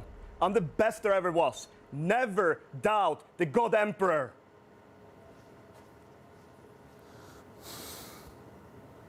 What have I done? He's back. This is easy. Do you know how easy this is for him? It is ridiculous. He doesn't even have to think about it. Although right now, maybe he does. He's down 1-0 in the series. Team Liquid Alienware took control of that in the second half, and all of a sudden, the script is completely changed here, Dev. But we do go to their map pick. Yeah, look, all I can say is Paul Atreides lost a few battles before he became the Lisan Al-Gaib, and I feel like Fabian's on his path to become the God Emperor again. He's been there once before, but look, yeah, that was a pretty embarrassing loss to go from 5-0 down, 6-2 down, 3 versus 2 post-plant with a Monty. I don't know, like, this is very much an old and the new. I mean, yeah, Fabian's from a 2018, 2019 kind of era, but the boys on the other side are the best team from 2023 to 2024. Now we're 2 years since their dynasty was forged. Yep. Who's going to survive and who's going to go home? I mean, how do you stop a player like KZ, right? Yeah, it's tough, okay, but the content piece works either way. If Fabian won that match dominantly 7-0, that's going to be him already starting that reign back to being a winner. Like you said, he hates effing losing, right? Now, they start down the map. What's not to love? The comeback begins. Gonna go slowly get back to that position. Starting down one map, that's all. Just one map down? I feel like he's done it from 2 maps worse down before. Exactly, right? It's been a lot worse before. No, the fire is there for me. I think the fire is there for Fabian. They want the trophy. They want to keep it for them. That's why they got Savage, why they got Gamma, why they have this roster they have right now. They brought Ashen in as well, by the way, right? So they have these like 3 people that I think are really worth talking about. The Ashen, the Gavin, the Savage, and they're all so influential on that map. But despite that, Casey outdid all of them. There's a lot of parallels between both of these teams, and one thing that we often talk about for people who have won it all, right? Fabian's won it all. He's still hungry for it. You know, all of the boys on an M80, 3 of them have won 2 majors now, both with the Beast Coast days and then with M80, of course. You know, Savage just won an EWC. Same with the Team Liquid guys. You know, most of them have won 2 majors and a 6 Invitational. But of course, one thing that is in common between both of these teams is sometimes you fall into a little bit of a false sense of security. You get a little bit of complacency. But now they both have players on their teams that have never won a championship before. We got Ashen, we got Maya, and now, of course, that fire, that desire to win, that passion, it has seeped back into the rest of the team, and they are so hungry to stay alive here. But one of them we will bid farewell to today. We certainly will. And right now, M80 are down. They're down the mat. It doesn't mean they're out for the count, not by any means. We've seen this happen before, and we will certainly see it happen again. They will dig their heels into this matchup, but they are going against what was an immovable object in that second half. Hopefully, they might be able to find a little bit of grit. Kickstart there.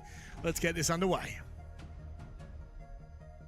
A very different map to Fortress. One thing's for sure, right? Casey can't go 25 kills back-to-back. Surely not. Well, we talked about the best of 1 kill record. The best of 3 kill record is 50, is 50 kills on land, that is. Yeah. It's actually held by KZ and Dan, tied. So KZ, look, if he gets 25 kills again, he would...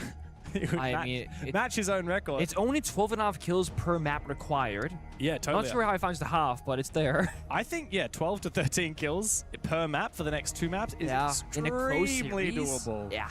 Like, I would be extremely surprised. If this goes like 7-5, 7-5, or if it goes overtime on one or both of these maps, I'd be surprised if KZ doesn't break the kill record. Of course, a big thing is when you're going from a map like Fortress onto Lair onto Chalet, very different maps, different way of, different win condition. On some of those maps, hard destruction doesn't matter a whole lot. On Fortress, we almost never spoke about the hard destruction operators because it's like can openers galore. That was all that happened.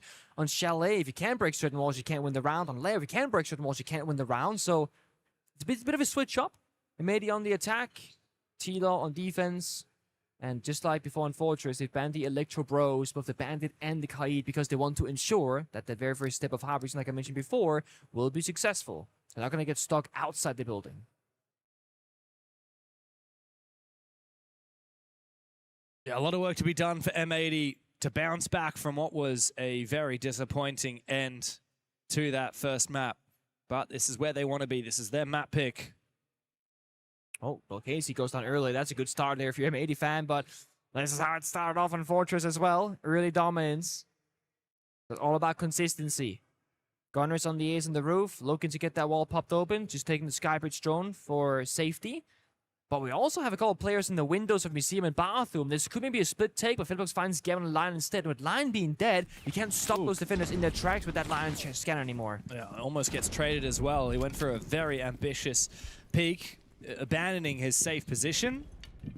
JV and Philippox both having taken a lot of damage, are extra vulnerable in the latter parts of this round, especially to the Vendetta from Ash. One bullet will mean the end of JV.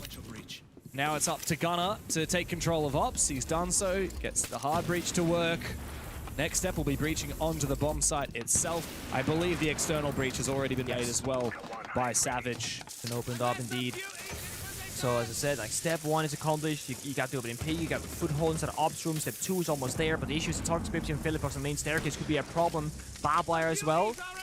JV finds Ashen. This round is going from decent to worse for M80. Yeah, how long is Pox going to be allowed to survive here? He's getting pinged out by the Grim Bees. He still has one gas babe. He also still has barbed wire. This shotgun is deadly. Diffuser from down below opens up a line of sight. This is so awkward. And it looks like the contest is going to come out from JV. That is very cheeky. Problem is now Philippox can't realistically escape without Diffuser being able to see him. So we need to see commitment here from Philippox. Rotating. They're not going to go for him. A big rotate here from Savage. And I don't know if Team Liquid Alienware are aware of it. They should have heard that. A rotate now. Diffuser can actually go for the 2 big booms. He's so close. There is enough damage from 2 shots to get a kill. Calculating. He's not entirely sure. He's on desk. And Nate is on top of the desk, so he will be able to withstand any kind of breach from below him. Flipping the attack again, by the way. Looking for ops room right now, going back to the main staircase. So they're just kind of forcing T-Law to rotate away from the main staircase, just take the ground shortly after, because now they're by the bomb site doors. Oh, he ran on the bomb here. If Diffuser gets this read right, this will be huge. A quick double tap. Oh, he gets it! While the player is moving as well. He just waited for the audio cue and he takes down Maya. That could open up a gap here for M80. Looking for the walk-in, though. That's the issue right now. Philippox there again to stop them. And Philippox will be the man of the hour with the SMG-11 traded back by Diffuser. 5 seconds. It's now Nade, who struggled, only 3 kills on the entire of the first map. Diffuser has finished off Savage, but Gunner, thankfully, can get the coverage for M80 to clutch up the first round. I'm curious if he team killed him because he was blocking from entering the bomb site, maybe. He's just in the door. But when we just saw it from the other position, I was like, what are we doing, guys? And I'm pretty sure he was body blocking his teammate and no can do. That or he was trying to plant on top of him and he kept reviving into the same bottom. Yeah. Quick thinking there. Scary stuff. Diffuser, huge for him in that round. Like, I mean, finding that double boom.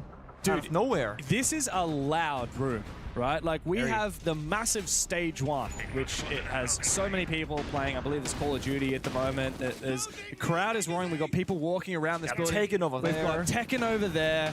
We've got the stage on the other side. And we've got 2 stages for Rainbow Six right here where we're standing.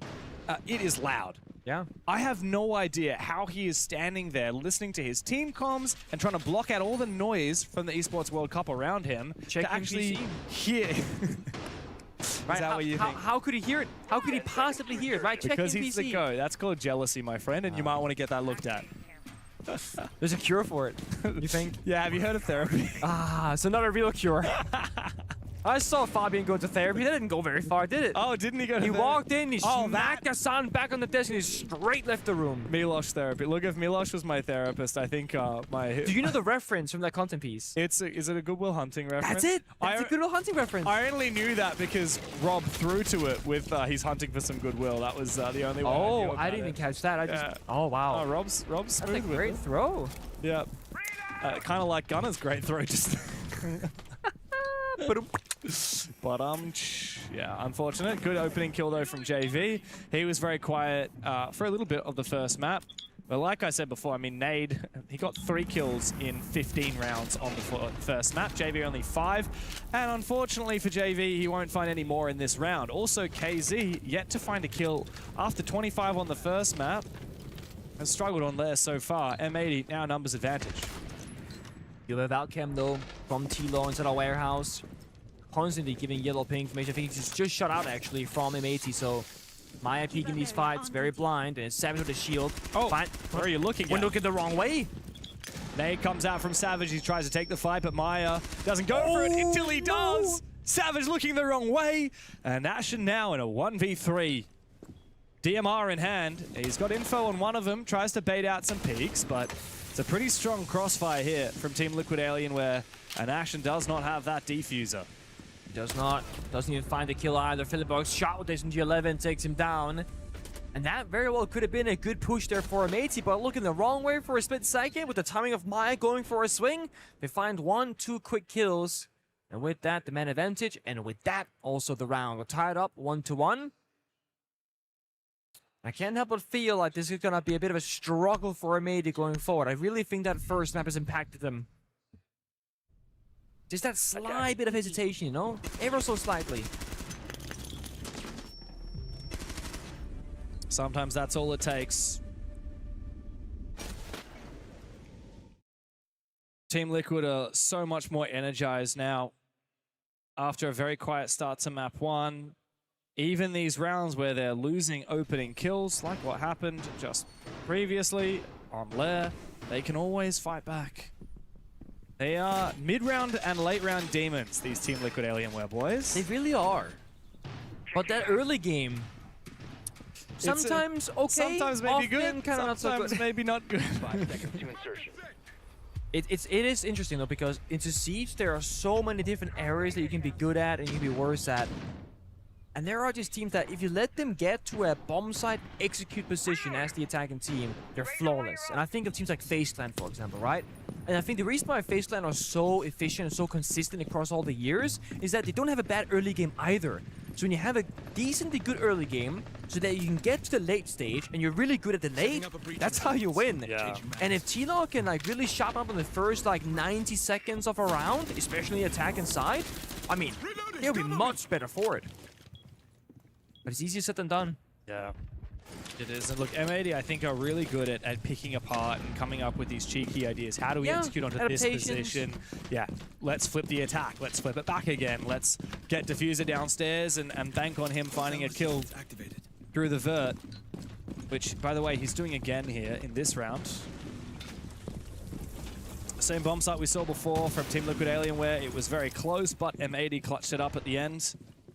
And for the most part, M80 are really talking about doing the same strat. I mean, we have almost all the same operators. The only difference is Ashen, who's now bringing to the table this Glaz. I also have the Black... I didn't realize we didn't have Blackbeard last time on this top floor. No, and also mind you that they've done a great job here to open up the external wall to the right-hand side there of Maya, but there's a Q barrier patching it up and no one's destroyed it from the attack. So the breach being open is kind of fake pressure, and they know that as well. Yeah. So Maya can peek freely by the side, but they find Philippox on the extension. Big kill, though, from the DMR of Ashen with that Glaz. He takes a lot of damage. He hasn't even used any of his smokes as of yet either. So that's still available for the late round, though he will be vulnerable to damage, tick damage away from the explosions of those Razor Blooms from JV, or perhaps from the Nitro of Nade. However, taking down Philippox on that smoke early certainly helps out. As we see Diffuser go back downstairs again, he's hoping for a little bit of information. Maybe Savage can ping out someone for him. Might be able to go for the 3 big booms. Been there before, work out to perfection, and there's still decent amount of time right now because they got time. Diffuser's downstairs, and Gunner's going for a back. So there's maybe applying pressure from many different angles at the same time. There's a rough yellow ping. Oh, he only went one. Oh, yeah, he still gets it. Give me the 3 big booms. Boom, boom, boom. JV, though, does take down Gunner. Team Liquid Alienware looking a little bit rough around the edges. 25 seconds, though. That clock will be an advantage for them. That will be their 4th player on the board. That Nitro Cell, though, for Nade will miss. How does Savage get in and look for a plant? A rotate from Ashen, but Maya is in the perfect position to take him down. Nade's also found one for himself. Beautiful usage of the Keeper barrier from Nade. But no, now it's just Savage. Nade on the other side of it on the 1-eye. The Savage starts to plant that defuse. He will have to stick it. It's an easy final kill for Nade. Beautiful round, especially from Maya on that Azami. Team Liquid Alienware take the lead. And I really think that Maya in particular has been so good from the mental perspective here at figuring out, okay, what are Amati actually doing in the server? Because we talk about phantom pressure, open door, open window, open breaches. He's keeping all his keeper barriers in pocket. He patched the main breach. He patched that museum window where he finds the glass after, because he's recognizing that Amati, they're not actually in the map. It feels like they are, but by putting down the assignment barriers, as long as they're intact, we know that it's not real pressure. It nets them a kill, it nets them a bit of safety, and there's less angles to worry about. And the reason why in that round is particularly important is that Gunner was flanking from upstream on the other side of the map. The main breach was closed, museum window was closed, and there's still barbed wire on the main stairs. They knew the only gap that they had was gonna be ups. So in the middle of that execute from M80, one player from T-Law turned his back to the execute and looked at the backstep and found Gunner as well. So they went from a 5 versus 3 effectively to a 3v3 even numbers. It's good game sense Very. from the Brazilians. Good use of the Asami, because often it's about fighting the enemy like a one-off Valcam. Another example of M80 finding so many of the typical tick boxes in a round, right? They had the opening kill, correct. They also had a vertical kill onto an instrumental linchpin player on the bomb site. That's another check bar. What did they not have? Time. And that allowed Maya to sneak into that aggressive position next to the window and find not 1, but 2 kills before he was traded on back. And really ripped away that advantage that M80 had garnered for themselves. Now, Team Liquid Alienware for the first time will take us to the tertiary bomb site, and Pengu, I have to admit, this bomb site has been one of my favorites to watch develop ever since Lair was introduced. It is so cool to see the way that defenders will hold this bomb site pretty much exclusively from above. And instead of bringing operators that are really good on the bomb site, they bring operators that are good at fortifying above the bomb site, like this Mira, like the Warden, the Smoke, and of course the Solus as well. Watching the garage camera right now, so Nuke is standing still because your footstep will still make a noise to the cam itself. Bit of a standoff downstairs, and they go off the cam, so Ashen starts walking forward, and they've actually completely missed it because of it. But then this is the dangerous part. The solid scanner can see the Nuke gadget if within range. Ashen has to be cautious of that. A lot of lurking here happening from M80. It's not just Ashen, it's also Diffuser. Wow! Savage! Worst timing for him. The second kill for Maya on the Solus. Diffuser's gone down too. That's goodbye to your Solid Snake. That's so much free information. M80 will have to do without. Ashen wants to take the fight. Out comes the Deagle and a nade to follow. But Maya says, look, I've done the damage. I can fall on back. Gavin jumps in the bathroom window. Team Liquid Alienware still have fortified positions. Ashen has to have a big impact. Nitro Cell goes out, doesn't land its mark. Ashen thinks he hasn't been seen, so he wants to go through the gap. Out comes a Deagle, finds one kill, can't follow up the double. And guess what? JV on the Warden has found both of them. It's Gunner up against the world, 1v4. And I can tell you right now, this one just ain't happening. Just more firepower right now from T-Law than ever before that we saw in Fortress. Every single player is stepping up individually. Maya in particular, so strong in the last 3 rounds. Gunner has to go huge. Mind you, this is not even the bomb site. We're just fighting the extension up above, but all 4 defenders are waiting for him. There's just no way you win this. Good angle onto Nade, who tries to commit to that mirror window even after the Selma broke underneath it. He is low on HP. All 3 players just around the corner from him, holding their crossfires, biding their time. Maya follows up his star performance earlier in the round with a closer as well. And Team Liquid starting to look like they are running away with Lair. I mean, that opening for Maya was disgusting. The second he hears a sound by that rocket door, swings it at NG11, no hesitation, gets the shotgun out, gets the second injure and kill confirmation. Matey down 1-3, they call their tactical timeout. And all the T-Law players flipping that strat book, looking for the next step on their path to victory. While Matey, they're battling to stay in this tournament. And you see Fabian right now. It's similar look we've seen before in D2 when he was coaching those boys as well, saying, guys, we know what we're doing. We're so much better than this. We've gone from anger, from disappointment, just being sad that this is all they have to offer, that this is all they can find in the rounds.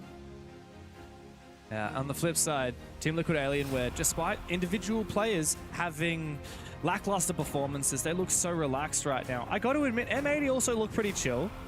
I mean, these guys have been here before, but there's a level of, especially for Fabian, like, I don't want my boys being chill. There's 2 different kinds of chill as well, even in that department, right? There's the, we're kind of sad, kind of quiet, or we're kind of just like, we're calm, we're collected. And it feels a bit like that first map, it stung, and with how the second map is starting, your brain just kind of defaults back to that, oh, this sucks. I always think about, like, there's confidence can come from 2 different places, right? Confidence can come... False and real. Confidence can come from ego. It can come from just believing that you just have this deep-seated belief that you are better. Yeah. But confidence can also come from a much more sincere place, which isn't just that you're better, it's that you actually understand. I understand what's happening in these last 4 rounds, and I understand what's going to happen in the next 4 rounds. And Yeah, I don't know. Sometimes I see teams who have a lot of confidence, but I feel like it doesn't come from a place of sincere understanding. It comes from a place of perhaps a little bit of unfounded confidence and a little bit of ego. It's also that confidence or inspiration that can come from within yourself or from external factors. You know, your teammates saying, guys, listen, we're down 0-3, but trust me, we're going to bring this back, okay? I know it. I've seen this in my dream. We're going to do this strategy. This is how we're going to do it. Hey, Savage, get off those shields. Get on this particular operator. Like, we're going to do this sort of thing. Sometimes you need somebody else to inspire you and to bring you back the confidence that you have lost. When we speak about Gavin, unfortunately, 18 kills. Now he's hitting 1-4. A good teammate right now goes, Gavin, this is your round, buddy. Get in the solid snake. Get that F2. You're going to be taking some heads. M80, focus up on that opening kill. That's step one. Focus up on taking map control. Okay, we're peeking outside the building as well. I mean, KZ's yet to find a kill since he found 25 on Fortress, and he says, guys, I just want to get on the scoreboard here. I was on track for a record. Wait, threat. Solid Snake is perfect here. I think M80 need tools to expedite this process, make things quicker, more efficient, so that they stop executing with 25 seconds left. I do think that playing it nice and slow, though, it's going to be the way forward. Utilize that IQ scanner. They're trying to bait out a C4. He's watching the Valcam, also the kind of floor beneath it. There wasn't deep. The C4 popped away. Diffuser just barely stays alive. A gunner did die earlier, so it's not looking good. And M80's attacks right now looking more and more fangless as we get deeper into the run. We're not seeing Tilo surrendering any easy gun for Zoro. Gotta give them that. They're fighting by the staircase with the smoke and the barbed wire, and they're fighting vertically with the C4s and the Valcams. It's interesting though. Usually I see teams really lean into the opposite side of the map to where Ashen is right now and focus up on that staircase because the vert really lends itself to helping take map control. And once you have the map control, once you have the... Oh my god, great read from Ashen! JV goes down. M80, instead of going for the type of attack I was thinking for, a more typical attack, they flip the switch. Nade's in a really awkward position. He gets taken down. He's having an absolute headache of a game. But M80 have finally taken some paracetamol. What? Massive round for them. They split up and they erupt onto the bomb site from all sides. Finally, they break the Team Liquid streak and they find a second round of their own. That's all Ashen, by the way. If he doesn't find that play and create that space, that push does not work out. Because all of a sudden, the person that was watching Savage's door, or the hatch rather, turns his back to it. That's when he drops, helps Ashen, and then get inside the site. It's the small things that will win or lose you around. And all they need is that one player. They can take turns to find that moment. And they have to do it by supporting each other. Bake together. Get the intel. Share it.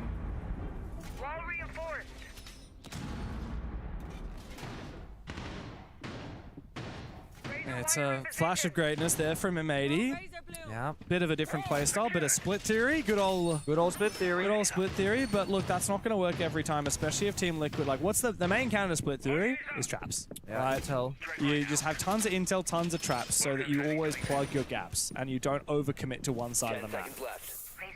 And we are seeing the Thorn here picked out. Funnily enough, there were actually no traps last round. It was Goyo, Valkyrie, Smoke, Azami, and Warden, which is a lot more power position and counter-execute. A little bit of information. No traps, no actual stopping power. So I think that's a good adaptation. Not only do we have the Thorn, but we've also got the Fenrir as well for Team Liquid Alienware. Obviously, Savage has done a great job, even without getting kills, right? Soaking up 3 bends, all the shields. Yeah. Like I said, it's his 3 most played operators in the game. Literally 1, 2, 3. I'm a little bit not skeptical, but I would have loved to see a Capital here and there, especially since that Wildbank came through. I know that Jaeger still catches the fire arrows that was buffed some time ago, but there are so many rounds of Philippox in particular is playing in a very certain position, often on a staircase. Yeah. And it's gonna trigger getting the nade in the right location, the flashbang, the Grim Beast, the Capital Fire, however, large spread. burning away at the feet of Felipox. It's true. And look, we've even seen Felipox happy to sit in the And he's Grimm's playing there bees. again. He's in this critical position. And when he's been shot with the bees before, the Kawan hives, he's happy to just stand in them. Yeah. Because he's still probably going to win that gunfight with the shotgun in close range. That's what I said before with Maya, right? He patches up this breach every single time, so it doesn't matter. Now they gotta break it, and they finally get a bit of pressure. But now T-Law in response also knows that it's no longer clear. And Maya has 3 spare in pocket still from Asami, so he can, in a 10 seconds time, close the main breach again, and if that doesn't get broken, they know it's fake pressure. Yeah. That's how T-Law can use the Asami, almost like it. We've seen this every round with the Diffuser is addicted, man. He's Get a short some help. person, dude. 3 big booms, come on. There's nothing like the dopamine hit of getting a vertical kill with Zofia. Diffuser is trying to dial back the clock a Maya's little not bit. playing there. That's the thing, right? He's playing it so smart. It's saying, okay, I understand what he's trying to do. I'm going to play much further into the bomb side. It is such a good counter to that Azami play from Maya. Diffuser wants to rotate back into that position. He's just waiting for someone. He's got a yellow ping, but I don't know if he's going to be able to get into that position. He's going to have to rotate 2 rooms across, and by that point, Maya might have rotated. Baited by the Meanwhile, he gets baited. Up above, Felipox is watching that angle from down below. And now M80 are at an impasse. They've been waiting to try and find a kill onto an anchor before they can erupt, and their method of doing so, that Sophia, has been quelched. And they started planning and applying a bit of that pressure on side. Maybe Maya gets forced to push deeper in, but they're not planting. They're not pressuring inside whatsoever. Oh. They just get shot down by the breach as well. This is perfect from Team Liquid Alien, where M80 get desperate. They run straight into those traps. They spend far too much time measuring and not enough time getting active. Finally, Gunner gets in the building, but guess what? He's the last one. JV! A bit of life, finally, out of JV. As Team Liquid Alienware cap off what was a very powerful half, 4 rounds on their defense. A little bit disappointed there, though, I gotta say. Like, if you just get the A's into Ops Room, which they had, you open up the internal bomb site wall, which they did, you walk in with the diffuser, you start planting. There is one thing that T-Law can do against you. Throw out the Toxic Babes, there's 3 of them. You got over 60 seconds, that's not gonna last. And then I'm thinking, okay, well, no one can flank them downstairs because that's where Diffuser was playing, looking for that big boom kill.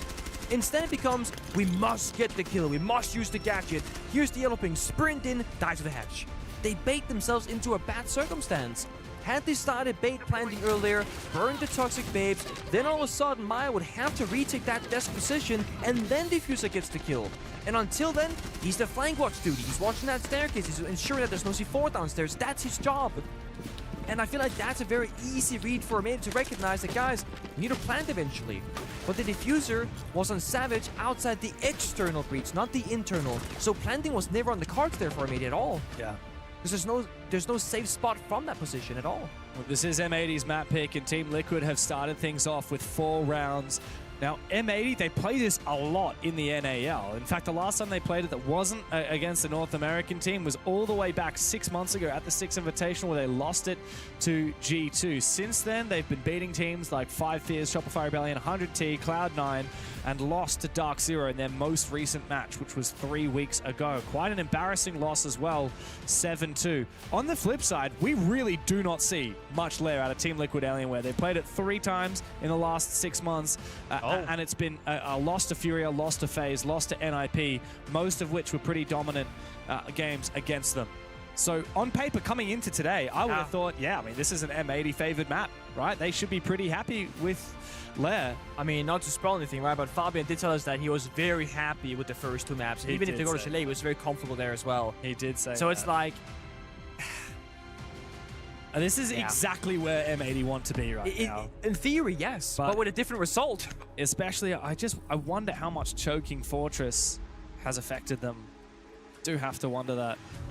Oh, well, they were a lot better on their defensive Fortress than they were on their attack. Maybe it'll be the same story here. I don't expect a 5-1 half from them like they achieved on that first map, but look, anything's possible.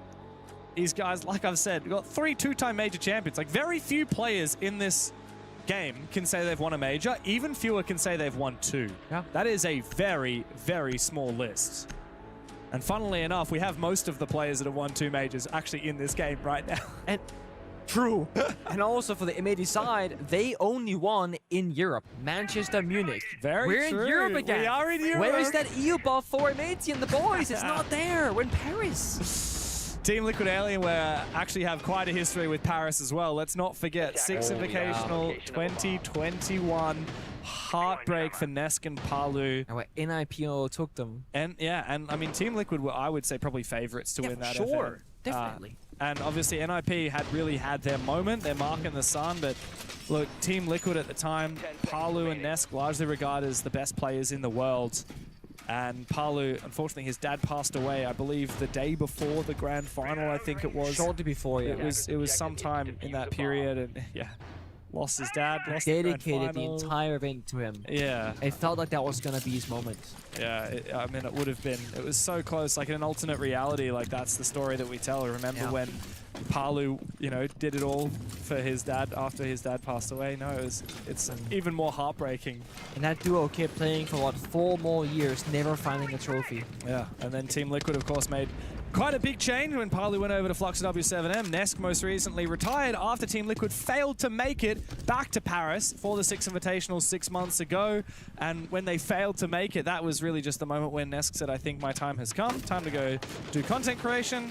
And after the JV Felipox, Nade, and KZ, and the boys had a bit of a disappointing performance with Furia, they decided maybe it's our time to go forge a new legacy with a different organization. They're looking pretty good here. Nade from down below. Love to see the vertical game from Nade, especially now that he's going positive again after a quiet start to the series on Fortress. But for Felipox, a little bit awkward as he tries to rotate into the bomb site. A little bit solo though. Nade surely will find something back again for Liquid.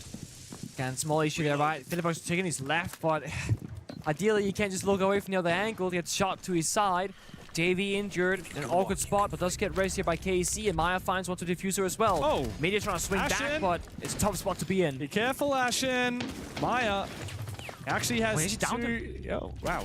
He has got the down onto Ashen, indeed. The pressure from down below from Nade has been a dream for Team Liquid, as Gavin, no ACOG by the way, on the DMR, finds himself in a 1v3, and he's taking a lot of damage. Nade down below is really ramping up the pressure. He has been instrumental. And while KZ delivers the killing blow, it is Nade who is the MVP of the round for Team Liquid Alienware. Ridiculous value there from Bok. I mean, that is absurd, finding so much damage, even a couple of kills and a confirmation on the injure. I feel like he's just like tracing people to the floor. No yellow pings, just sound cues and good bit of understanding of where that safety would be from the defense. Who cares about SenVale? We're rolling back the clock. Yeah. We're going old school. But I love it. One thing that I honestly feel like has been missing from Lair for quite some time is the verticality. It feels like people that used to play demos where they would track people, now is what they did. It's not super common even now that we see, you know, the Bok downstairs, Sophia, etc. But a lot of focus to that point of contact for both of these teams, and I'm so for it because there's so much self-destruction. It is such a good way of dealing with a problem. And to my big surprise of both of these two teams on the attacking side, banning out the Wamai, we're still not seeing a Capitao, as I literally say the word. Felipox is hovering it from the Blitz, but I feel like Capitao for MAT in particular, but also with Tilo in that first round, very influential, can find a lot of value because Lair often will be about 1 or 2 key positions for the defense that they're really fortifying, whether it be a mirror window or Q barrier or just like a lot of guns protecting it, and Capitao goes straight through that setup. Well, we could be just 2 rounds away from Team Liquid finishing this off. And for M80, a 2nd place finish in the NAL, not even dropping a single best of 1 in the group stage, and only losing to Wildcard in the playoffs, the best team from North America right now. They have been looking so hot, and they are a shadow of their usual selves today. Team Liquid have been running circles around M80. I don't like this, James. We're seeing Mira, Goyo, Valkyrie, some double C4, triple C4 action star from downstairs. And yet we're peeking Rocket Door, peeking Ops window, losing Gunner early. At least they get a permanent cam watcher for the Valcams, but I don't think that's the trait that you want to go with. I think you'd rather have that C4 and that player up alive. Especially Gunner, who was the MVP of the first major that him, Gavin, and Diffuser won together way back in Manchester. He actually still holds the best of 5 kill record as well, and he has been very quiet today. He has not had a big performance. He's been the 2nd lowest rated player on his team. Oh, it's been a bit of a struggle in the last few rounds. We're actually seeing KC on the Blitz now. And he just starts right-clicking Ashen. Right when we say the words this kill is record. the issue about Casey on Shields. He's too eager for the fight. There's still a barbed wire on the ground. To be fair, we did cast a curse him. As soon as you say the word kill record, it's not happening. You're right. He had 25 on the first map. Now he's had 2. Falls early. Mind you, if he had been alive with the Blitz, you can capture fire off the top of that staircase, force back the Warden a bit further, and try and take it more, you know, on your side gunfight. Yo, isn't the 12 shotgun great in close quarters? Not so much on further distances. Gav looks kind of tempted here, though, to go for something. Never mind. My God, Nade. We ragged on him a lot on Fortress. His team dragged him across the line there. Now he's dragging them back again. He's playing the Vert on the tack with the Buck and now with the Ram, tearing apart this map. As Maya looks to try and take a staircase that seems to be completely free. M80 have vacated it. They've given up so much map control. Ashen looks to try and contest it back again. C4 in pocket, but the shotgun in hand. Great shot onto Maya. Goodbye to the Solid Snake. M80 have just a moment now to try and stall out Team Liquid Alienware. 20 seconds to go. Very desynchronized there, right? No verticality from the Ram to help, you know, take that staircase control from Maya. Despite having that gadget information, Force maybe just drop down his head. There's 10 seconds left. That staircase. There's not enough time to go down it. Yeah, they don't have much time at all, but Philippox is able to finish off what was left of Ashen on low HP. A desperate last-minute push into the bomb site, but the cover is not going to be there from Nade. Philippox forcing it down. It's up to JV to make sure that he can prevent the Diffuser from getting denied, but Diffuser himself will finally swoop in for M80. A much-needed round to stave off match point against them. The North Americans refuse to go down without a fight. They are refusing, but there's also this T-Lock giving them a little bit too much wiggle room in the server again. Not getting the Boogie Drone, not getting the Vert. Maya solo dev, KC solo dev, not getting to utilize their gadgetry or the particular shield operator of the Blitz. That shouldn't be happening much more from them. I think they're all sitting there now silencing guys. We had free opening pick. We had the perfect setup. We had plenty of time before things went sour. And that's how we lose the round? That is not good enough. But Ashen and Diffuser taking that round into their own hands. We need more of that from them. Pick the fights at the right time in the right areas. I don't think going for a spawn pick is what you need, but when you go for that fight, it has to make sense. Before your back's against the wall, but also not so early that there is a full 3 minutes to play with. It's somewhere in the middle. M80 has to suffer through the more bomb sites. So the issue with winning is you gotta go to a arguably weaker and weaker site based off that rotation. So you're gonna go back top floor, and this one is tricky. On one hand, it feels very easy to defend. There's only a couple angles to be attacked from. On the other hand, though, it feels so hard to defend because that verticality downstairs, the power-ups like the Capital, the shields, the information gathering ups. So they get a bit of everything, a bit of intel. And operators like your Thorn for the jump-ins. Plant denial twice in the smoke and Tashanga, and they're gonna play that Asami and Goyo, which can stall out the round. So it feels like maybe they're saying, let's not go for gunfights, let's play that util game. God, it is loud here. This got really loud. I don't know what's going on the other stage. Counting something down. I cannot wait until we get onto the main stage for our playoffs. It's gonna be so exciting. Of course, the winner here will survive for yet another day, but they will not be out of the woods as of yet. The winner of this match will have to face CAG by Varel, the APAC team that have looked the best this event so far, that have already knocked out Shopify Rebellion. M80 and Team Liquid Alienware are currently battling for the right to go and play that qualification match. That's the heartbreaking thing here, Pengu. Both these teams are fighting against elimination. Yeah, it's not all but the win doesn't mean that you're on to the playoffs, not just yet. It's all about playing for that longevity. You knew when you signed up, you knew when you qualified, there's going to be a long tournament once you get boots on the ground. I mean, it'll be a fairly short tournament for whoever loses here. That'll be 0-2, a single best of 1 loss and then a single best of 3 loss, and you fly straight back home. A max of 4 maps. It's a bit of a shame. Playing in such a lovely environment, on a stage. Wow, that's a deep gas. Supporting you, very deep gas. Oh, Nash gets caught punished because the repeller from Nade is perfect. Doesn't get impacted by the Toxic Babe, doesn't take damage, so the angle is safe and clear. And it's second round in a row now where Mate is starting the back foot, this time losing the smoke.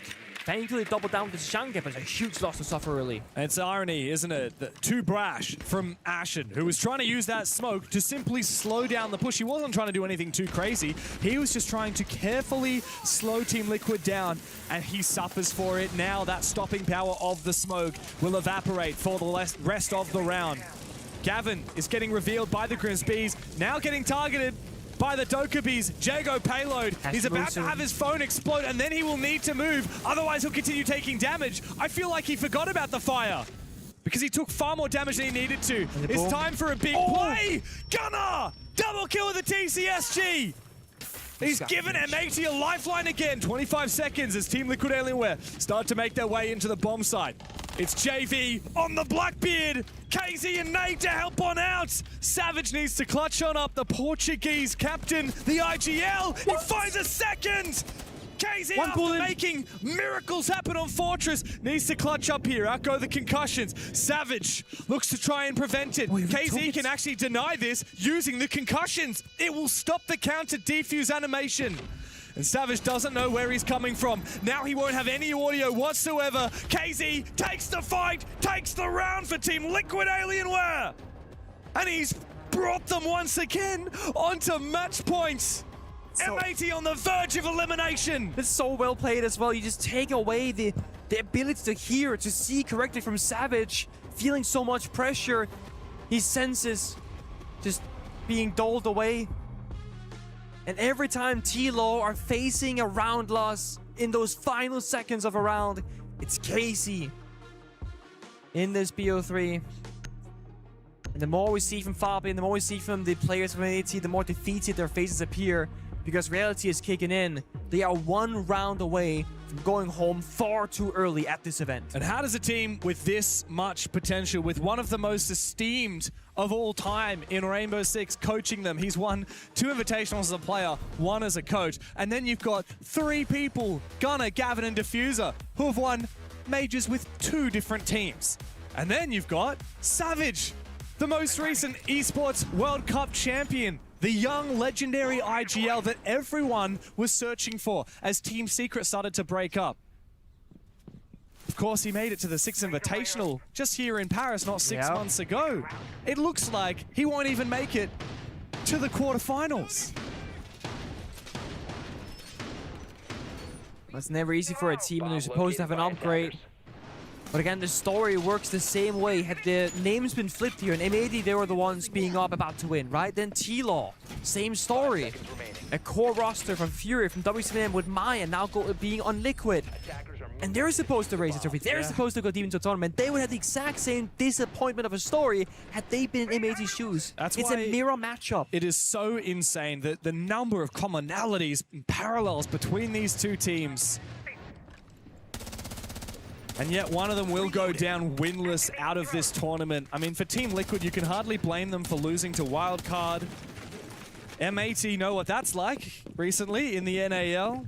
But it was a surprise to see M80 struggle so much against Falcons in that BO1. And it is a surprise to see them struggle so much against Team Liquid here. 6-3 down. Team Liquid came back from a 6-2 on Fortress, but I don't think M80 have the same level of grit that we've seen today from Liquid. You're gonna have to dig very deep right now.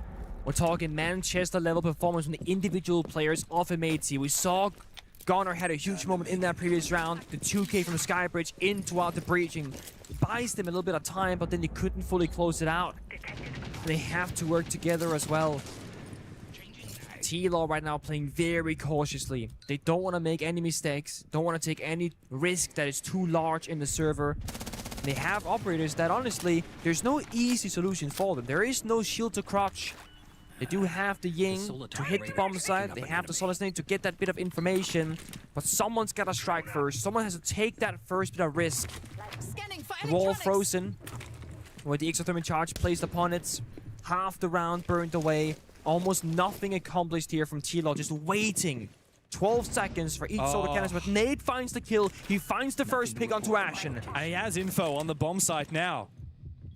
He can use that Solid Snake scanner to see exactly which parts of the bomb site are vacated. And he says, guys, there's actually no one on the bomb site at all. Maybe I can look for a gap here. If you guys create a distraction for me with your Candelas upstairs, I might be able to make some magic happen. KZ will go down. Diffuser helps on out. The Warden upstairs was standing through those Yin Candelas. As Felipox needs to go deep, he will find the kill, dropping down onto the side, but Gavin will trade from up above. Nade has finally made his way into the bomb site, but he is all alone. 1v3 for the top fragger at the moment from Team Liquid Alienware.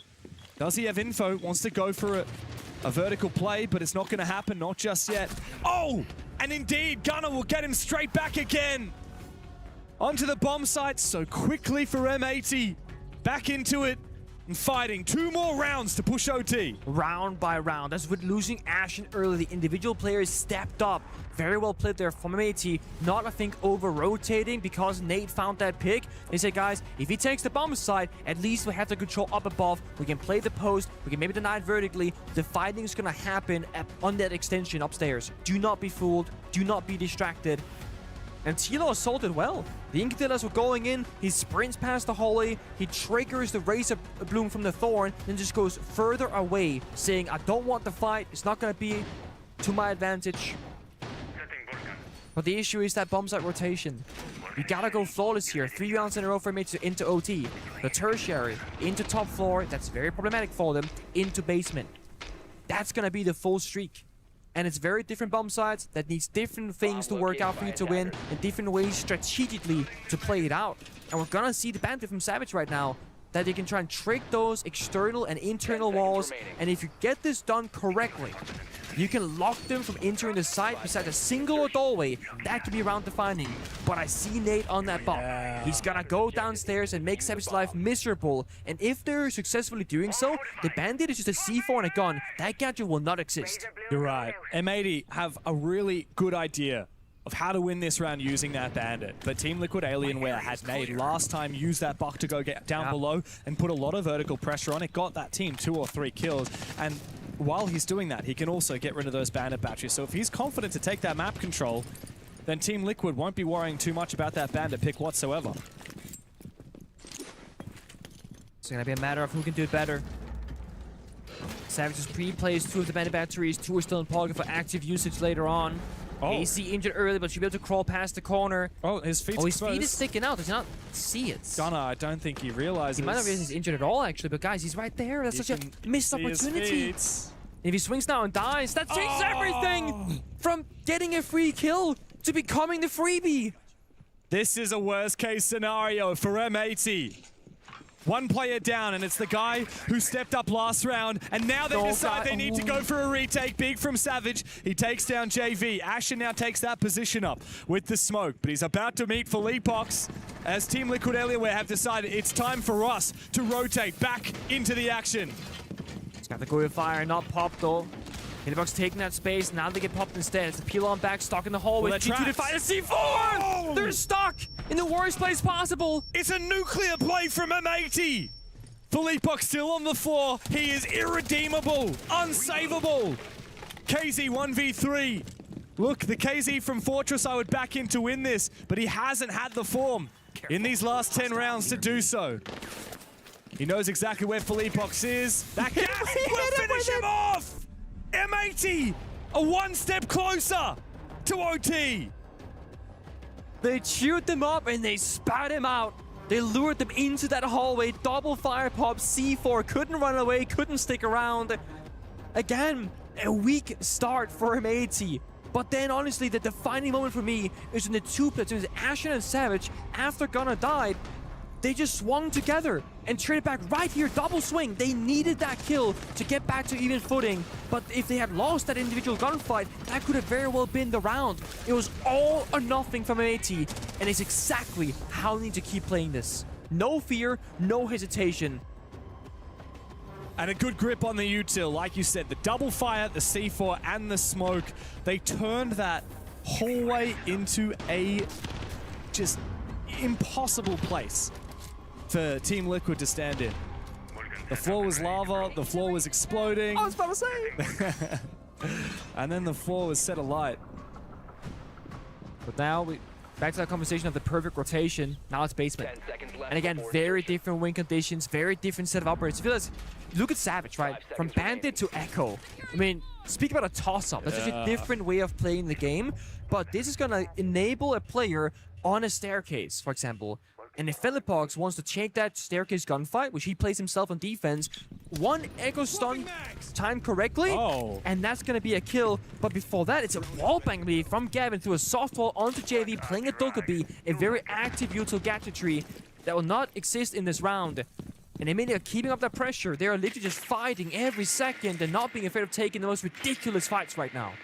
Sometimes you just got to do it to him. Gavin decided, you know what? You miss every shot you don't take. I love to see that from him. Could we have a second overtime in a row? T-Law came back from 6-2 on Fortress. M80 are on the verge of coming back from a 6-3. Just gotta hold your nerve. Again, Savage is gonna be the playmaker. Solid Twitch Stone. So it gets off the roof. Looking for it in the ceilings, and they know the Echo's on the board. It's a bit of a bait and switch, right? Diffuse is trying to protect it. Perfect. He tanked the sap and gets the drone kill as well. So that's only one Twitch now in pocket for KC. Is the only counter for the Yokais directly. And as long as Echo exists, Philippox has to be so cautious because anywhere with that shield, if he gets stun locked, will be a dangerous spot to be in. Yeah. So much work to be done by KZ on that Twitch. He has to find all of the traps, all of the Goyos. And also those Yokais, ideally. This would be huge. He's just waiting patiently for Savage to move that Yokai active. He sees it. It's the last shot. Running around. It is the last shot that KZ has before it recharges. He tries to get active, sees the drone, and takes down that first Yokai. Where are Savage's other Yokais? One on the blue stairs and one infiltration. That's the last two. And he's going to rotate one over, surely, to help out his team. Yep. So Ashen now is going to have less support playing by the staircase right now because they're worried about the frontal attack from Warehouse. Once the Yokai gets here, they'll see, okay, right now there's nothing happening. So it's a tough call now for Savage. Do you keep that drone as a flank watching tool, or do you rotate it back to help Ashen playing by the filtration stairs? Well, they make the decision for them. Ashen will give up the staircase control because of 60 seconds being left remaining. He's going to play by the bomb site itself. So I made these win conditions. Every single is changing. Oh no. The Thorn Trap does reveal the position. Nade is now slowed down, but Philippox somehow managed to evade it, so he can keep march on forward. And you're right. M80 elected not to reinforce that wall, that typically teams that would fall back would close up. Look at Ashen, though. Ashen has a position. Wait, with a swing. Oh, what? This is a very aggressive play from Diffuser. KZ reads it. All or nothing. It is indeed all or nothing. 25 seconds as M80 need to win this. It is indeed too early. The Nitro Cell comes out, doesn't land its mark. We need that Yokai to get active, but Nade will punish Ashen. Team Liquid Alienware are on the verge of knocking M80 from the tournament. But they need to get into the building right now as the Americans hold their ground. Gavin is down. Savage stands tall. Mayan needs to find this kill as Philippox looks for a chance to plant. But M80 say not today. We are not done yet. To overtime we go for a second map in a row. M80, they have made some sort of pact with the Siege Gods. They must make a huge mistake in a round because they will clutch it later. A necessary sacrifice. The mistimed, miscommunicated play there between Ashen and Savage could and arguably should have lost them the chance of OT. But then the other players show up and say, don't worry guys, we have your back. As any good team would. Team Law call their attack timeout as they enter overtime. We're back on familiar territory. 6-6, the comeback story continues, but for the opposite team. But it's a very different story to Fortress. Fortress was a game where nobody could attack. It was all defenses almost the entire game through. This has been a very different story here on Lair. We've seen these teams changing their playstyle, adapting to each other, and clutching up in dire moments.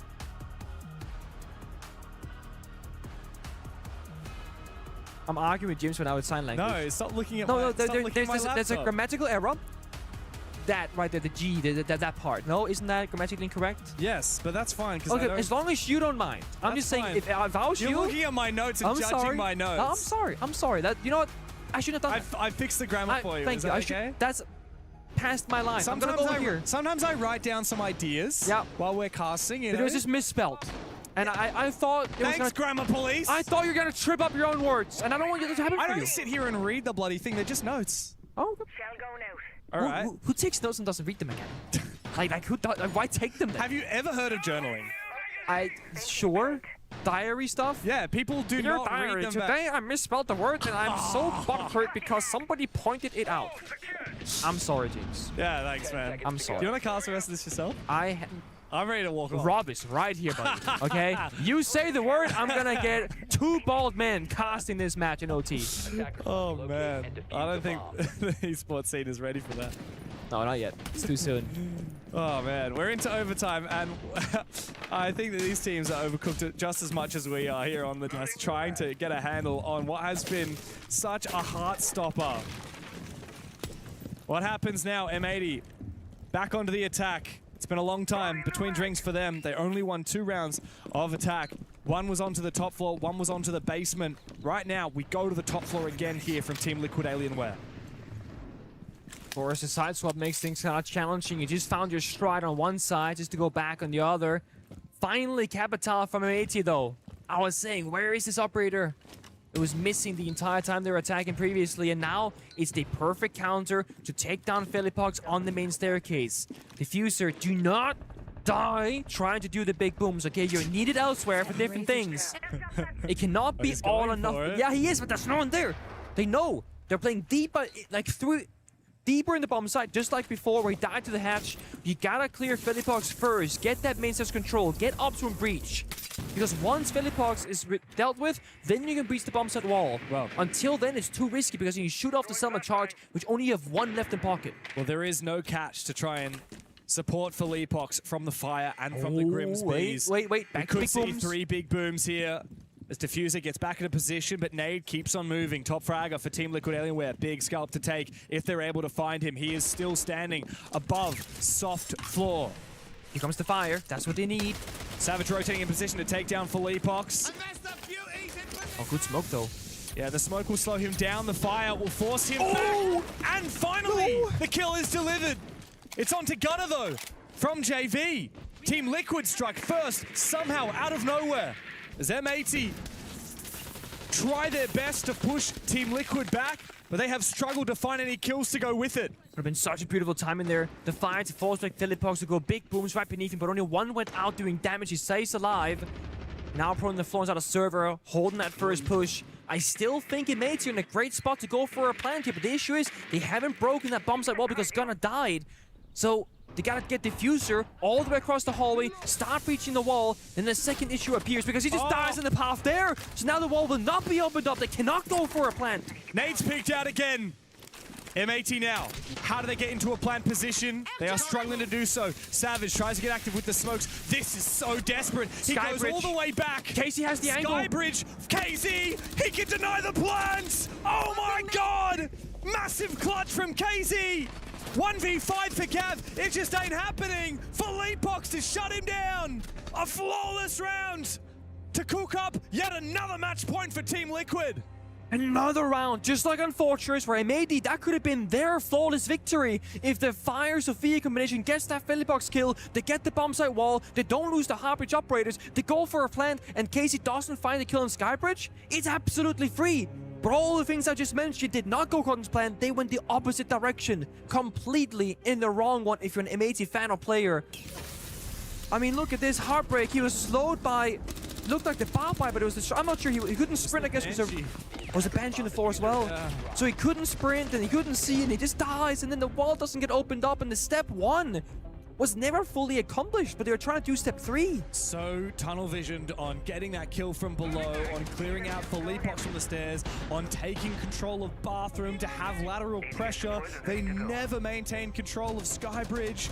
Even though they breached the external wall, they never breached the internal wall. You know, you could argue here, if you want to do that kind of play and, you know, not give attention to Skybridge, if you're on the outside wall, if you breach the right-hand side, you can still plant default. But by breaching far left, you are opening up your angle to yourself. It's funny because M80 did that exact play on the defense. Gunner got 2 kills from the same exact thing. We just saw KZ get 2 from. M80 know exactly what to do. They just can't do it. They keep making critical mistakes, and that pressure is just getting torqued up tighter and tighter. As M80 find themselves for the 4th time in a match point loss position. on the verge of elimination. Setting up a sequential breach. I feel like whenever we see T-Law on the attack inside an OT, it's a very different stylistic choice from them. He's probably waiting for the door to be barricaded, and if he goes for it, he just runs away okay. Because often you break a door early on, you barricade it now for your flank watch, and you can get caught in the middle of that animation. Do you reckon they subbed out Nade for Handy between maps? Because he got... As I said, who would know? He got 3 kills in the first Yeah. game. Now he's got 13. I'm telling you, having a twin brother playing in the same game at the same level for very similar... Okay, it's Davey. You know, I'm not even surprised, because if there's one player that would mess that up, it's Davey, okay? Guy's a troll. Let's go back. You were saying that Nade and oh, yeah, Handy are going to do the parent trap or something? Yeah, oh my god, that's a great movie, yeah. It's, nobody would know besides the players that are in the voice comms with them. Like, I couldn't tell the difference. There was actually a content piece that happened in a previous event where they had different pro players guess it was Handy or Nade. Yeah. And they got it completely wrong. I think Asher was a part of that, actually. He was like, oh, that's Handy. I know for sure. It wasn't. They are twin brothers. And they've both lifted a hammer. Yeah, incredible. Incredible. Both are against each other as well. Yeah. Imagine the family dinners that they have. Oh boy. Well, M80 certainly won't be having a family dinner after this if they struggle to clutch up here. They are 1 round trailing behind and getting closer and closer for Leapox. Feels a bit of pressure there, but KZ still finds a kill. Oh no. And for Leapox as well. Gavin desperately tries to kill, and he does find one. It's all up to Ashen in the 1v2 to try and save his team in the Esports World Cup. But Nade might well just be about to target him with that Dockerby. Maya as well with the AK-12 in hand will hunt him down. There's plenty of time, tanks the damage, and continues making his way forward. 1 gas in pocket, SMG-11 in hand. The young gun, who is one of the few players in this game who has not raised a major trophy. Ashen has to be the man of the hour for M80. Otherwise, Team Liquid will finish it right here. They're stalling it out.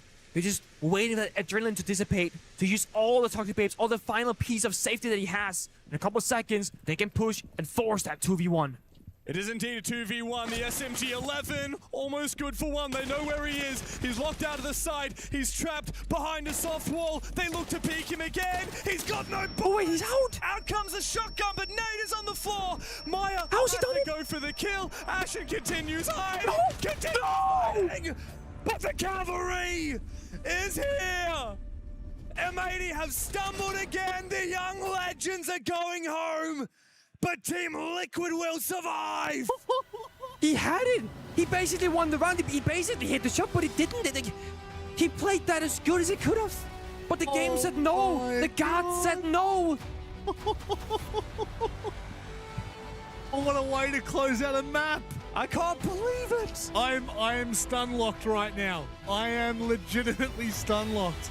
I've seen so many games finish before and so many close rounds, but that may just top it. A monstrous last round. I've just seen heartbreak unveil before my very eyes. Like that was a round victory. Ashen had it. Oh, he had it so clutch. And don't forget, this knocks M80 out of the tournament in its entirety. They are done. They are dusted. As Team Liquid march on into the lower bracket. Oh my days. I mean, phenomenal best of 3. So many heartbreaking moments on both sides of this match. And what a bummer that we don't see a third map at the same time. I'm not sure I was ready for a third. I was ready for 7-7, but not Chile. It's another disappointing early exit here in Paris for M80. They struggled at the 6th Invitational with an early exit that time as well. They failed to make it to the Salt Lake City Major. They had a 6-2 lead on Fortress and they bottled it. Team Liquid dragged their team over the line. KZ dragged that first map over the line with Team Liquid kicking and screaming. And Nade did the same thing for Maya, the young gun. By the way, Maya versus Ashen, the one player on each of these teams that's never raised a trophy in a 1v1 to try and save M80 here at the Esports World Cup. But Maya says, get the hell on that plane. And he had such a good game as well for Maya here on the second map. I mean, he was instrumental from the very beginning. I was praising his Asami usage, right? Closing off the gaps, knowing where the attack was coming from, almost directing the push from M80. So many big moments, though. I mean, it felt like almost every single round since like the 6-3 score on both Fortress and Lair was just clutch after clutch or play after play. Now, obviously, we look forward, I guess, to Team Liquid Alienware's opponents. I suppose. One of the greatest teams to ever exist. I am so CAGs? Yeah, baby. CAG. That honestly, looking at T-Law's current position and CAG's performance, that could be a barn burner of a match as well. I do agree with that. Like but I agree with that from my APL bias perspective. If I took myself out of the APL and if I hadn't been watching CAG play pretty much every single game over the last 8 years, I'd be like, they're about to get done. Can I spin a yarn for you about APAC here? Can I spin us all the way back to 2018? The first time that Team Liquid played at a tournament, they were denied going to the main stage by a little old APAC team called Mindfreak. Yeah, they were. I watched that live. It was crazy. Now imagine that happens again. APAC loves playing Team Liquid. I'll tell you that right now. I would not. I'm telling you that right now. There is no chance I would want to be caught in a server with that monster of a team. Finding good form at the moment at the Esports World Cup. And I think that it's rightfully so, Pengu, that they do walk away the victors here. I mean, yes. It's such a hard game to talk about because both teams deserve to win and both teams deserve to lose, if you know what I mean. It was literally the closest game I've seen in such a long time. We're talking 7-7 and a 8-6 that should have become a 7-7 for that final round. I don't know. I want them both to stay, and that's not a possibility. I mean, we're at the point of the tournament where we're sending down big teams. Like, we are. They're going home. Technically, we were doing that in play-ins with Shopify Rebellion as well. Thank you, CAG. But that's the point where we're at, right? Not just the point we're at in the tournament, but I think the point we're at in Siege, right? Like, we have always, for a long time now, had 3 regions which really dominate. Brazil primarily, North America, and Europe, of course. Yes. And CNL has had a big performance. I believe CNL are now actually eliminated from the tournament with one of the results on the B stream. Unfortunately, so no more CNL, but they earned a lot of respect at this event. Yeah. And APAC are still firing. We've still got Weibo and CAG. Certainly we do. have multiple teams from each of these regions as well that are making an impact. Furia may be overshadowed by FaZe, but they are not done yet. No, not by any means. It is time for us to go courtside with Lax and Philippox.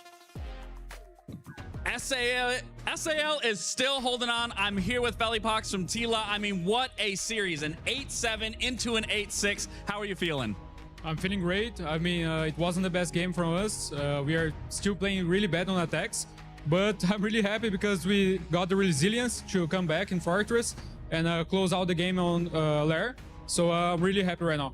I love that you talk about that resilience, because going back to that Fortress, you guys went down 2-6, and you being the IGL, how do you keep that mental fortitude? How do you keep that energy to make sure each round is swinging back in your favor? Because I think we both know the answer, what was swinging you guys into those rounds. Yeah, I mean, Casey helped us a lot in that because he was killing everyone. So he was hyping us a lot. I was saying, like, let's keep pushing, let's keep pushing.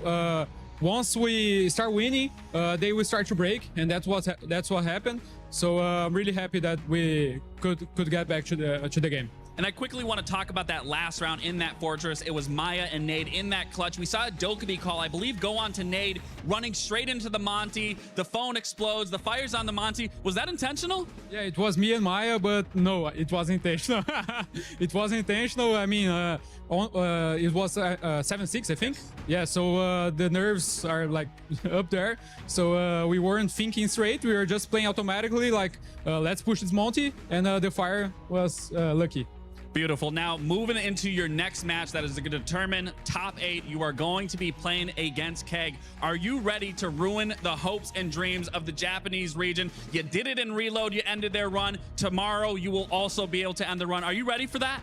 Of course. I mean, it's like it's either them crying or us crying. I prefer them crying.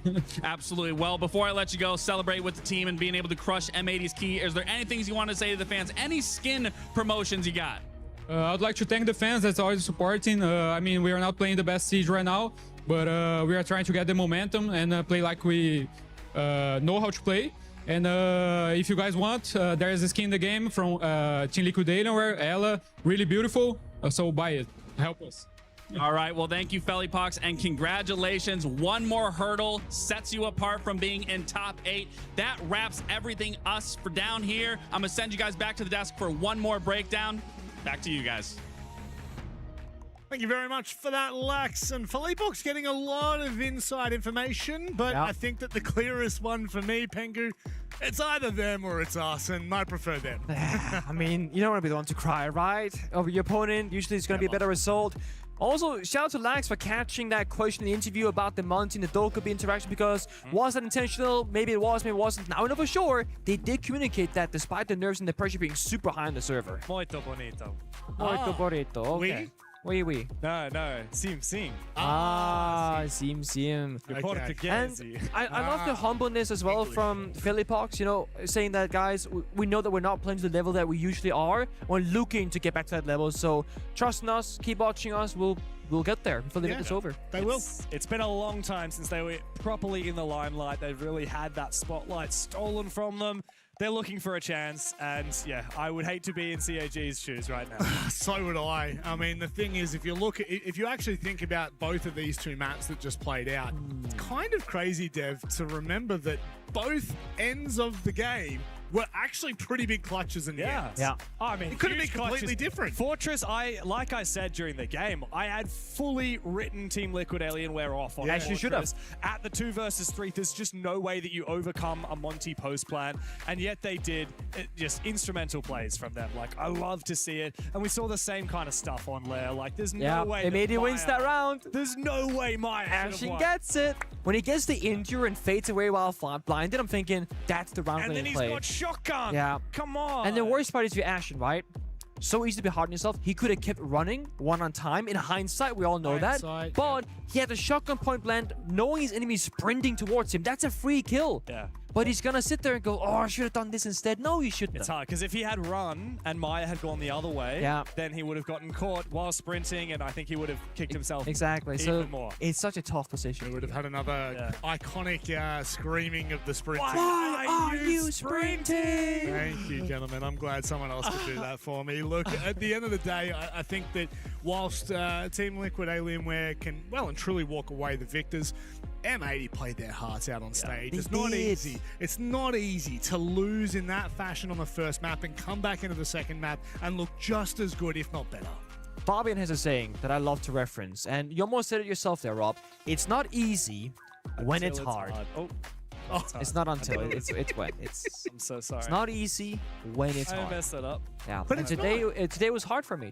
Yeah, it was. And I mean they were in the exact same position, 6-3 down, and they still managed to bring that back. You know, it is the way it is. I think looking at a snapshot of the day, I guess as a whole, because we have had very interesting and bipolar results. In fact, it's kind of beautiful to see the fact that we could go from a Weibo dominance into Team Liquid Alienware dominance. But that just is the way the cookie crumbles. And unfortunately for M80... Who's on it? Well, all I'm going to say is... It's their key's getting crushed, baby. Don't worry about the cookie. How do we know Someone should ask for his passport right now. Which player? Is it Handy or is it Nate, huh? I think you could still get away with Look at that. As the crushing slowly makes its way down and cracks the final part of media that will be at this event.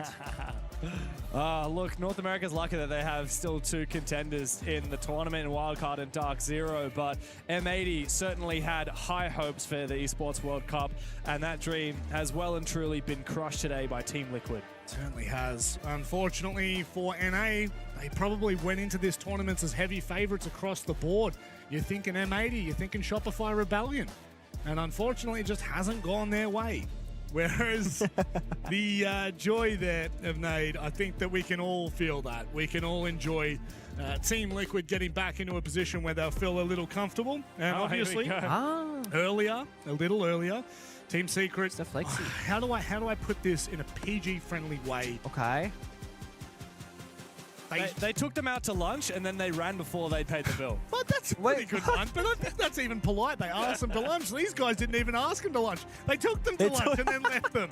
It was ridiculous. They absolutely smashed EDG. But didn't they get stamped in the first map themselves? You're getting confused. This is Secret. Oh, this is the Secret first. beat all gamers. Okay, To be fair, Thank Secret, you. Wait for it. Secret lost 7-1 on the first map and then beat AG 7-2-7-0. Sorry, I'm thinking of Fnatic. The EDG game Fnatic was 7-1, 7-2. So but you're not even wrong because like that is still a dominant statement for Team Secret after losing that first map in such a one-sided fashion. Bounce back and you win what 7-2, 7-0. Insane. It's kind of 7-0 as well. Yeah, 7-2, 7-0. That's the third 7-0 we've had. Yeah. It has to be a fast day. Wow. I mean, it's not even 9:30 yet, or 8:30 rather. It's 8:27. Well, thank you very much, Nick. Yeah, it is time for dinner. I got starving after that game. I can agree with that. But very quickly recapping the day, gents. Obviously, a lot of fun. Tomorrow, though, gets a little bit more hectic. Who have you got going through to the quarterfinals?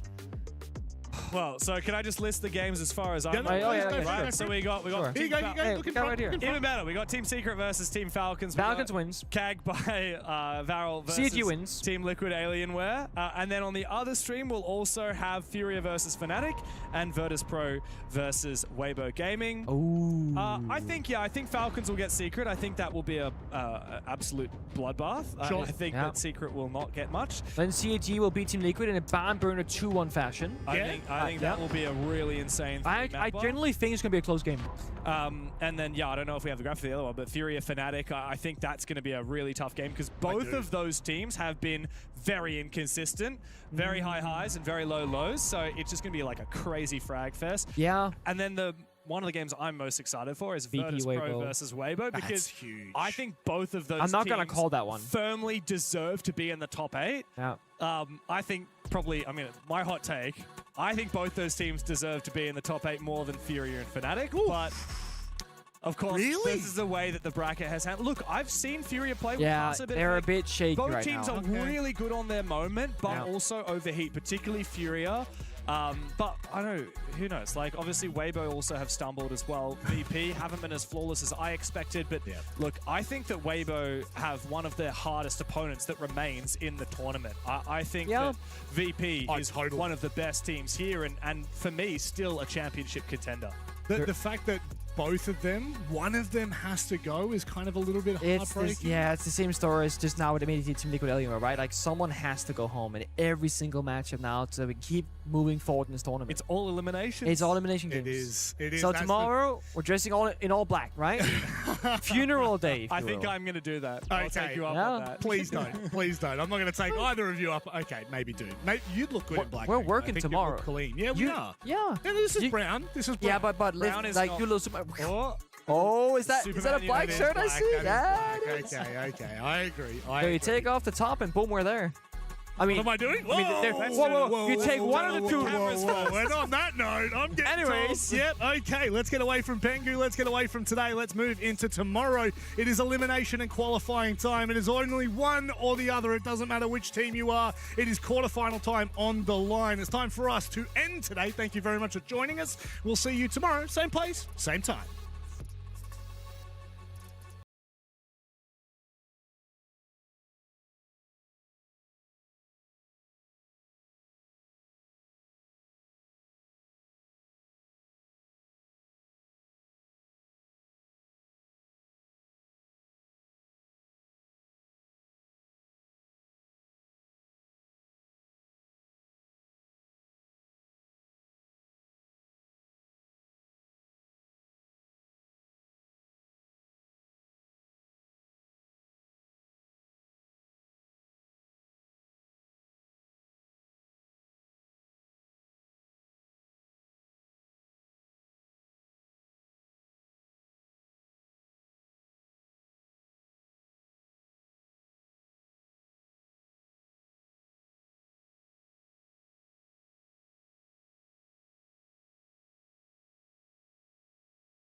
Play is in our DNA. Whenever we let it out, it becomes our superpower. Now imagine an entire city being built to supercharge it. Qiddiya City, powered by play.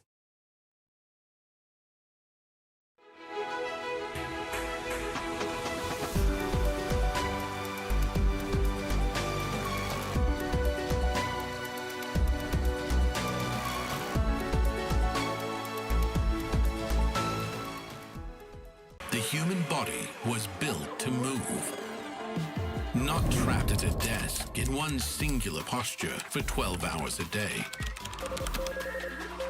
It's time your chair evolved.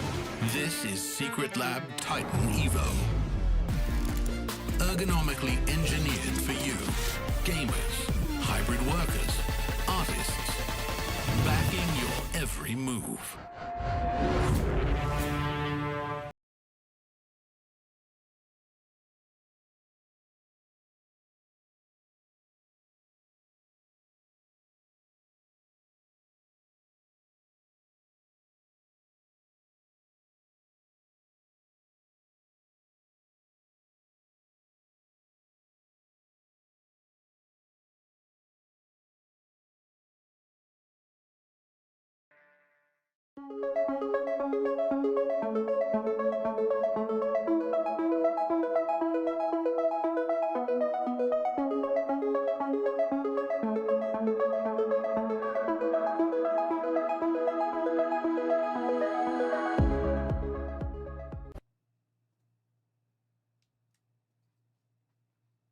Hello.